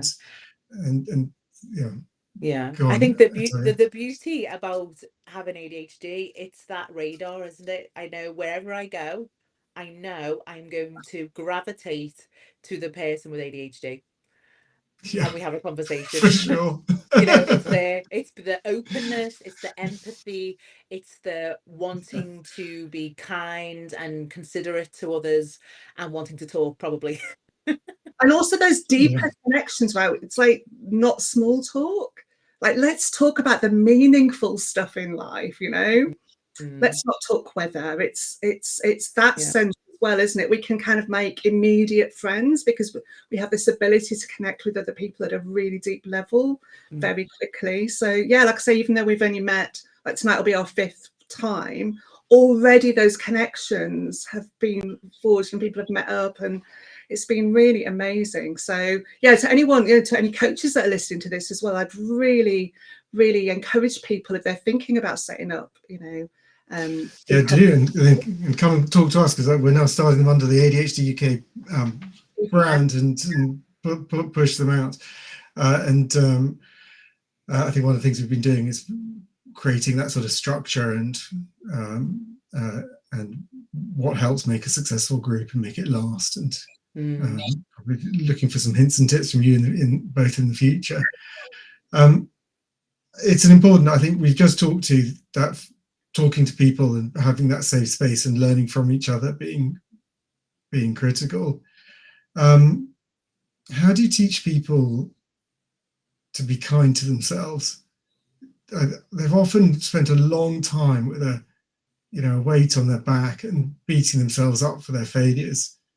How do you help them with that? Yeah, I think it's mirroring them. You know, you are seeing them through an ADHD lens, which they may not have actually had that opportunity of experiencing so far. They might have had the harsh, even even if you go through the psychiatrist, it's not necessarily with the love and empathy that you need. It's understanding everything that they're going through and knowing that the challenges that just to get up in the morning, if you've got children, getting your children to school on time, that is a massive win. I am skipping with my coffee in a cup when I do that. I'm like, woo, yeah. So it's acknowledging that was an achievement. That was a fantastic. And during the coaching session, it's stopping and pausing and making time for that celebration and say, I hear that was really challenging. I can see how challenged that was. And then also then acknowledging and giving questions so that they know they don't always have to have that extreme level of challenge all the time. And that's what we're doing in coaching, to make your life easier and happier and more joyful on your challenging journey. So yeah, for me, it's definitely having that empathy, mirroring and taking time just to acknowledge what they're going through. Yeah, gosh. Yeah, and I love your description of what mornings can be like when you have ADHD. I always used to think Lord of the Rings. I used to feel like I'd done the whole Lord of the Rings cycle every time I made it to work. After having dropped the kids off at nursery and like, oh my God, and I think really acknowledging that it's much more difficult for us to be in the world with our super sensitive nervous systems and, the executive functioning challenges we have.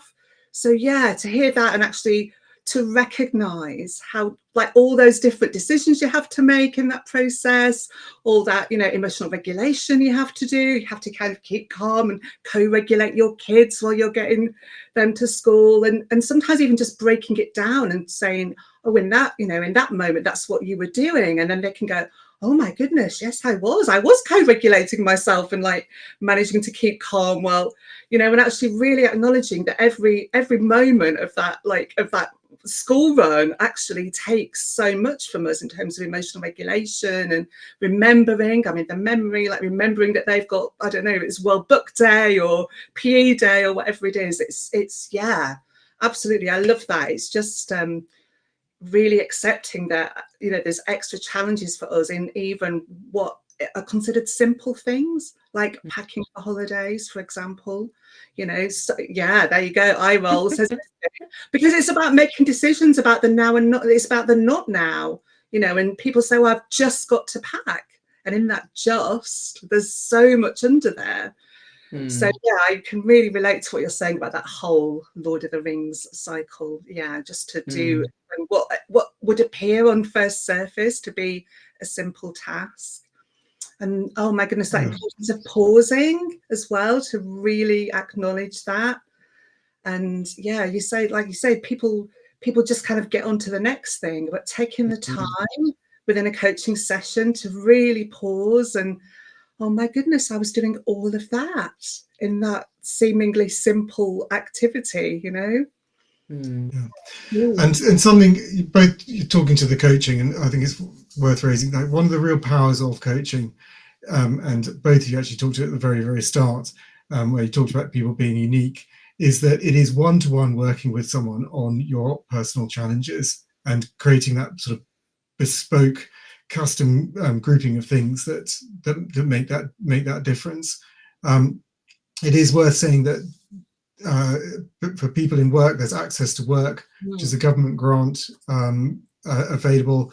It's also available if you're an entrepreneur, if you're starting up your own enterprise. As long as you can prove you can have an income, I think it's over £5,000, then you've got that available. And access to work aims to support people with disabilities like ADHD to succeed in the workplace, to level the playing field. So, and very, very commonly, coaching is given, and as you will have experienced, and I've seen, it's the you know, that can have an absolute life-changing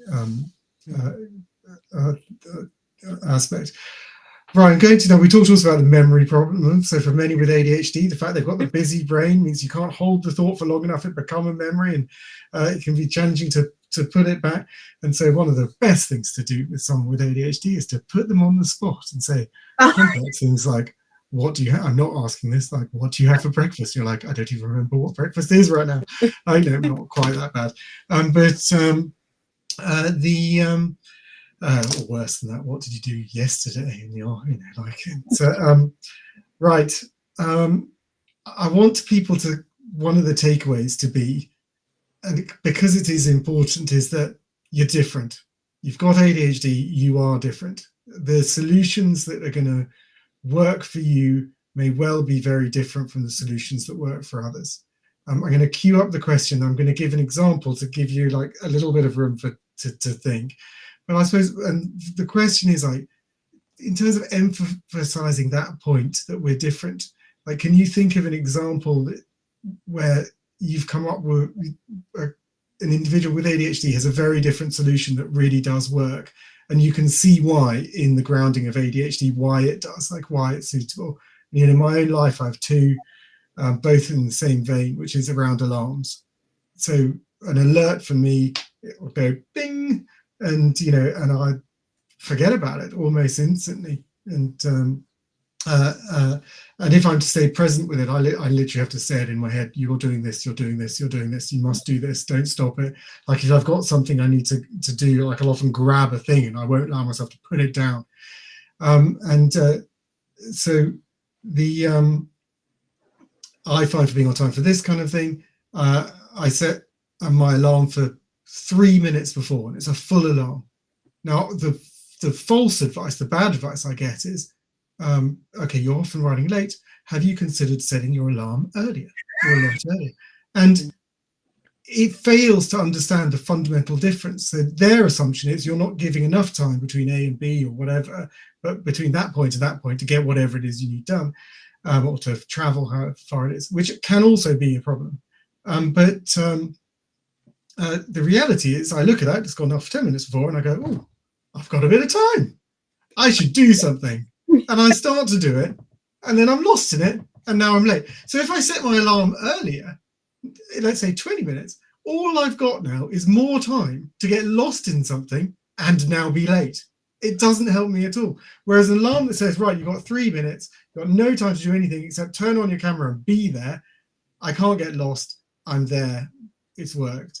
You talked about going in the morning, same problem, right? Like something pings and you're like, okay, I've got to leave with the kids, and it stops. So we have an Alexa, we have a playlist that starts to run that I've set up, and as soon as the music plays, we know it's time to be thinking about going. And because it keeps playing, it doesn't disappear. Like if I can hear music, I know we are on the out. I used to have it set up that it had a siren that goes off, and if you hear the siren, it's time to leave. But what happened was sometimes the music would get turned off, because like sometimes that happens, and then I'd be lost and I didn't have the emergency catch I thought. So now I have two playlists. One is entirely made of sirens that goes off 10 minutes after the first.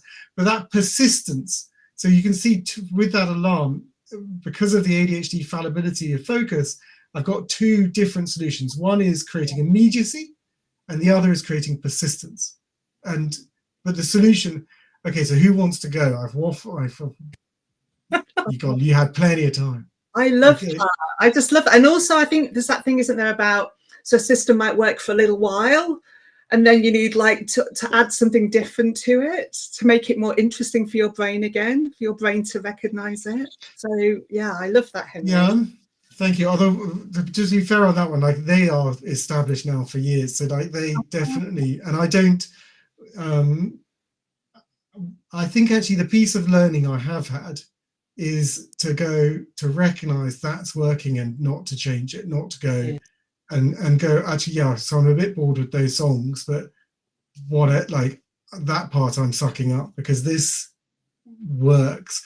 I think if you've got to change it, I mean, I met someone whose entire to-do system was that every roughly 10 weeks, they started a new to-do system, and in doing so completely tidied the old one, worked out all their major goals, put it all, organized it, and it only became shambolic after about week 9. They could live with it until that, and then but they had this epiphany that their system was actually to revolutionize and it was a big relief to them, because they'd always been looking for the perfect system and trying new ones and new ones and new ones, and instead they could actually just cycle through different ones, which actually gave them the novelty that you just talked about that for them was important. Okay, I love over that. you. Like, I love that, because just what you said, Kay, my great trainer called it resparkalizing. Yeah. How to resparkalize something, because the brain will get bored of that system and be like, no, I don't like it, or it's not. So I like that idea that Henry just talks about them with every 10 weeks. I mean, I wish I had the energy to do that, but I don't, and I don't, because we all have different things that make us tick. So it's like, how do you change that system to make it interesting again so that it works? Like the first alarm may work the first day because it's like a novelty. Oh yes, I'm up, this is great, I'm going there. But I also like what you said then, Henry, is like sometimes there's nothing more than I love when someone cancels a meeting on me or a session. I'm like, oh, I realized that I needed that breath and that stillness that wasn't scheduled in for my day. And a lot of the time it's by accidents that can happen when we want to fill our days with lots of activity and things and to-dos and so on. But this is what I really, just like the VIA strength survey that I talk about, I really talk about what are my clients' movement schedule, how are they physically active, what are they doing to get their bodies pumping, and I feel like that helps to regulate our mind. It helps to give us that it gets rid of all of that, get rid of some of the energy, and helps us to regulate, ready for a day. And I really say, it can happen whatever part of the day, but I feel like that's an add-on. I say add-on, it's kind of like, I feel like it's one of life's rituals that I get my clients to really think about, where does that fit in, because it will help with these different systems that we are putting in place to get us to places on time, to have us prepared in time, to make us feel like we're giving our best.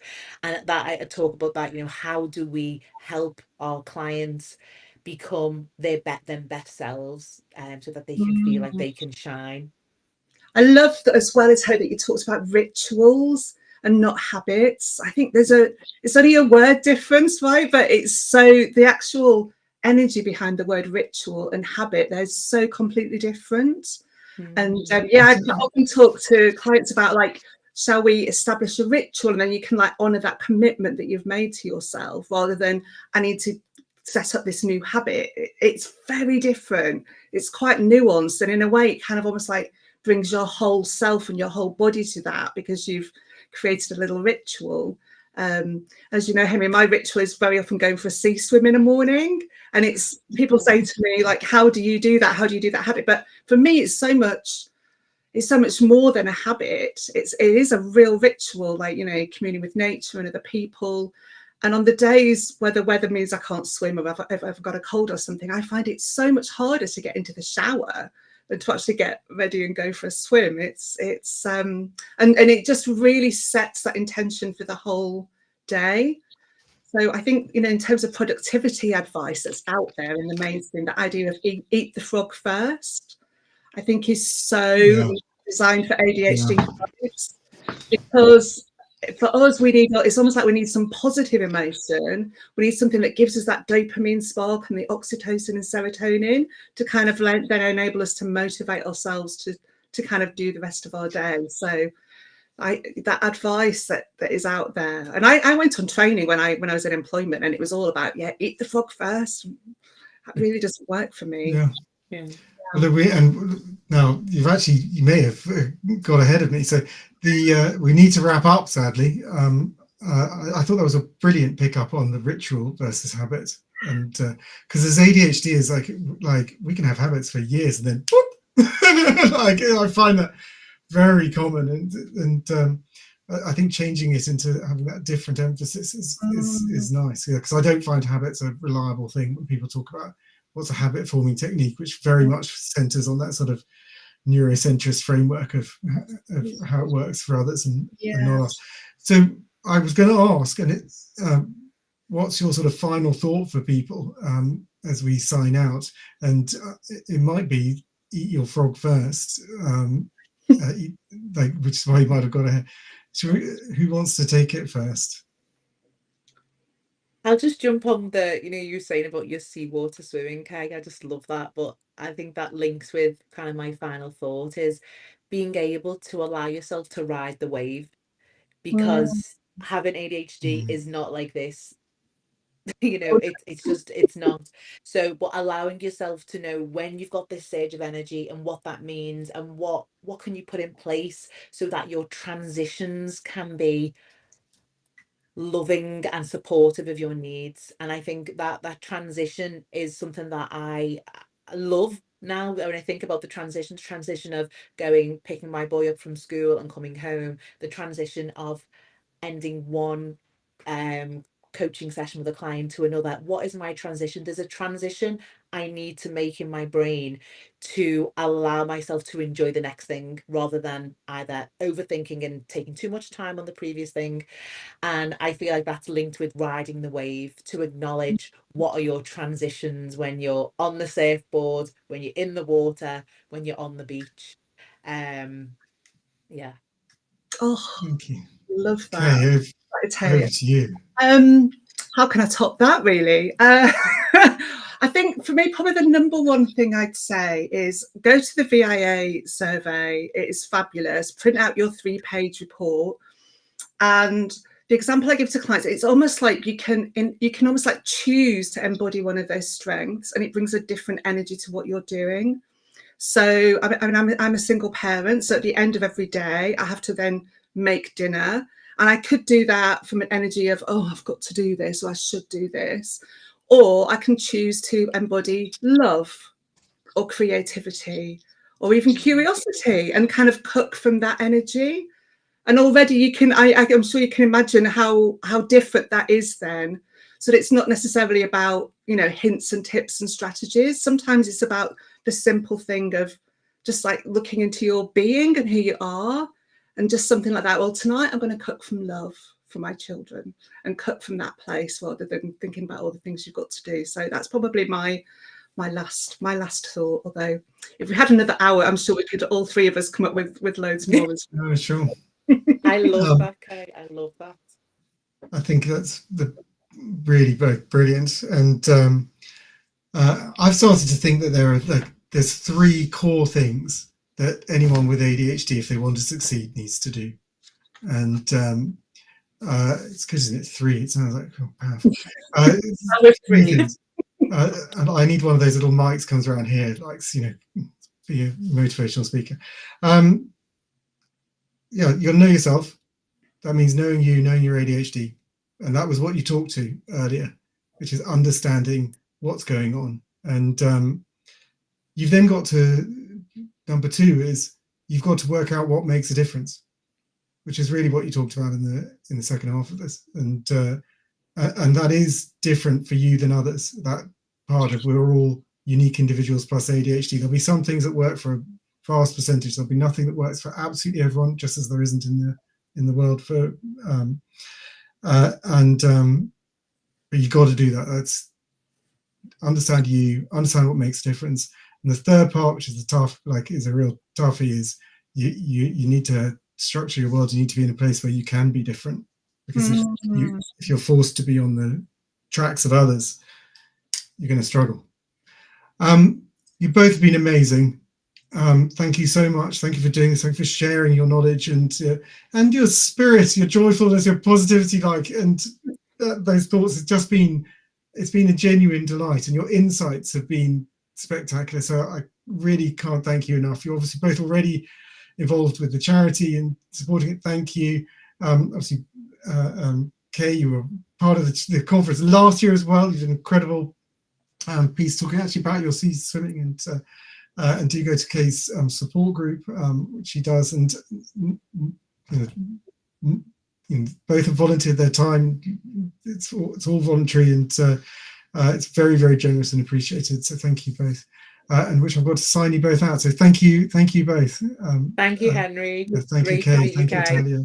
Great to meet you too, Natalia. That's brilliant. Thank you. Thanks so much for doing it with the conference, and everyone enjoy the rest of the conference too. Thank you. Yeah. Bye. Thanks. Bye. And with that, I'm going to sign us out of this segment and hand you across to the next.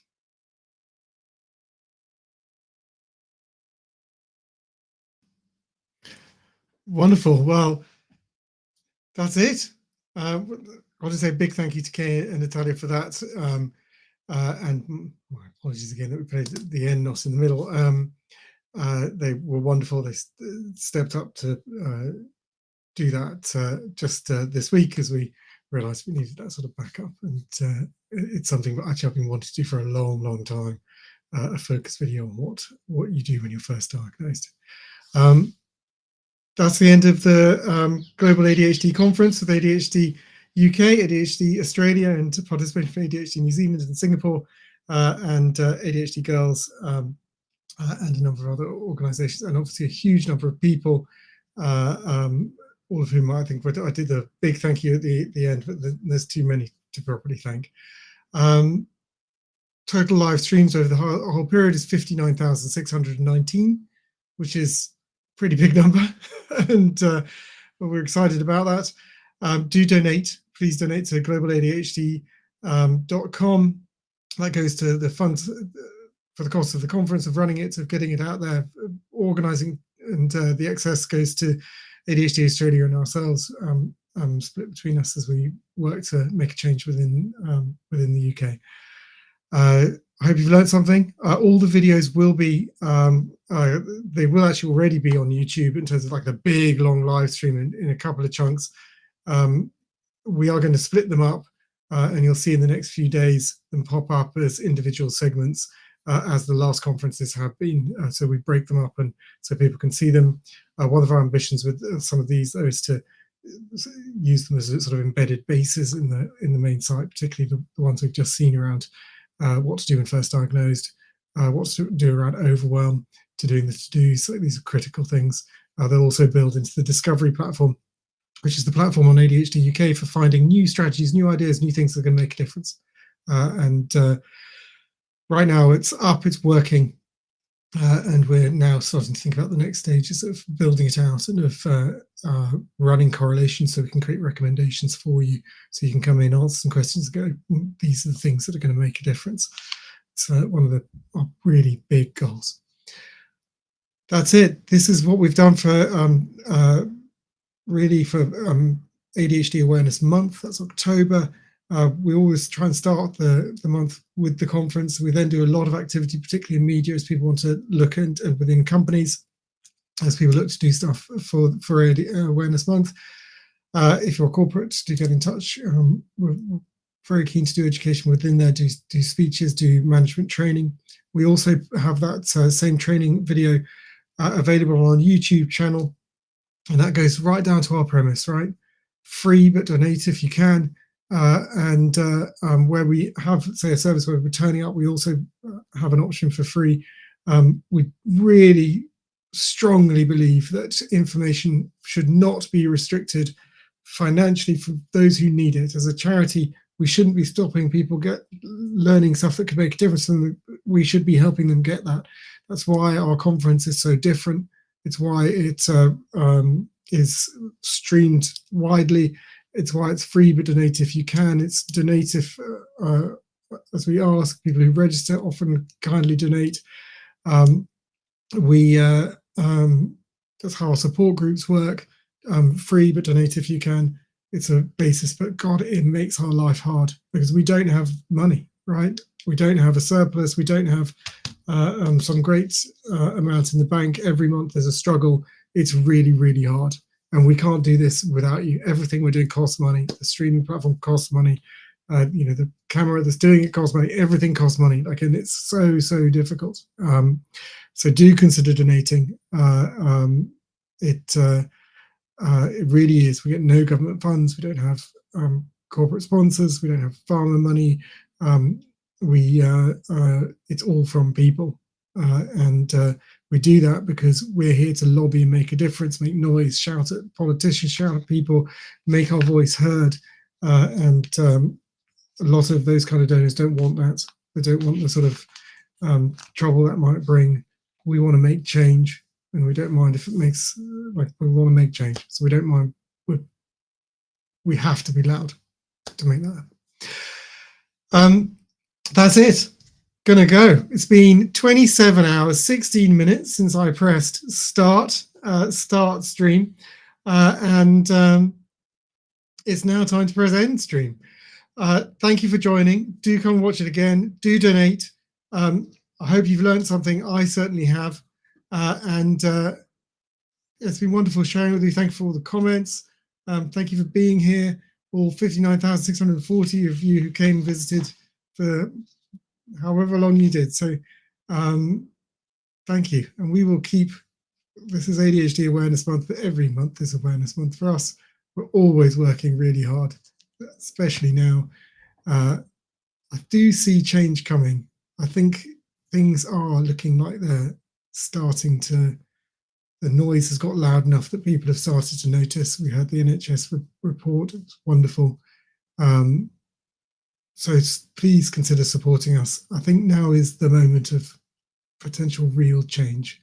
Feels like we've built to a point, and there's really a chance here, but there's also the chance of getting ignored. The Labour government's, new government's policy is to change the NHS for the 18-week programme, and we're not covered in it. That's for consultant-led stuff. So we also have the big risk of just getting ignored, as we have been.